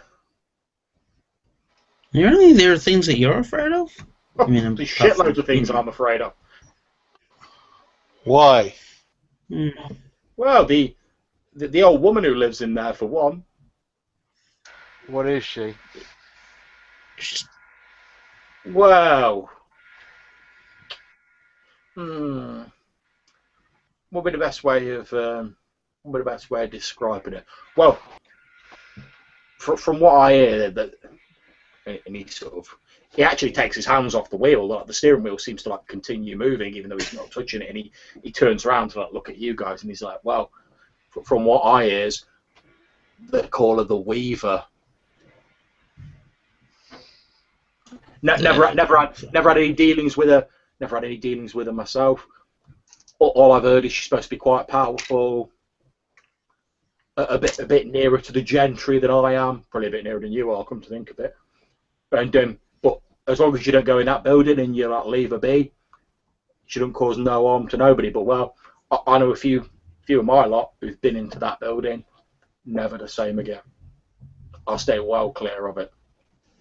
Perhaps we should return for him, I say to the others. Return? No. Is it possible he can get out? Member behind. Well, it's possible he can get out, says the taxi driver. But well, I suppose it depends if he annoys her or she like takes a disliking to him. I don't know. Like I said, I don't really know her. I've just heard stories. He made the choice to stay behind. The hunt continues even now. Must be a way. We can. I want to go back for him, but I can't. I can't put you guys at risk. Well, perhaps you're right. Milady needs protecting after all, but we need a place to stay. It is, after all, almost morning. I'm guessing it's going to be about 3 or 4 o'clock in the morning by now, isn't it? Really? Yeah. And the taxi driver says, "Yeah, and don't forget, as soon as it's like the sun's actually up, I don't have to take you anywhere anymore. One night, that's all I was hired for." Keep going until that happens. Yeah, right on.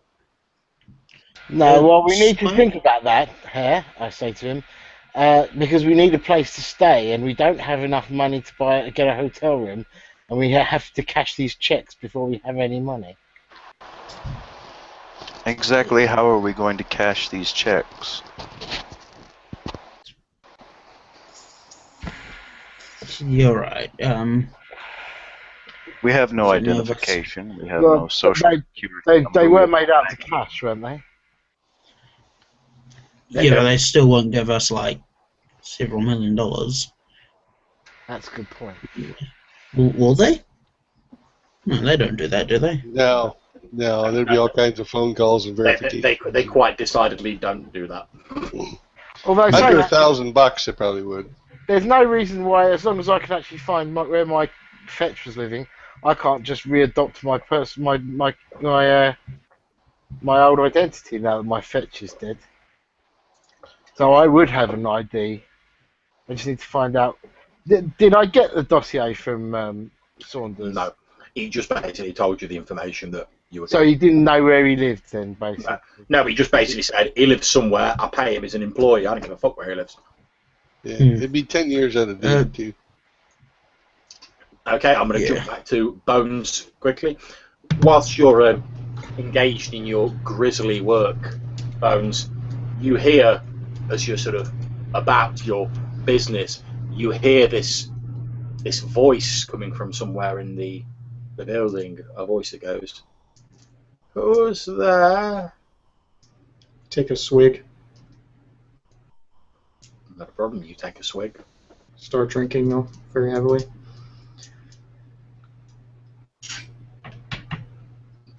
A mortician. The voice carries on and says, it seems to be coming from somewhere upstairs, and the voice says, "Is it one of my children come back to visit me?"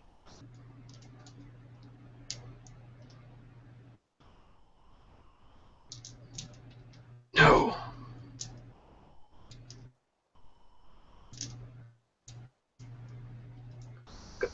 Come up the stairs. Let an old woman see you. My eyesight is not so good. Just be leaving. And he keeps swigging the alcohol, waiting for the overdose to take effect in the next few minutes. And he tries to go out the front door. Okay, so you're deliberately ODing yourself. Mm-hmm. Okay, not a problem. And as you start making your way towards the door, you feel the familiar and almost welcome spasm of pain in your chest. As you continue to take a few faltering steps towards the front door, your vision starts to blur around the edges and you start hearing the sound of your own heart, such as it is, beating in your ears, growing ever louder. You can hear the old woman's voice talking in the background, but you can't really tell what she's saying. All you can hear is like, as you head over towards the door, then the ground seems to rush up to meet you as this pain sort of blossoms in your chest and spreads throughout your body. And as your eyesight dims and fades, the last sight you see is what appears to be something large, almost huge, impossibly big. This huge, many-legged shadow looming over you, and then everything goes black.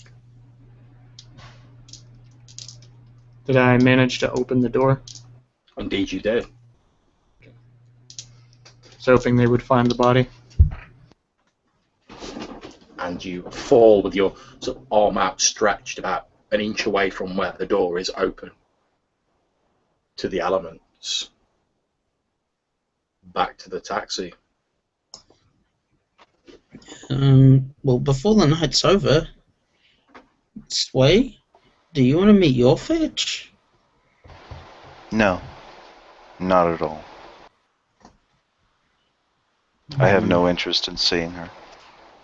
She seems to have led a happy life. The only thing that I cared about was taken with me. There's nothing left. That's sad. It is indeed, milady. Well, whilst I can, I will protect you. But there is one other thing we need to consider. Not for tonight, admittedly, but for future nights. Something is killing our kind. Something is always killing our kind. Something is always chasing, always after us. This will never change. Yes, Actually, there is one difference. The hunt is in our world now. We can turn the tables. Cannot turn the tables. Their numbers are endless. at which point a voice breaks in and go at the taxi driver and says, "Right, this is you're pretty much as far south in Manhattan as you can go." And well, I don't go beyond Manhattan. Right, can I'll ask you to stop at the nearest phone booth. Yeah, no problems. He pulls over and there's like a payphone on the corner of the street. He's like, we're just south of Whitehall. I'll phone up the operator or whatever the equivalent is over there and see if I can extract an address for my fetch's name, my original name. Yeah, that's not a problem. You find out that your other self has a fairly large apartment in what is the old meat packing district of Manhattan. It used to have a lot of the sort of butcheries, etc., but most of them have been closed with the sort of wave of gentrification that swept the area in the sort of early part of the 20th century. Has it got a landlord? No, that wouldn't be available, would it? You find the one tells you that it's a privately owned building. So they would be able to let me in if I was to turn up at my door. There would be a doorman or something like that. The woman says, "Yes, I believe it's a residential complex. I'm sure if you've lost your keys or something, they'll be able to let you in." I'll then get back into the cab and I say, "Well, at least I found a place for us to stay tonight. We can stay in my alternate self's apartment." Okay. Fine. And we continue getting further away from here.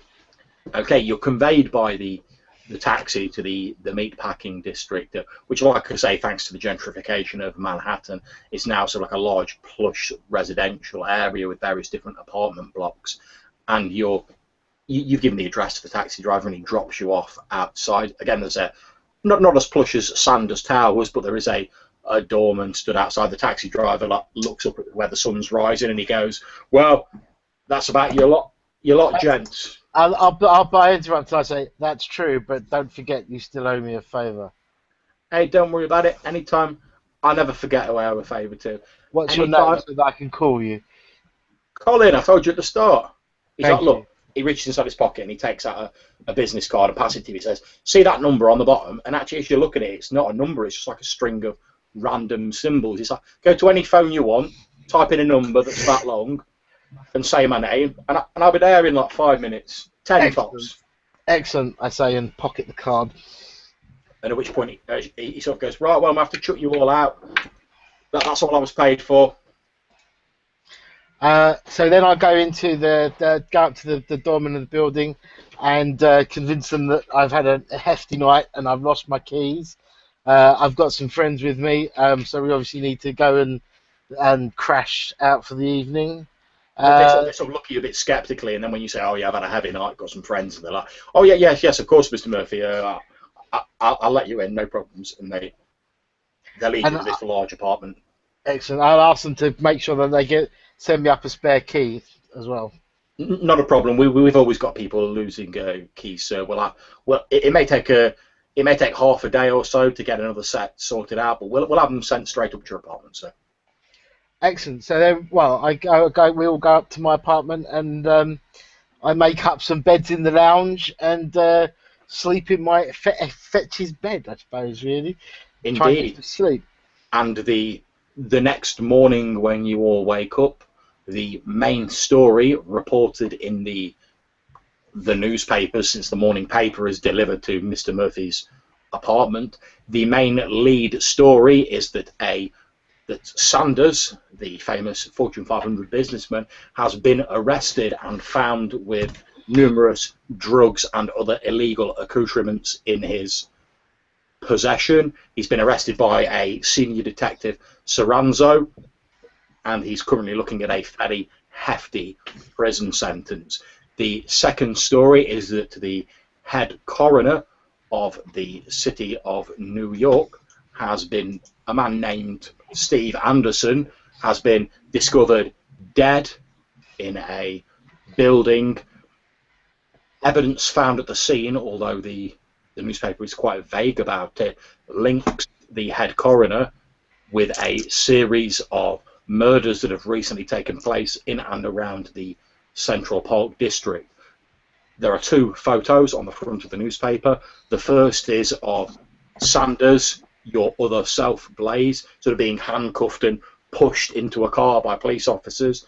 And the second photo is of Steve Anderson, the dead head coroner, and you recognise someone who looks a very thin, a very gaunt man who bears more than a passing resemblance to your comrade, Bones. The hell happened? And that is where I'm going to draw the game to a close, guys. I just want to do one last thing. You can indeed. If anyone wants to do a bit of a wrap-up, go for it. Before everyone wakes up, I pick up the phone, and I take this long cord. I pull a chair up and sit it next to a window. I just curl up in the phone. I just pick it up, and I start dialing a number on it. I just listen to it ring for a little bit. And then as it picks up, I just say, Mom? Nice touch. Nice. Uh, Does anyone else have any wrap-up they want to do for their particular characters? No, I got my revenge. I was quite happy with that, to be totally honest. There's nothing else I could really do, really. Okay, how about yourself, Hare? I'm gone when they wake up.